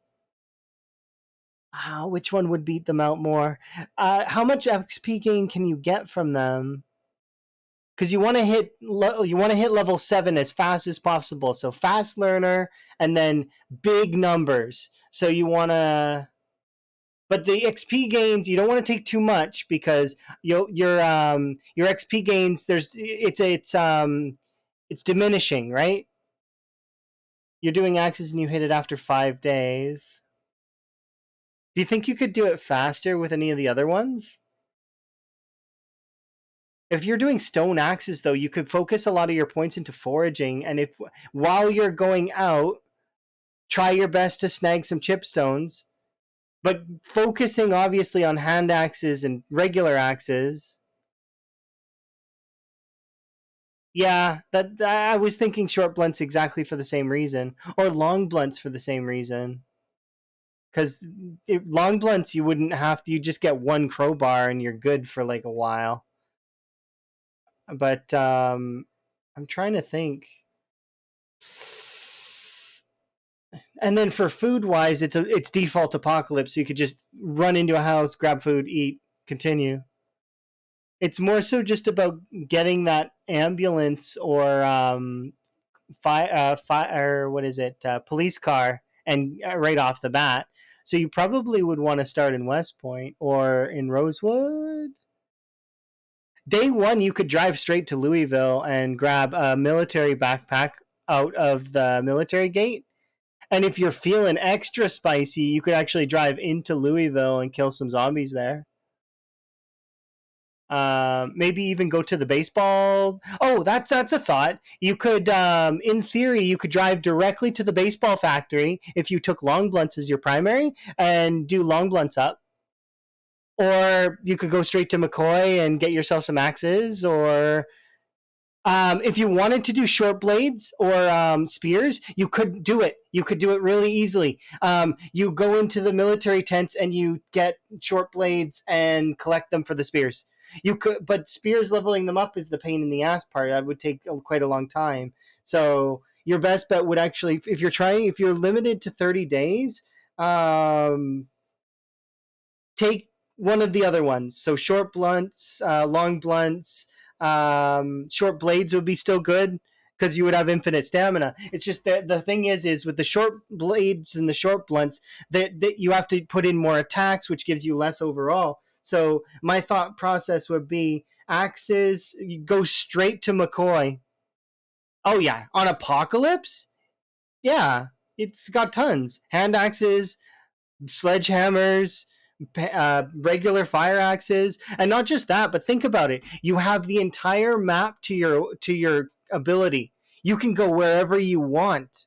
You don't have to just go one place or another place. You just hop in a car and you drive. And if you're playing on default apocalypse, you have power, so you don't even have to worry about any of that other stuff. You could just go straight, get yourself an ambulance or a police car, drive straight to where you want to go, and collect everything you need. On day one, you can have a military bag, you can have the generator mag, the herbalist, you can have everything you want, books, whatever books you want, although you wouldn't need them because you're not going for a run where you're going to sustain. You're going for short term, so you want short term gains, fast learner, and arguably I would take fast healer over slow healer, because any damage to your character at all, you don't want. Like, I mean, you'd almost want to restart your run if you take damage. So, in I guess in theory, taking slow healer is best on that then for the extra points. But if you take damage, you might as well restart. It's like, but yeah, I would go if you're going axes, go to McCoy. And if not McCoy, then uh, go immediately to Rosewood Fire Station, and or any other place that spawns axes. Like, I would immediately be driving to the primary axe locations, and you know, building up zombies. If it takes a day to get like 3 axes, those are 3 axes you can use to level yourself up in those areas, right? And it's not like you're limited to an area. You can like go from McCoy to just, you got to be careful where their areas are covered in cars.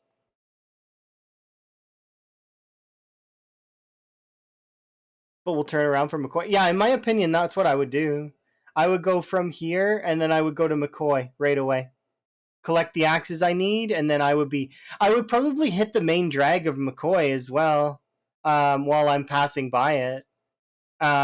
Get maybe 1,000 kills in Muldra, then immediately um, go to West Point. What would be in West Point that you need? I guess this place right here has axes as well. So yeah, go into this place here. Then from here, you want to well, I mean, you want a military bag, don't you? So I would just drive immediately then to the checkpoint and collect my military bag.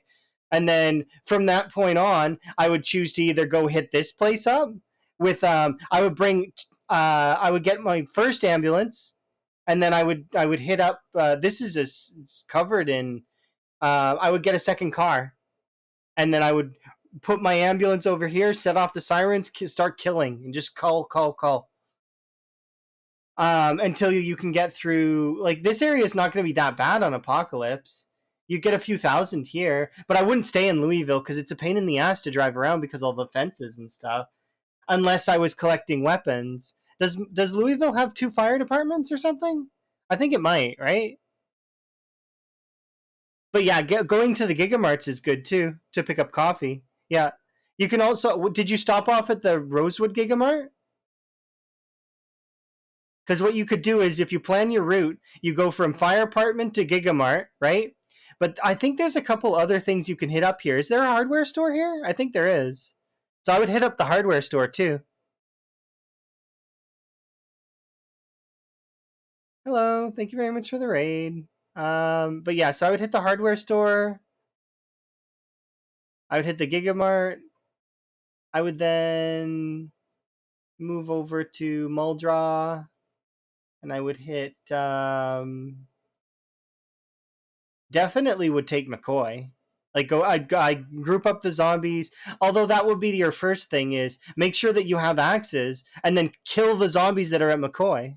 That goes towards your total and gets you axes. 2 for 1.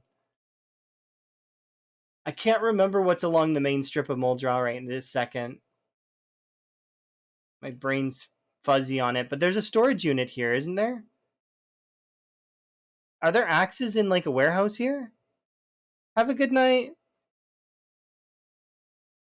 And thank you very much for the raid. I am still thinking. Train yard's useless. Because you're going for high kill volume, so you definitely want to hit this, and then I would consider mall. Mall is definitely a big one to consider, because if you go to the mall, this is one of the most packed cells in the whole map. Plus, you have these areas over here. These are worked on, these are like being worked on houses. They're not complete. I think you can find axes there, but maybe not. Like, they're not great. But the mall would be a good one. Go for mall.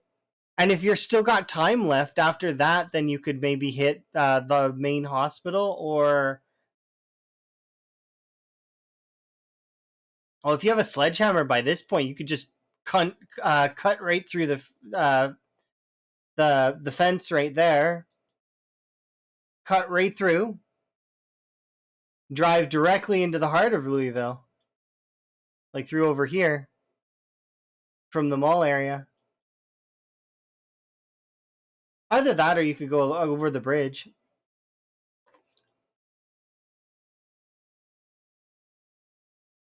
But yeah, cut right through.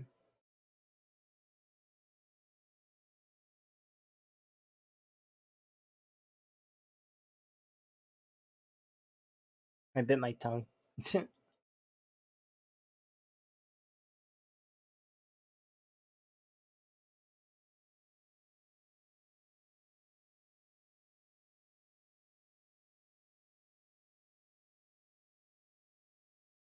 Hmm. You could hit the.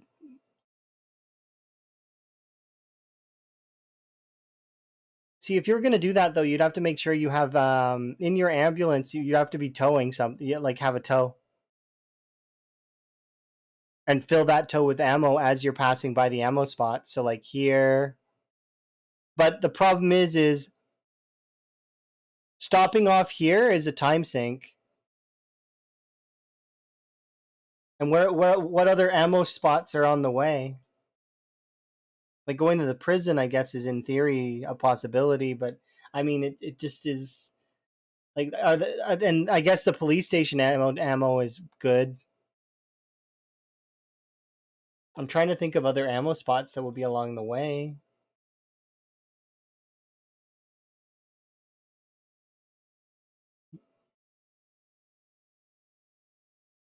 But would it like I mean, would the extra ammo be worth the the stop essentially? Because it does give you a little few more kills, right? Assuming that you're a police officer. But I don't think you are. You're a lumberjack.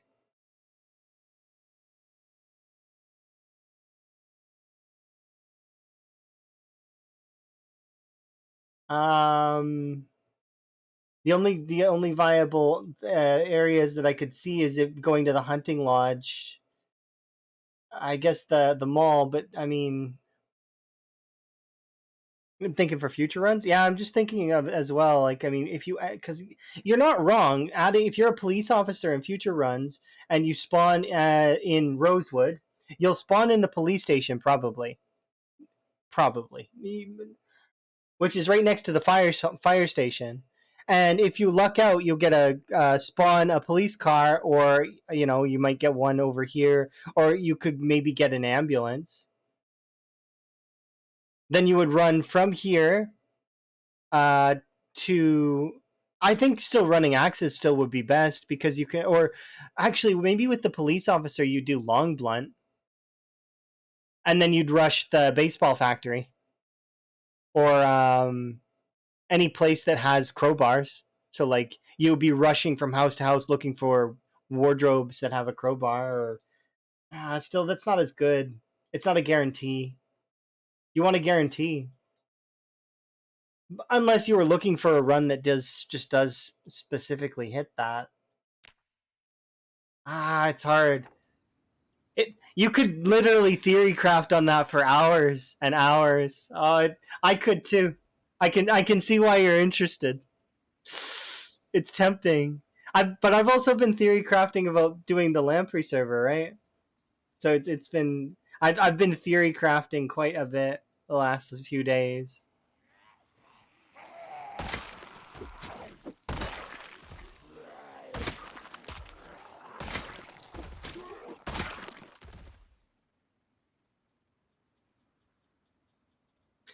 PZ. It's the one game that, like, I mean, you don't even need to be on the playing the game to be like. Well, it's not just one game. Lots of games are like that where you can theory craft, but it's like it's a amazing feature of many games to kind of just offline.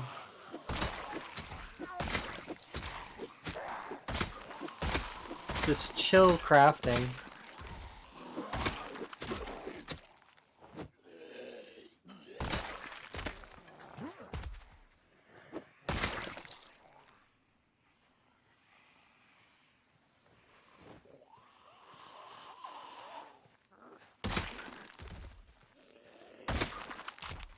See, this is why I think that short blunts would be useful as well, because you do get a lot of short blunts off of police officers, pipes, and they're everywhere. But it's like I still think short blunts wouldn't be as good, just because of the fact that a lot of the time it does knock down, and I don't know. I think axes are the way to go, but it's the whole stone axe issue of foraging, right?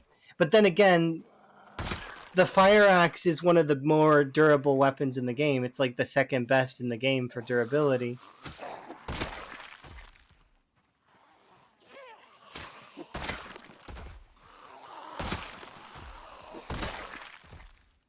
So it ends up being, yeah, I think axes still are best. Like, you're limited to 30 days, right? Maybe you would want to take a full 10-10 character. I'm just trying to think of if that's what you would want to do, but I think maybe not. Yeah, maybe taking a stout character is best. But maybe not. You want to limit. You definitely need to take 9 fitness though. So that's not arguable. That you need the 9 fitness for sure if you're going to. You need to be athletic if you're going to maximize your kills per day. And you need to be able to output like 1,000 kills. You could do about 30k, I think. If you could do 1,000 a day, you could do 30k, I think, right? And by the end of it, you would be able to do probably more during the back end of the month.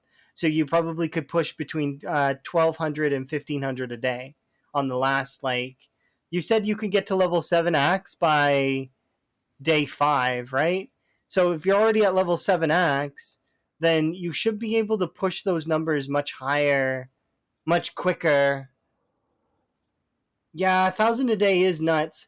But let's say you give yourself a 5-day grace period before you start pumping out the 1,000 a day. But on Apocalypse, that's the thing, is you would basically have to go to the biggest cells possible. You would need to go to the mall. You would need to have weapons within the first few days, and you need to go to the mall. And you would basically be non-stop running and killing and running and killing and eating coffee and running and killing and taking antidepressants to make sure your attack speed and your swapping of weapons was not hampered by any means. So that, or read a book real quick, but that's time cost, right? So which do you want to give up? The time to actually, you arguably could take fast reader to increase the ability to read a book fast, and that would be probably better than waiting for the time for the antidepressants to kick in. Unless you brought food that's delicious that you can eat, that's variety based, you know what I mean? That would count as antidepressants that also sate you. It's hard. It's definitely difficult to. It's maximizing the amount of kills. I still think that it's doable. That you could probably do at least 30k. I think 30k is doable. At least 30k in the first month of the game, you could probably do it. Especially folks like you, Lamprey, and Twist. You three are monsters when it comes to killing fast. Bonds probably could do it if he could manage to just deal with sprinters. I think that's actually a fast shambler game mode that Bonds could play. He just gets too bored with the shamblers, you know? But I bet you that game mode would be better for him if he had like a really hard time limit like that.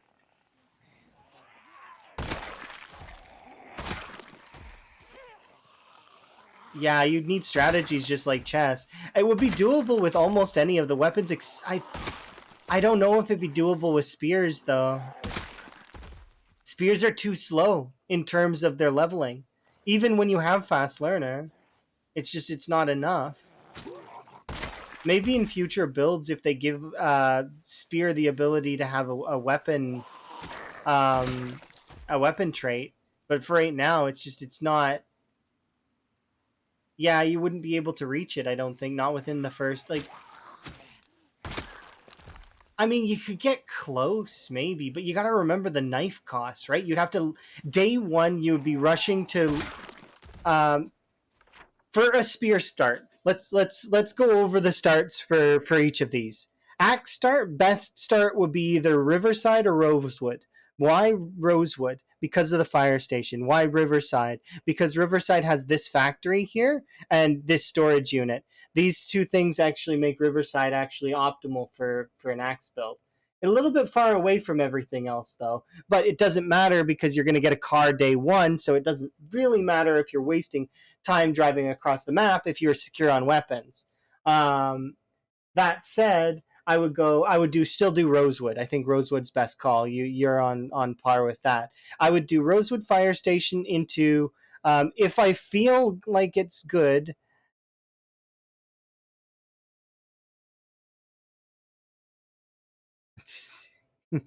Hi Sally.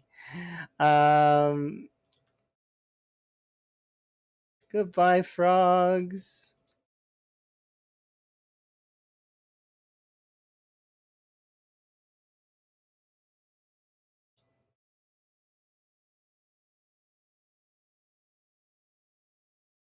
There we go. Um, Okay. So let's see. So for axes, we've decided that that Rosewood is best. At least I've decided Rosewood is best. Out of all of the places, it seems like it's the best call. Um, your path would be probably from fire station. Maybe you do the prison to hardware store to um, Gigamart. Then you'd leave after killing maybe 400 zombies. Let's say. Your day one 400 zombies is a lot to ask for, but maybe 200, let's say. Then you're gonna have to catch that up later. Um, you'd go to McCoy would be the next place I would go, and then from McCoy I would either stop at a food store here to see if there's more coffee, but then I would immediately be booking it for this warehouse here to get more axes. Gigamart's there, gun store, then leave. Go to the mall. So you should be able to get to mall by day three, or well, sorry, let's say day four. You get to the mall, and you could start your killing and your stuff at the mall. So that's for axes. For the other ones, short blunt, long blunt, I think for long blunt and for spear, and for short blade, you'd want to start in West Point. You go West Point. You rush getting a vehicle, probably a police car from the West Point police station. Then you drive out, immediately go up north.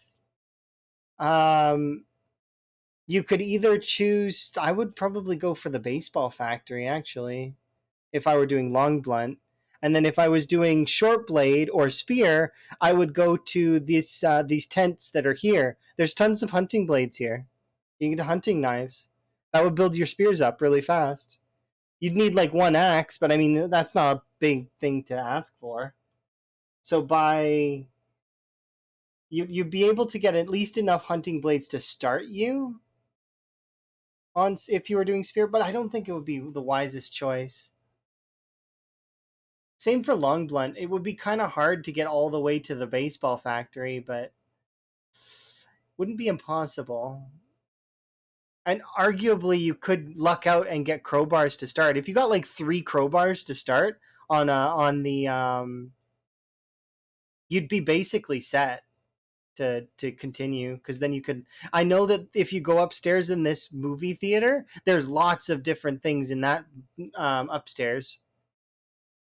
I don't know, like I think I seen crowbars spawn up there, but I know for sure I seen some crazy stuff up there. Plus, the shovel is not a terrible long blunt weapon, so you could use the shovel if you ever see a bunch of those. And they do spawn quite frequently in the same spots that axes do. Um,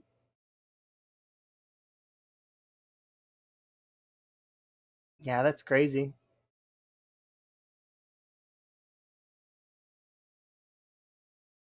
This theory crafting's been fun.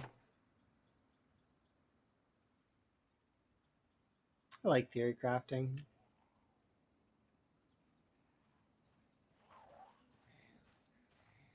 Oh yeah, absolutely. If you can think up more stuff, definitely let me know, and I'll give my take on it for sure.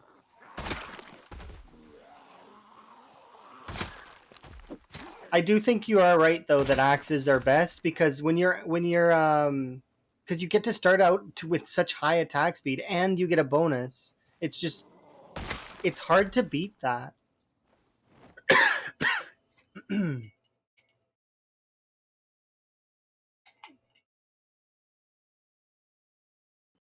There we go. Oh yeah, I like that stuff. Brain tickling because you get to really think about stuff. How would I approach that?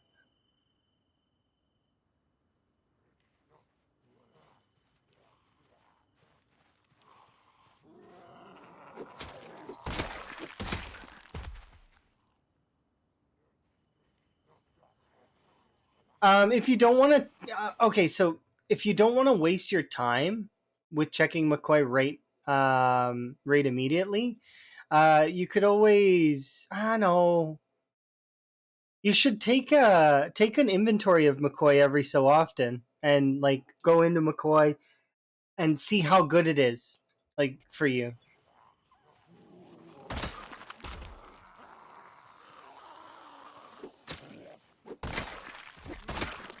because it might not be the best play.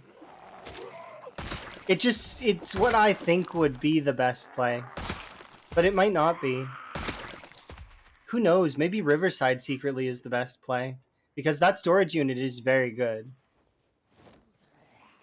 I've seen last time I went there, it was quite stacked. But you wouldn't worry about running out of power or anything like that because you're only playing for a month, right? Power usually kicks off in like first little bit, but you'll have power for like majority of the time.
There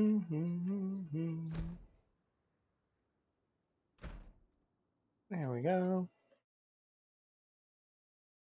To get 10k kills in CDDA, oh, it's really easy comparatively to the first 5 days to 10 days. You'll be healing, and then you just need to make sure that you're maintaining kills at the same time.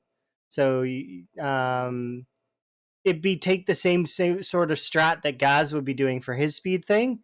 Um,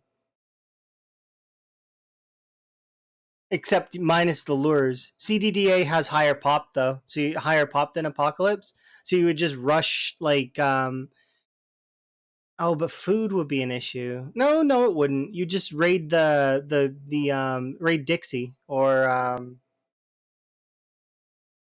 yeah, I think that would be the best call. Raid Dixie.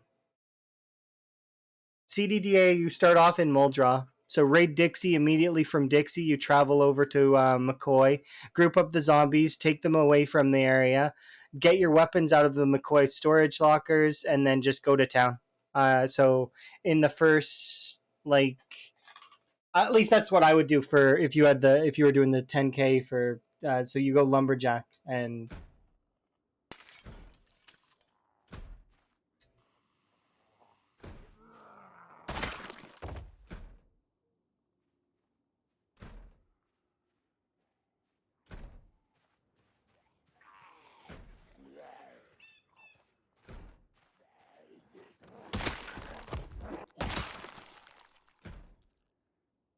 Come on, one of you's got bound to have a key, right?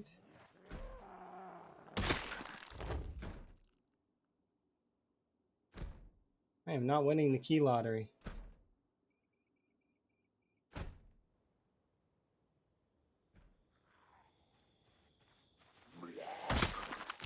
All right, have a good sleep there, guys, or other work or other things, depending. I'm not sure.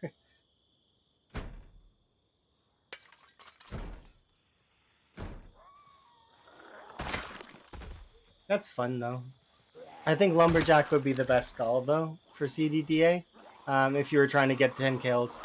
And I think you could do more than 10K kills in a month. I think in CDDA you could probably squeeze out 20K. Assuming that the first 5 days and 10 days are spent healing. That's assuming you don't get a needle. If you get a needle, you could go a lot faster. But obviously, getting a needle is not something that's you don't expect to get a needle in CDDA.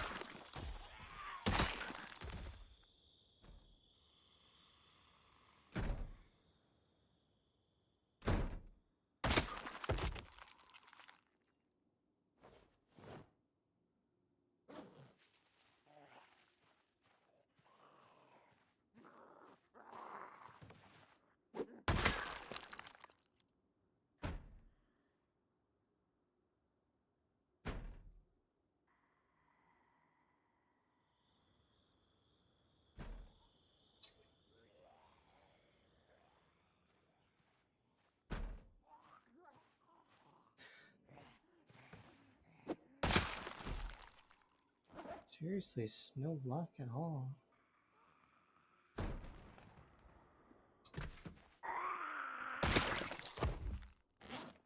Finally.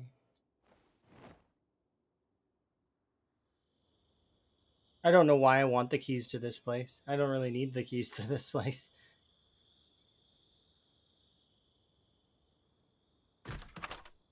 What do I expect to find here? Nothing, probably. It's not bad carpentry XP, though, if I really want to take apart a bunch of beds. But I really need carpentry XP. Oh, there was a key on that guy. That sucks. I didn't see it.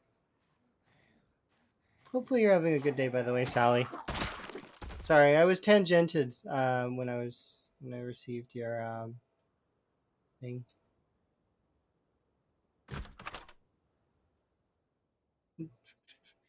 No, not trying to glaze over it.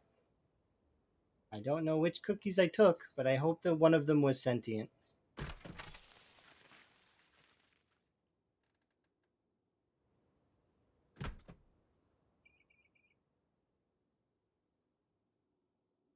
You were having soup for breakfast? Oh, nice.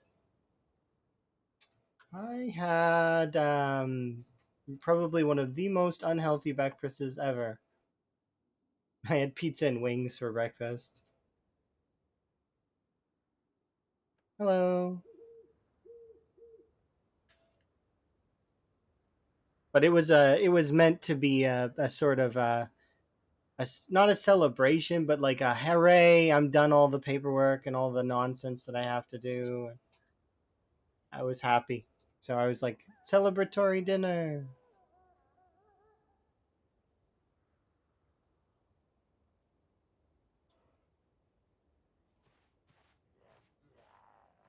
Loaded dose of matured eggs. uh, I appreciate that. That is great. You be safe though, Sally. It's been very annoying lately. We've had many, many fires in our province. At least I think you're still sort of around. Or remember, maybe you moved. If you did move, then good. Then you're not in the fire zone anymore. Ugh, it's been so smoky lately.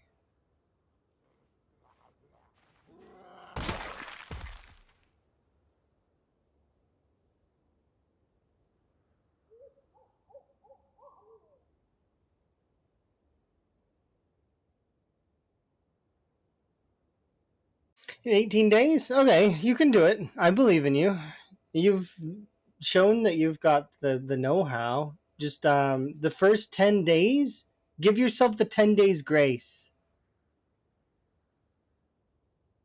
Try to kill maybe a couple hundred a day max in the first few days. Because you're not going to be able to sustain the weight, not unless you're like killing those 100 in Dixie and eating food there at the same time. But that's what I would do is if I was focused really hard into trying to get the most kills I can as fast as I can, I would do lumberjack into axes, forage up a few chipstone axes, and then I would rush Dixie looking for hand axes and food. And then after Dixie, I would immediately then rush McCoy to get the rest of the zombies out of my way.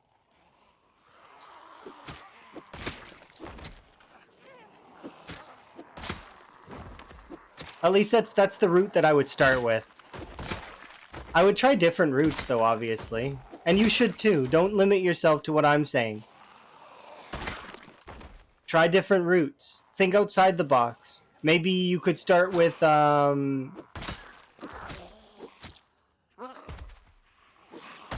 knows? An example would be of thinking outside the box is I think that Farmer is secretly really good in sprinters to slow them down.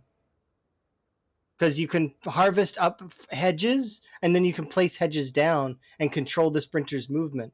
Now, in theory, that works. In practice, it's not as easy as it sounds.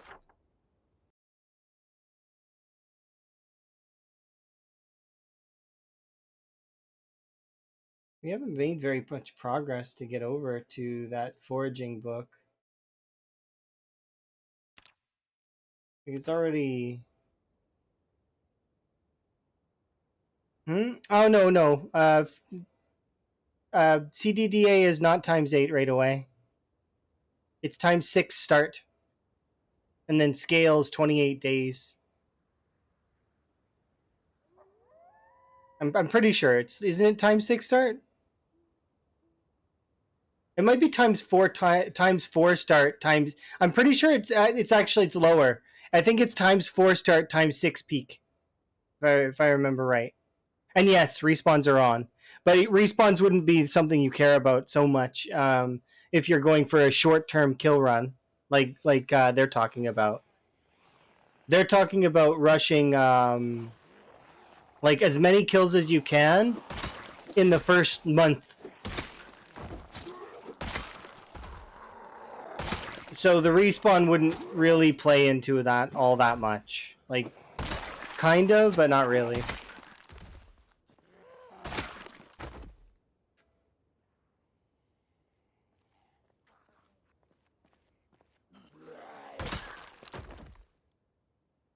But yeah, I think it's times 4 pop times. Is it? I'm pretty sure it's times 4 times 6 peak. I don't remember. It's been a little while since I played CDDA last. Plus, I'm not the kind of person that has the options available to me to look at right away. I well sometimes I load up debug, but it's I don't go into debug as often as I should, especially lately.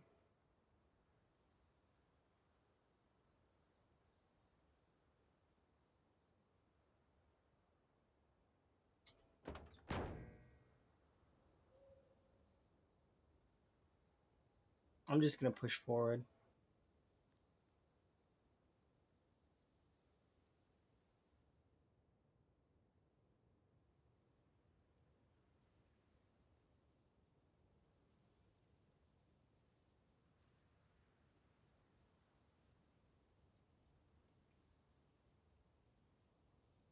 I didn't realize that it was this far. Yeah, okay, so Google says that it's 4 start, so it's times 4 on start, and then it's 1.5 times by peak, so that's times 6. So I was right.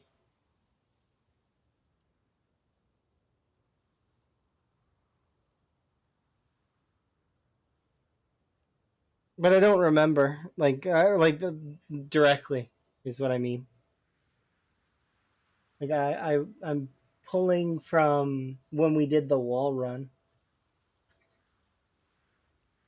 People, and then for example, someone told me that the abundance is set to high. Everything else is really really low, like low settings, except for abundance. Nature's abundance is set to high.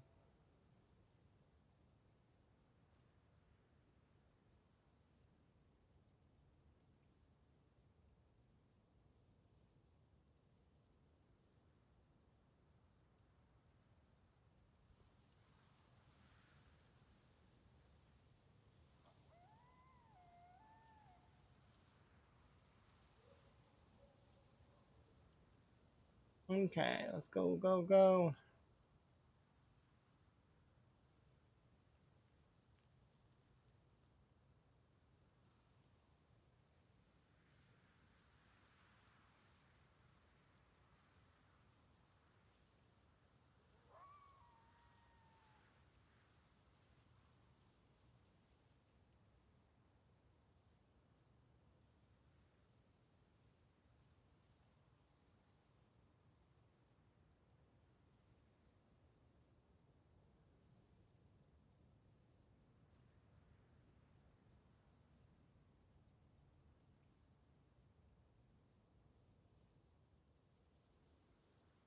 Okay, once we get there, we'll have a sleep, and then we'll make food in the morning with the rabbits that are in the fridge, and then we'll head and collect those 2 books so that I can have them. I have the farming 2 book and the foraging 3 book, and then I will run all the way back to where we started, where the potatoes are. We'll harvest them. Hopefully, we'll be able to read the farming 2 book before we harvest them, but I don't think we'll be so lucky.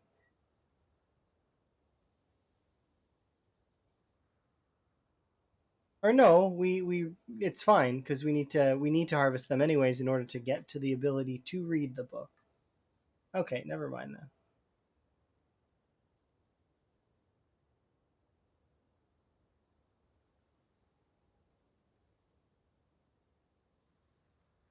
Lots of travel, but that's okay. I'm okay with that.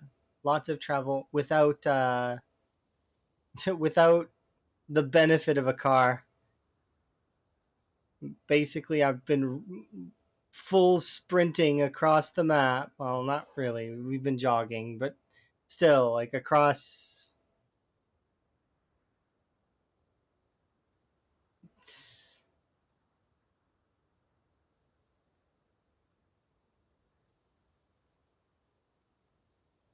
Still, it's not the worst. I don't mind jogging these distances.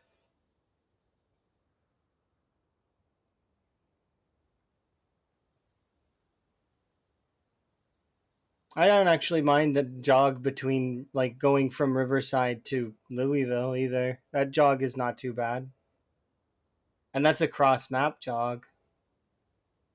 That one takes a couple of days.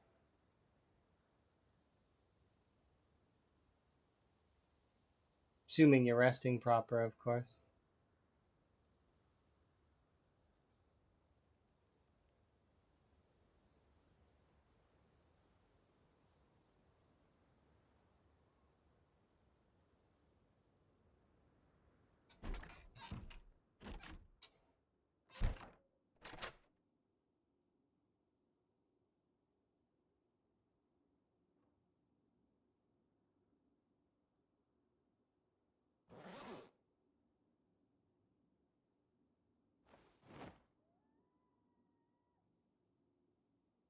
We'll cook up some of the rabbits and bring them with us.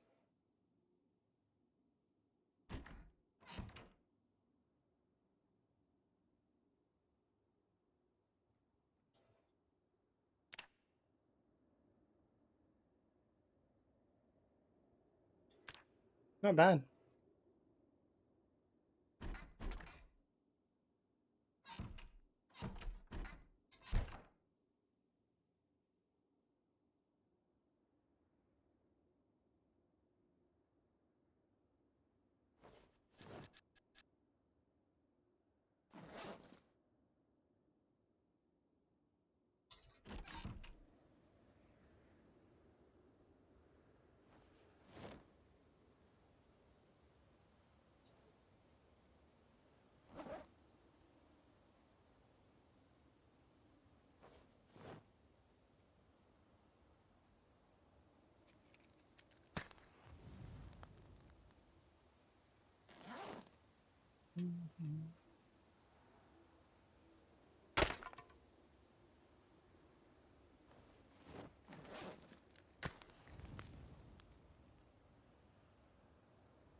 The frogs are not sad to go. Oh no, they're never sad to go.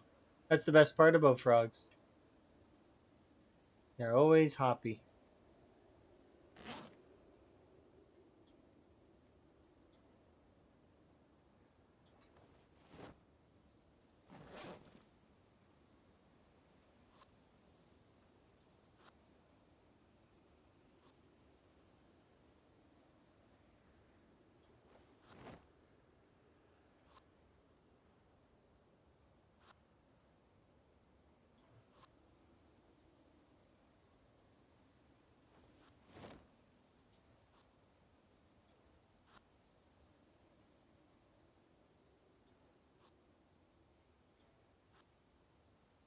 So see, we just ate like 3 meals full past full to bursting, and we're eating another one.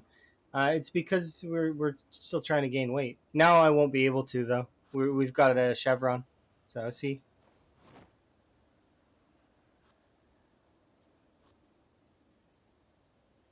there we go. Perfect. Okay.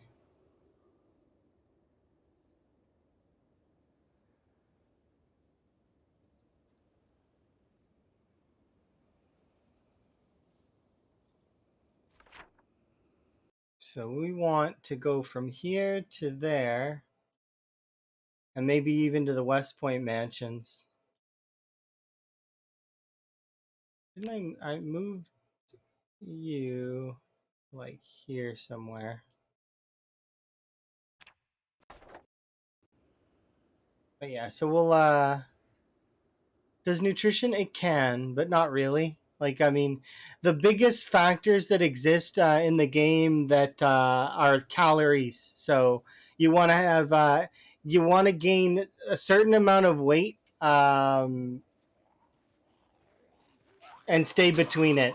So you want to be between 76 and 84 in terms of your weight. That's the optimal weight to stay in between.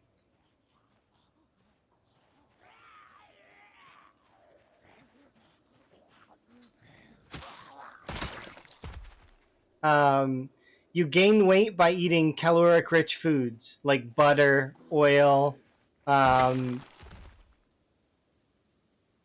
fish, rabbit, that kind of stuff. Those are caloric rich. Corned beef, any of the bigger meats. Uh, it says on the side of the tin how much calories it has. Generally speaking, if you're trying to gain weight, you want to be above 2,000 or 3,000 plus calories.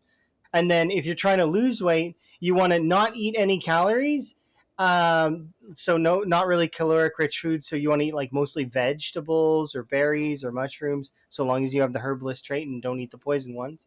Um, and those don't have very many calories. So eventually you're going to hit the like the downward calorie cap of negative 2,200. Once you hit that, you're going to start losing weight like rapidly. It's very easy in the game to lose weight than it used to be. Um, and in saying that, it is you like I said, you eat berries, veg, mushroom. If you're going to lose weight, fish and rabbits are the best way to gain weight. But even still, like I'm eating rabbits and I'm still losing weight, it's because I'm fighting a lot or I'm running around a lot. You also want to. It's based on your character's sort of what is your character doing. So my character is running a marathon, like literally a marathon every day. She is running from town to town looking for different things, and as a result, she's burning a lot of calories. If you're trying to gain weight, don't do anything. Stay home. If you're not moving around, you're gonna gain weight. That's how that works. Or at least in PZ. You don't move and you eat your fatty foods. But if you're running a marathon and killing zombies all the time, every time you kill zombies, that's caloric loss. So every time I'm running across like from area to area, like the start of the stream, we were here. I looted all of this stuff, all of this stuff, all of that stuff, right? And then we ran from here all the way up to there, right? Then I ran from here all the way back down to the bookstore so I could go look at the books. Then I went from the bookstore all the way back up to here again, checked the potatoes again, ran all the way over to these houses here, and then all the way across to here where we currently are, stayed the night, and now I'm running down this way with plans to go all the way to the foraging book. So she's run like every which way, right? Not a big surprise that she's losing calories, but just barely gaining calories because of the amount of rabbits that I'm eating. Yeah. But she's managing to maintain because of the amount of rabbits we're eating. And then the rabbits that I've caught are fairly chunky rabbits, like 75, 54, 70, 78.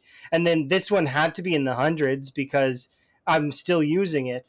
And we've chopped off like each flank of the rabbit that I chop off with my cooking is 10, right? So it gives me 30 plus the one potato, that's 9, 39 hunger, right? And I've made how many little rabbit meals? Like quite a lot. But yeah, protein does actually apply a bonus. So if you're eating proteins, like rabbit and fish, then you will get proteins which give you bonuses to your strength and your fitness gains. You get more strength and fitness if you have protein in your system. That stuff is almost unnoticed though. The big thing that you got to notice is the caloric gains. So calories mean the most. And then what your current weight is, whatever that weight may be.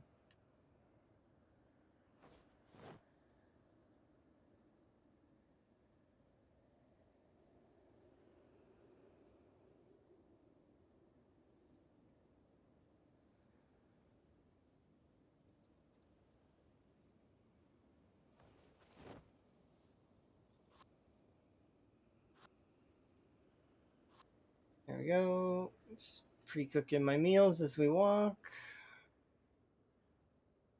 And my current goal, like I said before, is to get over to that house with the foraging and collect the book.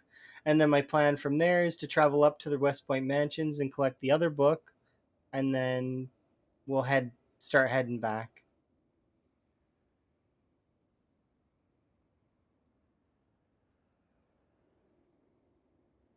The biggest reason why I didn't grab these books on my way out, by the way, was because the first thing is I didn't expect that I would need them right now and that maybe I would get the same book somewhere else. The second part is my character used to be a 0-0 character. She used to be weak. So carrying the book was not really an option because I was carrying other things that were more important. She's now no longer weak though. She is now level 6, nearly level 7 strength. She's stout. And she's fit.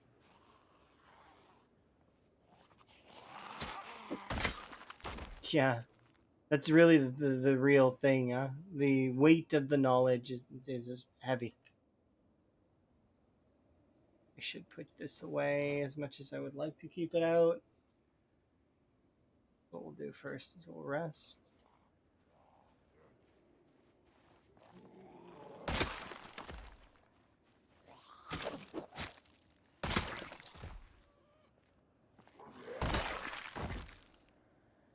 Ooh, you got a book in your bag. Nice. Just a regular book, but those cure depression, so.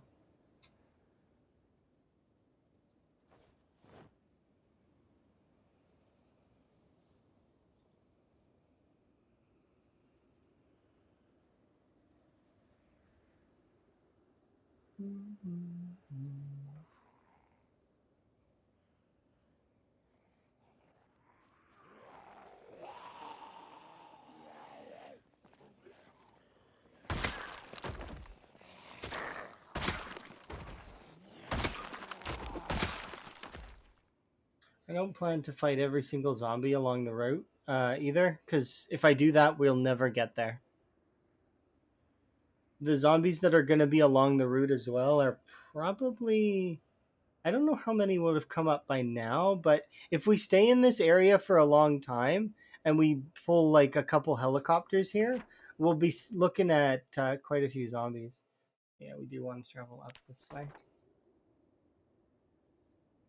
Um, Specifically in this area, we got up to 40. What was it? 44K, I think. But I think we were in the 30s of K when we were in the town last time. So the generator and car pulls must have been much louder before and must have pulled in a lot more. Also, last time we had a house alarm that was close to the south side near Rosewood. Not quite like it wouldn't have pulled all of Rosewood, but it would have pulled a chunk of the sidelands by Rosewood, which would have pulled up some zombies, which is why we had more zombies to deal with than we would now.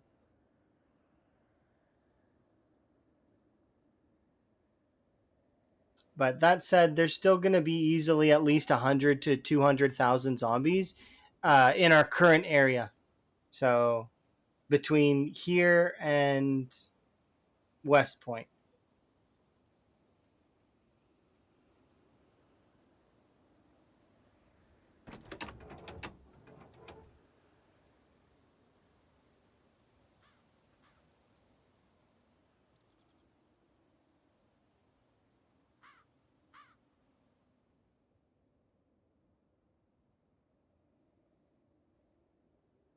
It's actually closer to 160K, not 200, but I rounded up because chances are if we did make it to that point in this playthrough, one, I would be kind of disappointed that Build 42 isn't out yet.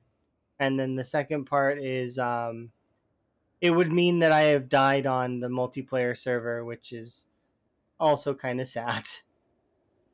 I don't want to die on the multiplayer server. I'm going to try my best not to. But you never know. If I feel like I need to sacrifice myself for other folks, I might do that. It just depends. Does definitely depend. Because I will sack myself to make sure other folks survive, but I would weigh it in my mind. Because as somebody who's providing food, that's important.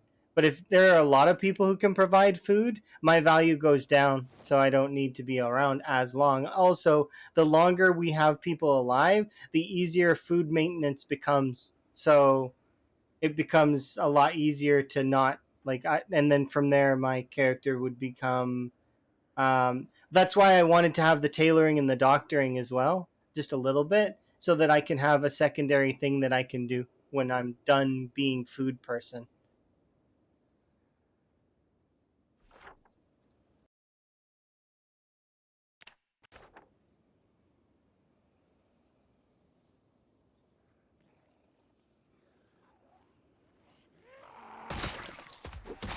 Basically, I'm thinking in the long term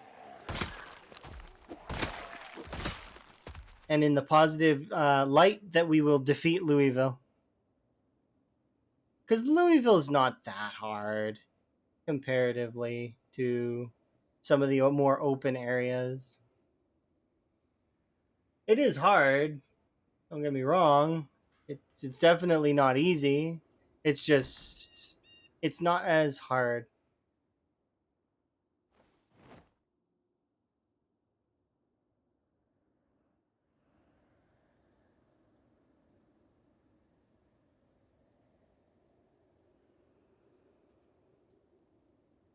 Okay. So we've got you. Now my next goal is to get to the West Point mansions.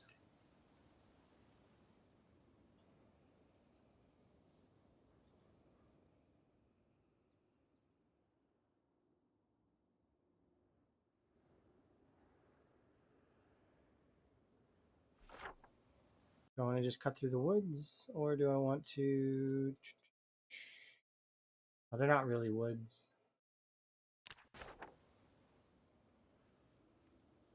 Because I want to get that farming book.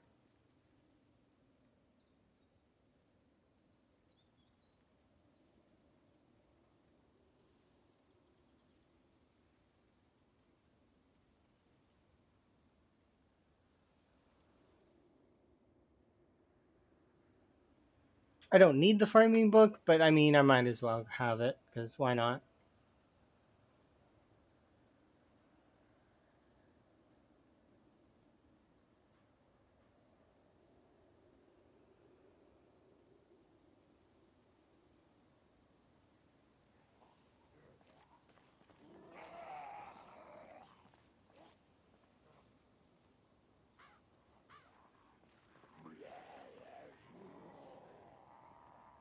It is tempting to just stay up here as well. But, nah.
Shoulder bump.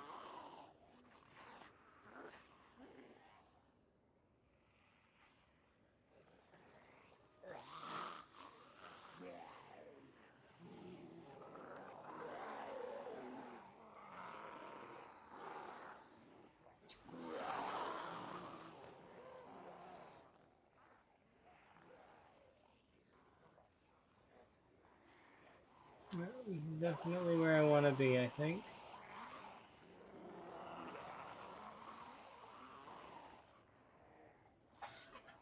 It is really, really tempting me to stay here. Because I see zombies.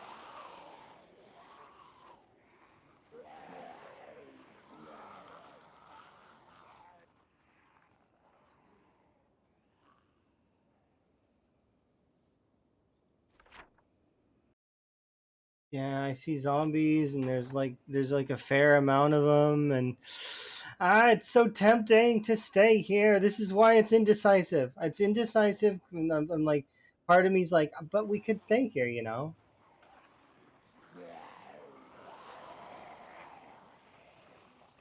The other part of me's like, but the crops that you planted, you should go back and get those. And I know I'm not wrong, but at the same time, it is frustrating.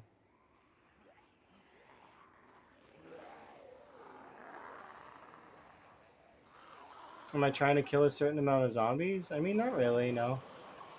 I mean, I'd like to get back into the triple or into the six digits, but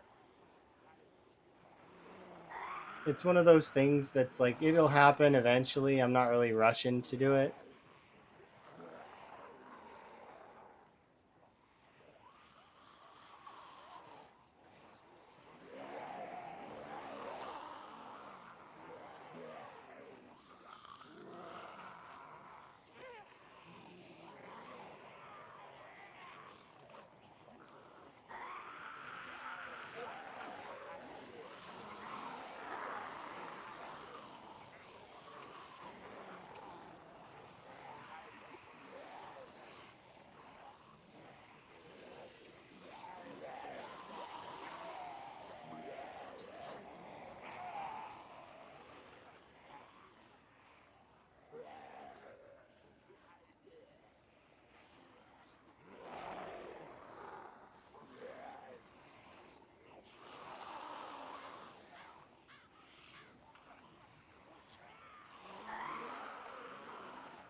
You can certainly see that West Point has fanned out a little bit. It's not that much though.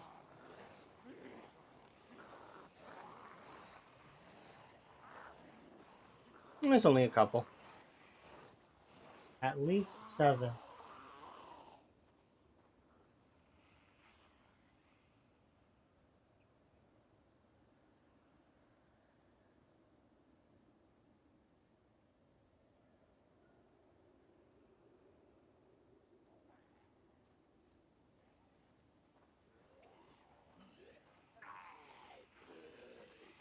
But yeah, eventually I'll kill some zombies. This is not necessarily like I'm not gonna beat my PB on this run. It's not gonna happen because if I beat my PB on this run, I like I said before, I'll be disappointed because it means build 42 still is now, and then my PB is gonna take me a good part of like months to catch up to, and that's assuming that I were to play just this game and not play the server like I intend to play. Because I'm pretty sure the server is going to be available tomorrow, so I'll probably be waiting and excited to play the server tomorrow if it's coming out tomorrow. Now, if it isn't coming out right away, then that's fine too. I'll just keep playing this game then. But it's just a matter of sort of figuring that out, right?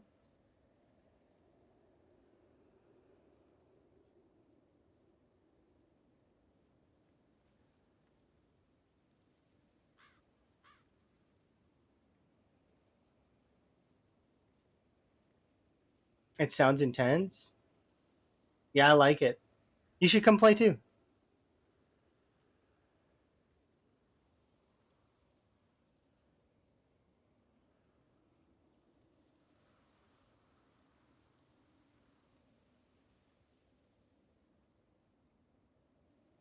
Why? It's the perfect environment to learn in. And if you die, you die, and you just you carry on. But if you don't die, what if you become like an MVP? They were integral in our survival.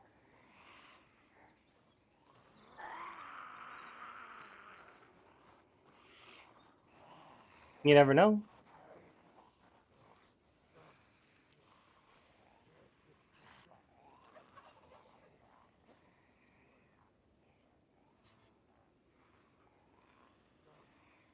It's definitely going to be worth it to give at least give it a shot. And a lot of us expect to die. I expect I'm going to die when we play the server. I expect I'm not going to last very long. I'm going to try my best, but it's at the same time, you know, getting into situations like this that I'm in right now is somewhat risky too.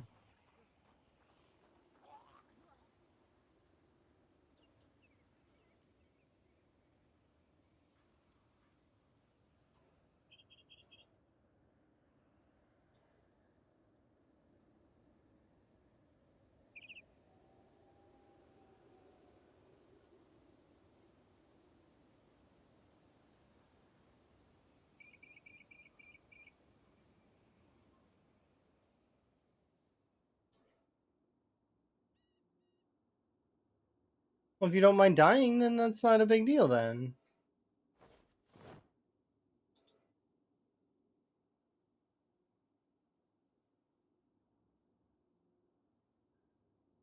Because that's the worst outcome. The worst outcome is you get killed on the server. The best outcome would be you enjoy yourself.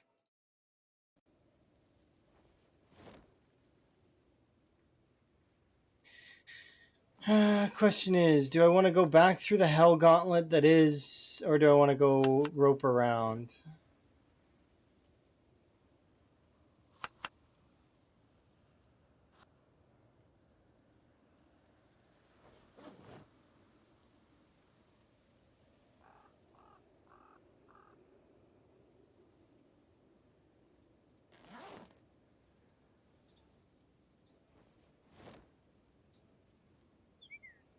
Yeah, I'm not going back through the hell gauntlet that is the edge of that area.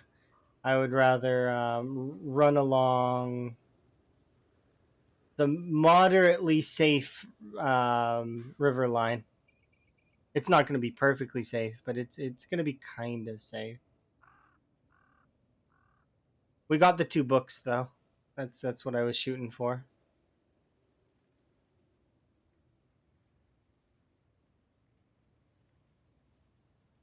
It's always best to go for the safe option. It's not ever like it's not spectacular, but usually it's the best, especially in a game like this. There's no prize, right? Your prize for taking the faster option is like increased risk or like slightly increasing speed of doing stuff. So it's usually best to just not. It's better to be patient and grind it out.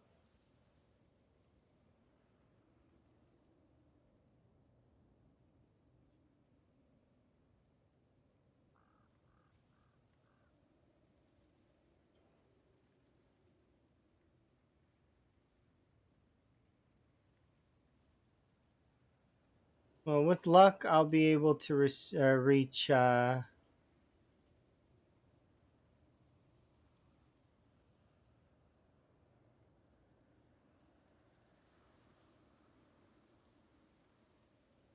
nice little house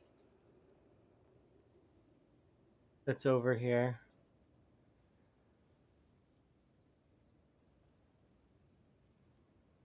Chances are, though, I will sleep before then.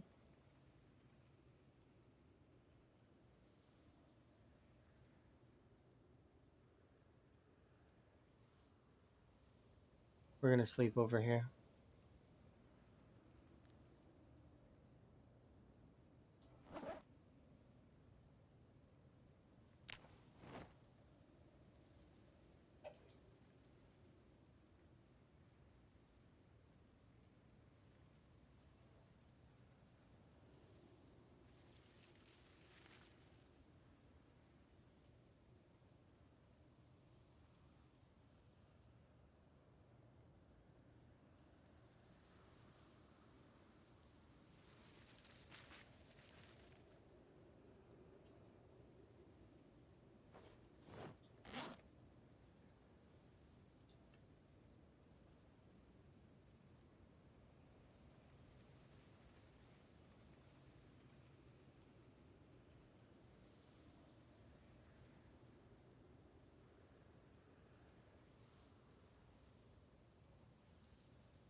There we go.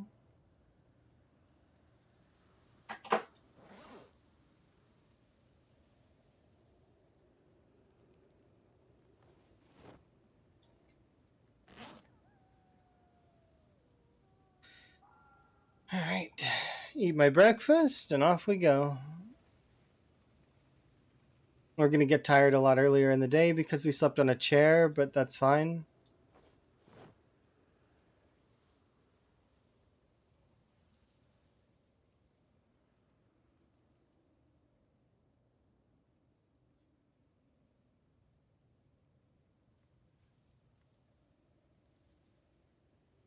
Yeah, you seen that there was it wasn't that much, but there was probably about maybe 300 or 400 zombies that were like fanned out along that area. That's not even all that much. I bet you it's like a smidgen of West Point's pop. I bet majority of West Point's pop still chilling in West Point because that's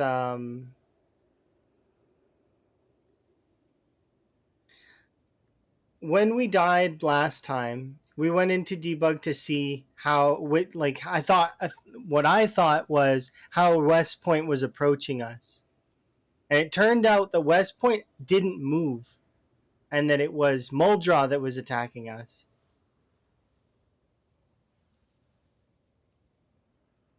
Yeah, I mean it's not that much though. Like I mean, if I had control of the situation with a little bit of like, like with a generator or with a car lure, or if even if I had a bag of watches like that was properly situated. I don't though right now.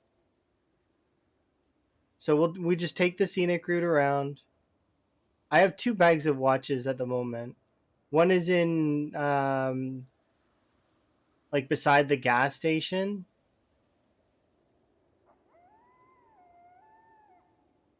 and the other one is over beside our little house there that I barricaded.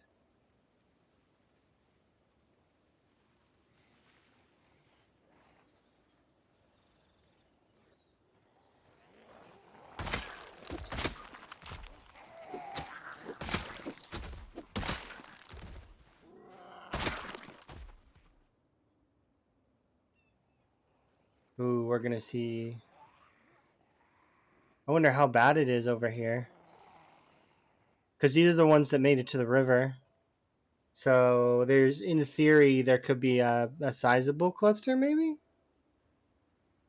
There's a few there.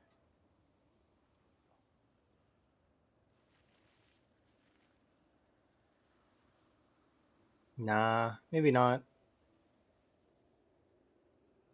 There's some. I definitely see some.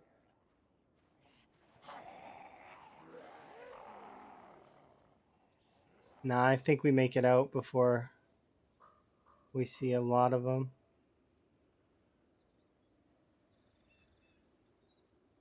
Yeah.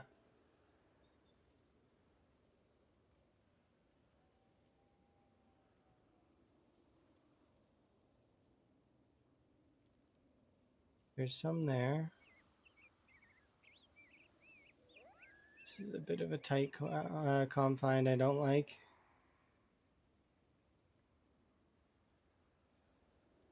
Luck we make it to the chair on the road.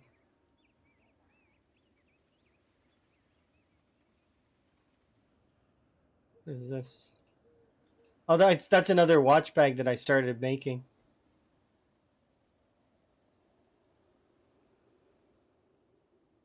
But we didn't get to finish it. Oh, we can actually cut straight through. Okay, never mind. We'll go straight. We're gonna go straight there. Straight over to how bad is it over here, I wonder?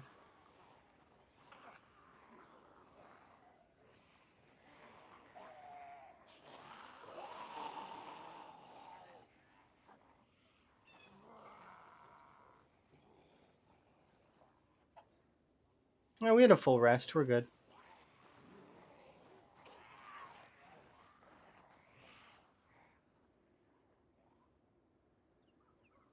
It doesn't seem like it's that bad. Just over there.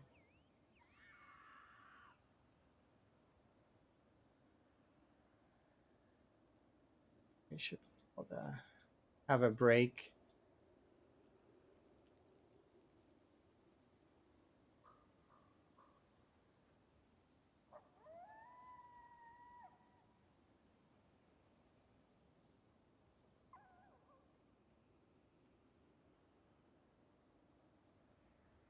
Who, me? Could be. Then who?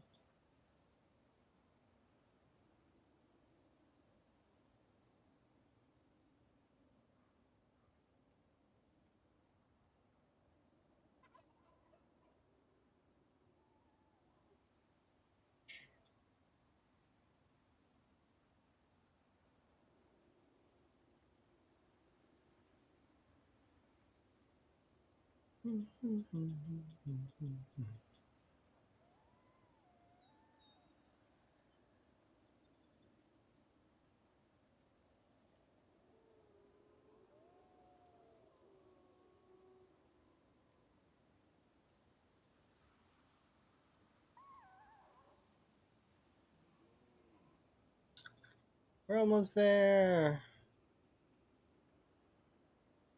We're thirsty. We're hungry. We're peckish, actually. You can. This doesn't actually mean very much. Doesn't do anything. I've got food in my bag though, so that's why I'm going to be eating food.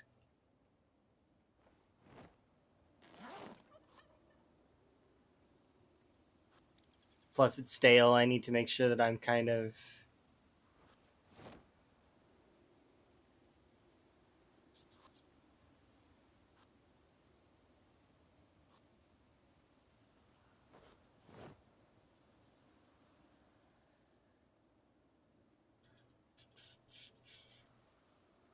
Yeah, Sally has good taste. Sally also sends me frog videos sometimes, and then I share them with Emma, and everybody's happy. It's great.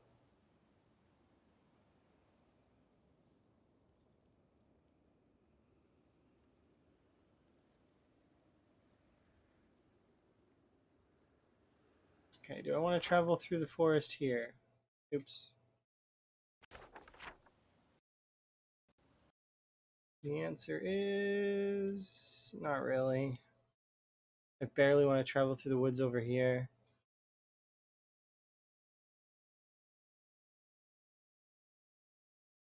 Oh, in all honesty, I should travel through these woods, but I don't even really want to do that.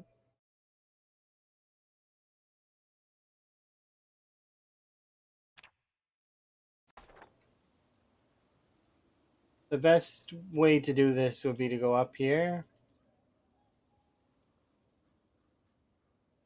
and travel along the route horizontally through open tree sections and trying to avoid close quarters behind trees.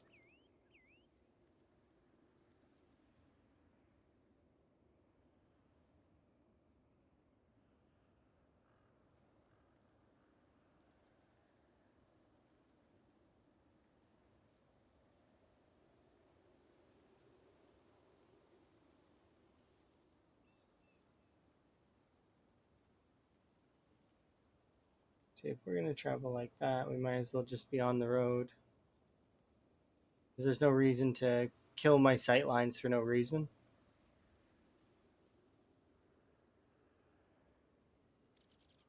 But yeah, we want to go along this route here and start going this way.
Sounds like you found it on a. Was it on a zombie with dungarees or overalls?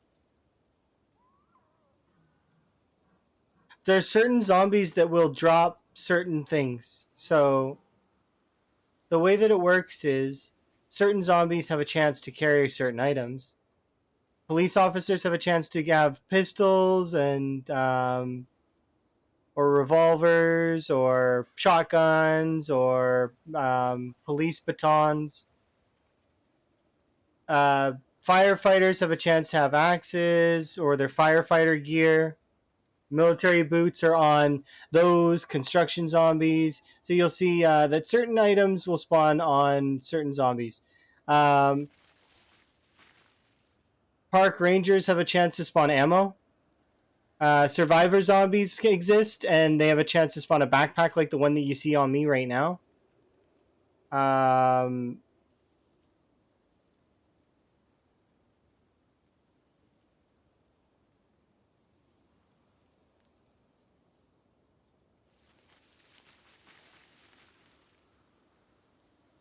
I hate this.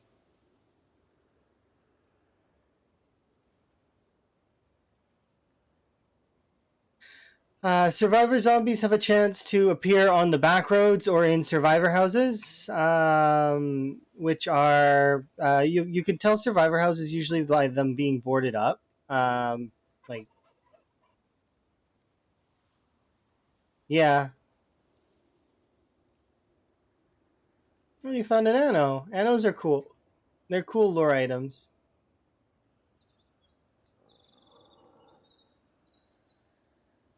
They can also give you some things, but they also can be very dangerous in some regards. There at least there's at least one anno that's very dangerous. Oh yeah, definitely cool to have different lore. If you haven't, check out the TV stations, like the other TV stations, the news reports and stuff, on the radio as well. There's a bunch of different like lore tidbits in the other TV stations, like the government in this universe trying to play off that it's just a sickness, it's nothing, and then and you just get to watch the world unravel. Like it's panic.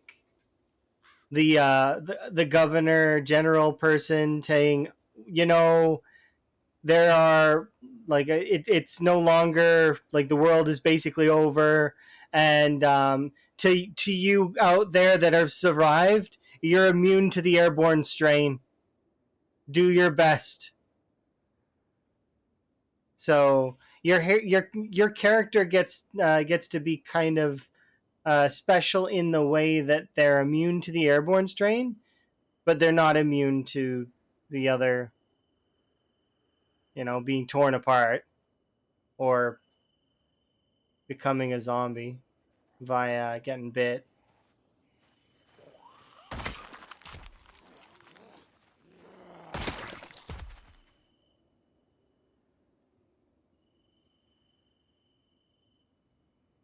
Yeah, it's airborne. And so it starts out in a lab somewhere, I think, but there's a lot of different like stories about it. No, there's no clear cut like this is the answer of how it all started. It's all there. It's left to the up to the imagination. Really, it could have been a spiffo that did it. It could have been, but it's kind of cool. There's lots of different like possible lore with it.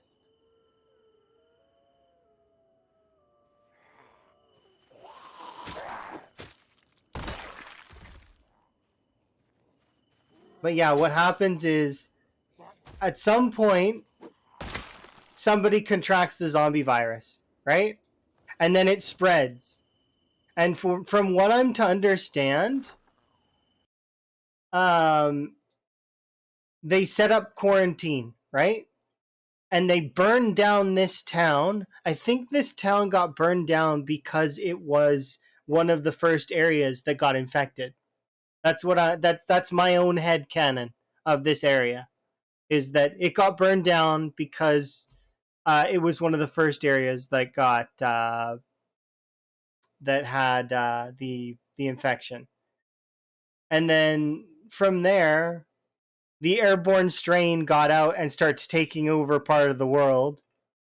At that point, everything goes to shit, and there's no point in quarantining anymore. So the military is also turning into zombies, and it just becomes a complete shit show.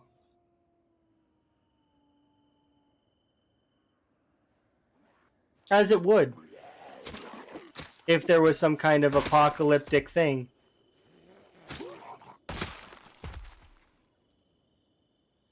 That's how it goes with all those kinds of things. Although our response was fairly okay-ish for COVID, COVID's a good example of our world kind of unraveling at something new.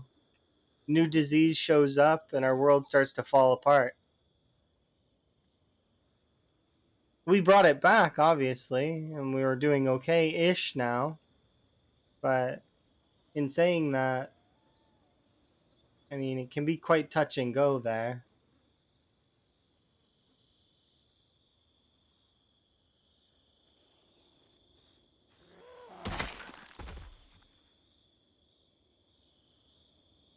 Ta-da!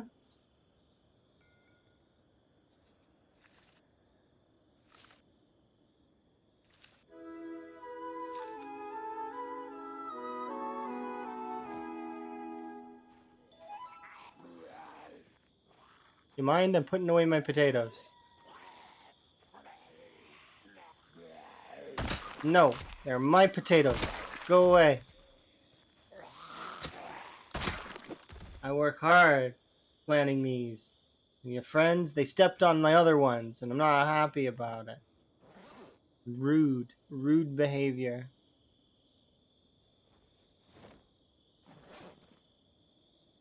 Okay, I don't need both of these, so we'll keep one pack on us, and the remainder of the seeds can go away.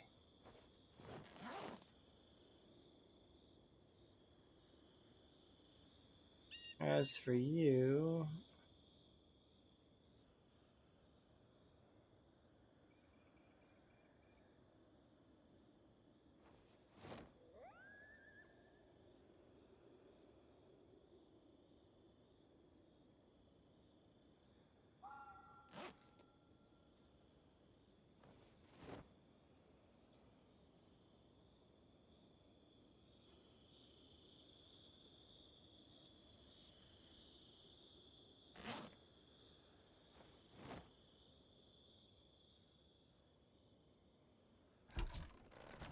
Is there any water left in here? No.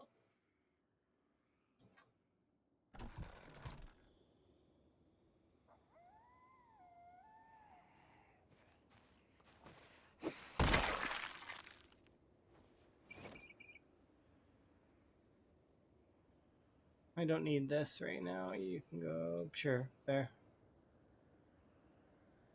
All right.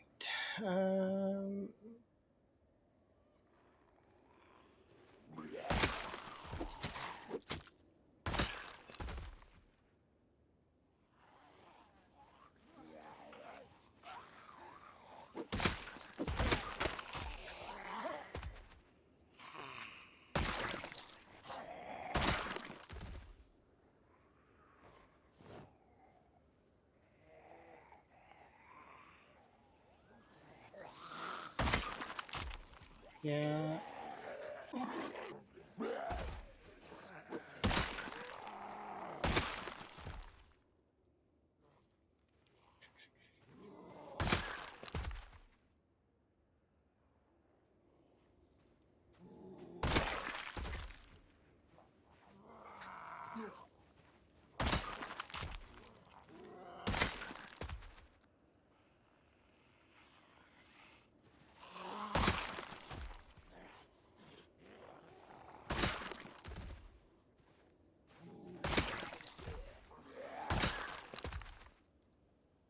Okay, we're doing okay.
uh, yeah, that's true.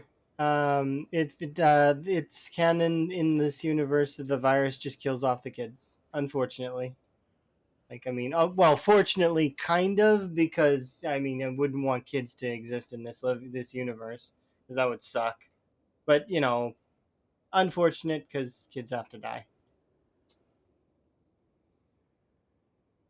Just how it is. Same for animals.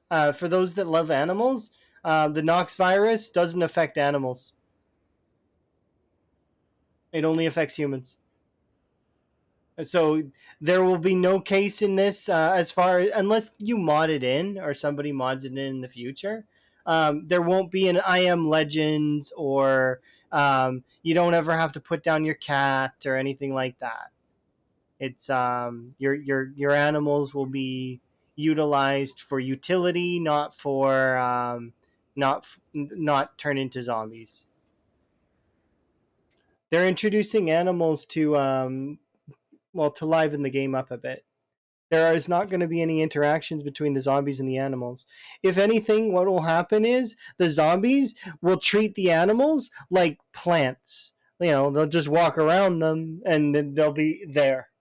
You know, kind of like how zombies and cows interact in Minecraft. Think about that. Like, what happens when a zombie sees a cow? It just kind of carries on, right? I'm gonna snooze the ads. So give me 1 second. There we go. The reason why I want to snooze the ads though is because one, I want to get my character some rest, and two, go.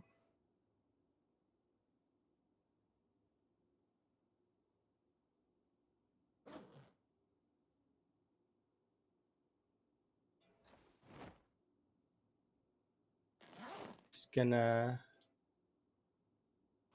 eat food, read my book, have a sleep, make sure we're in a good position.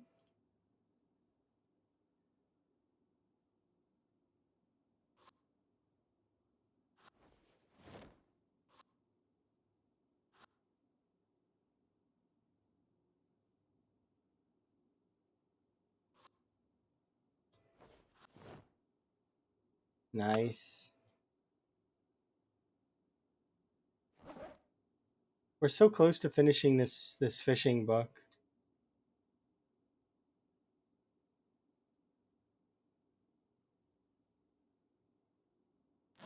I think we finish that one tomorrow.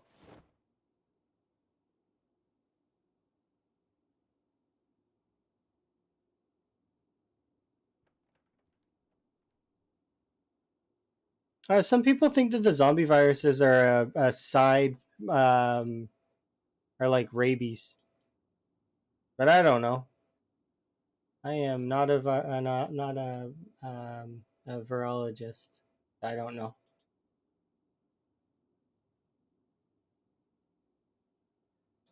Am I wearing my pants? I am.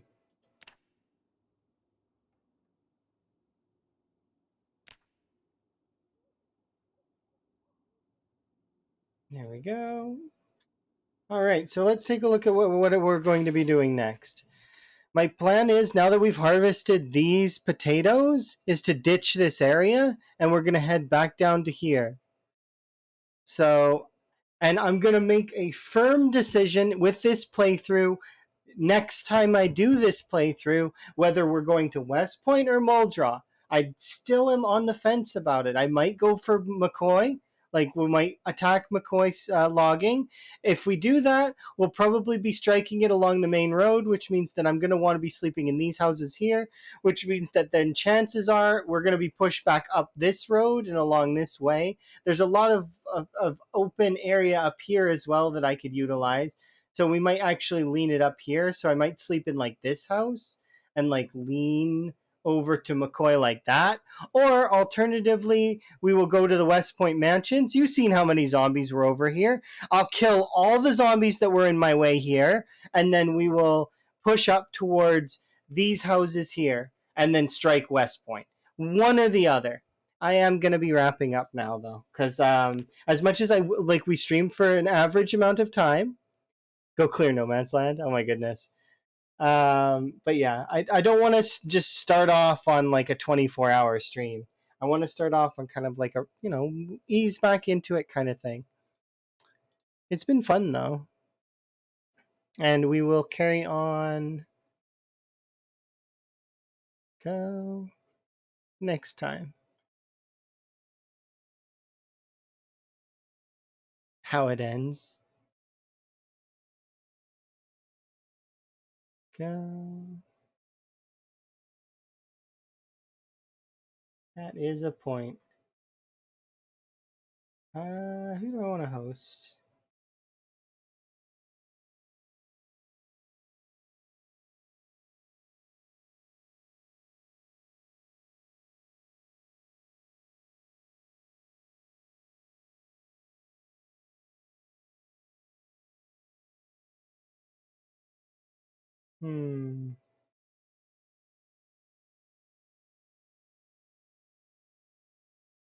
See me next stream. Oh yeah, we'll be streaming tomorrow for sure, so long as everything's good. And depending on if we're doing multiplayer or not, we'll see. I'm gonna host Chelsea actually because she's playing Subnautica, and I actually want to go watch that. So you guys can go.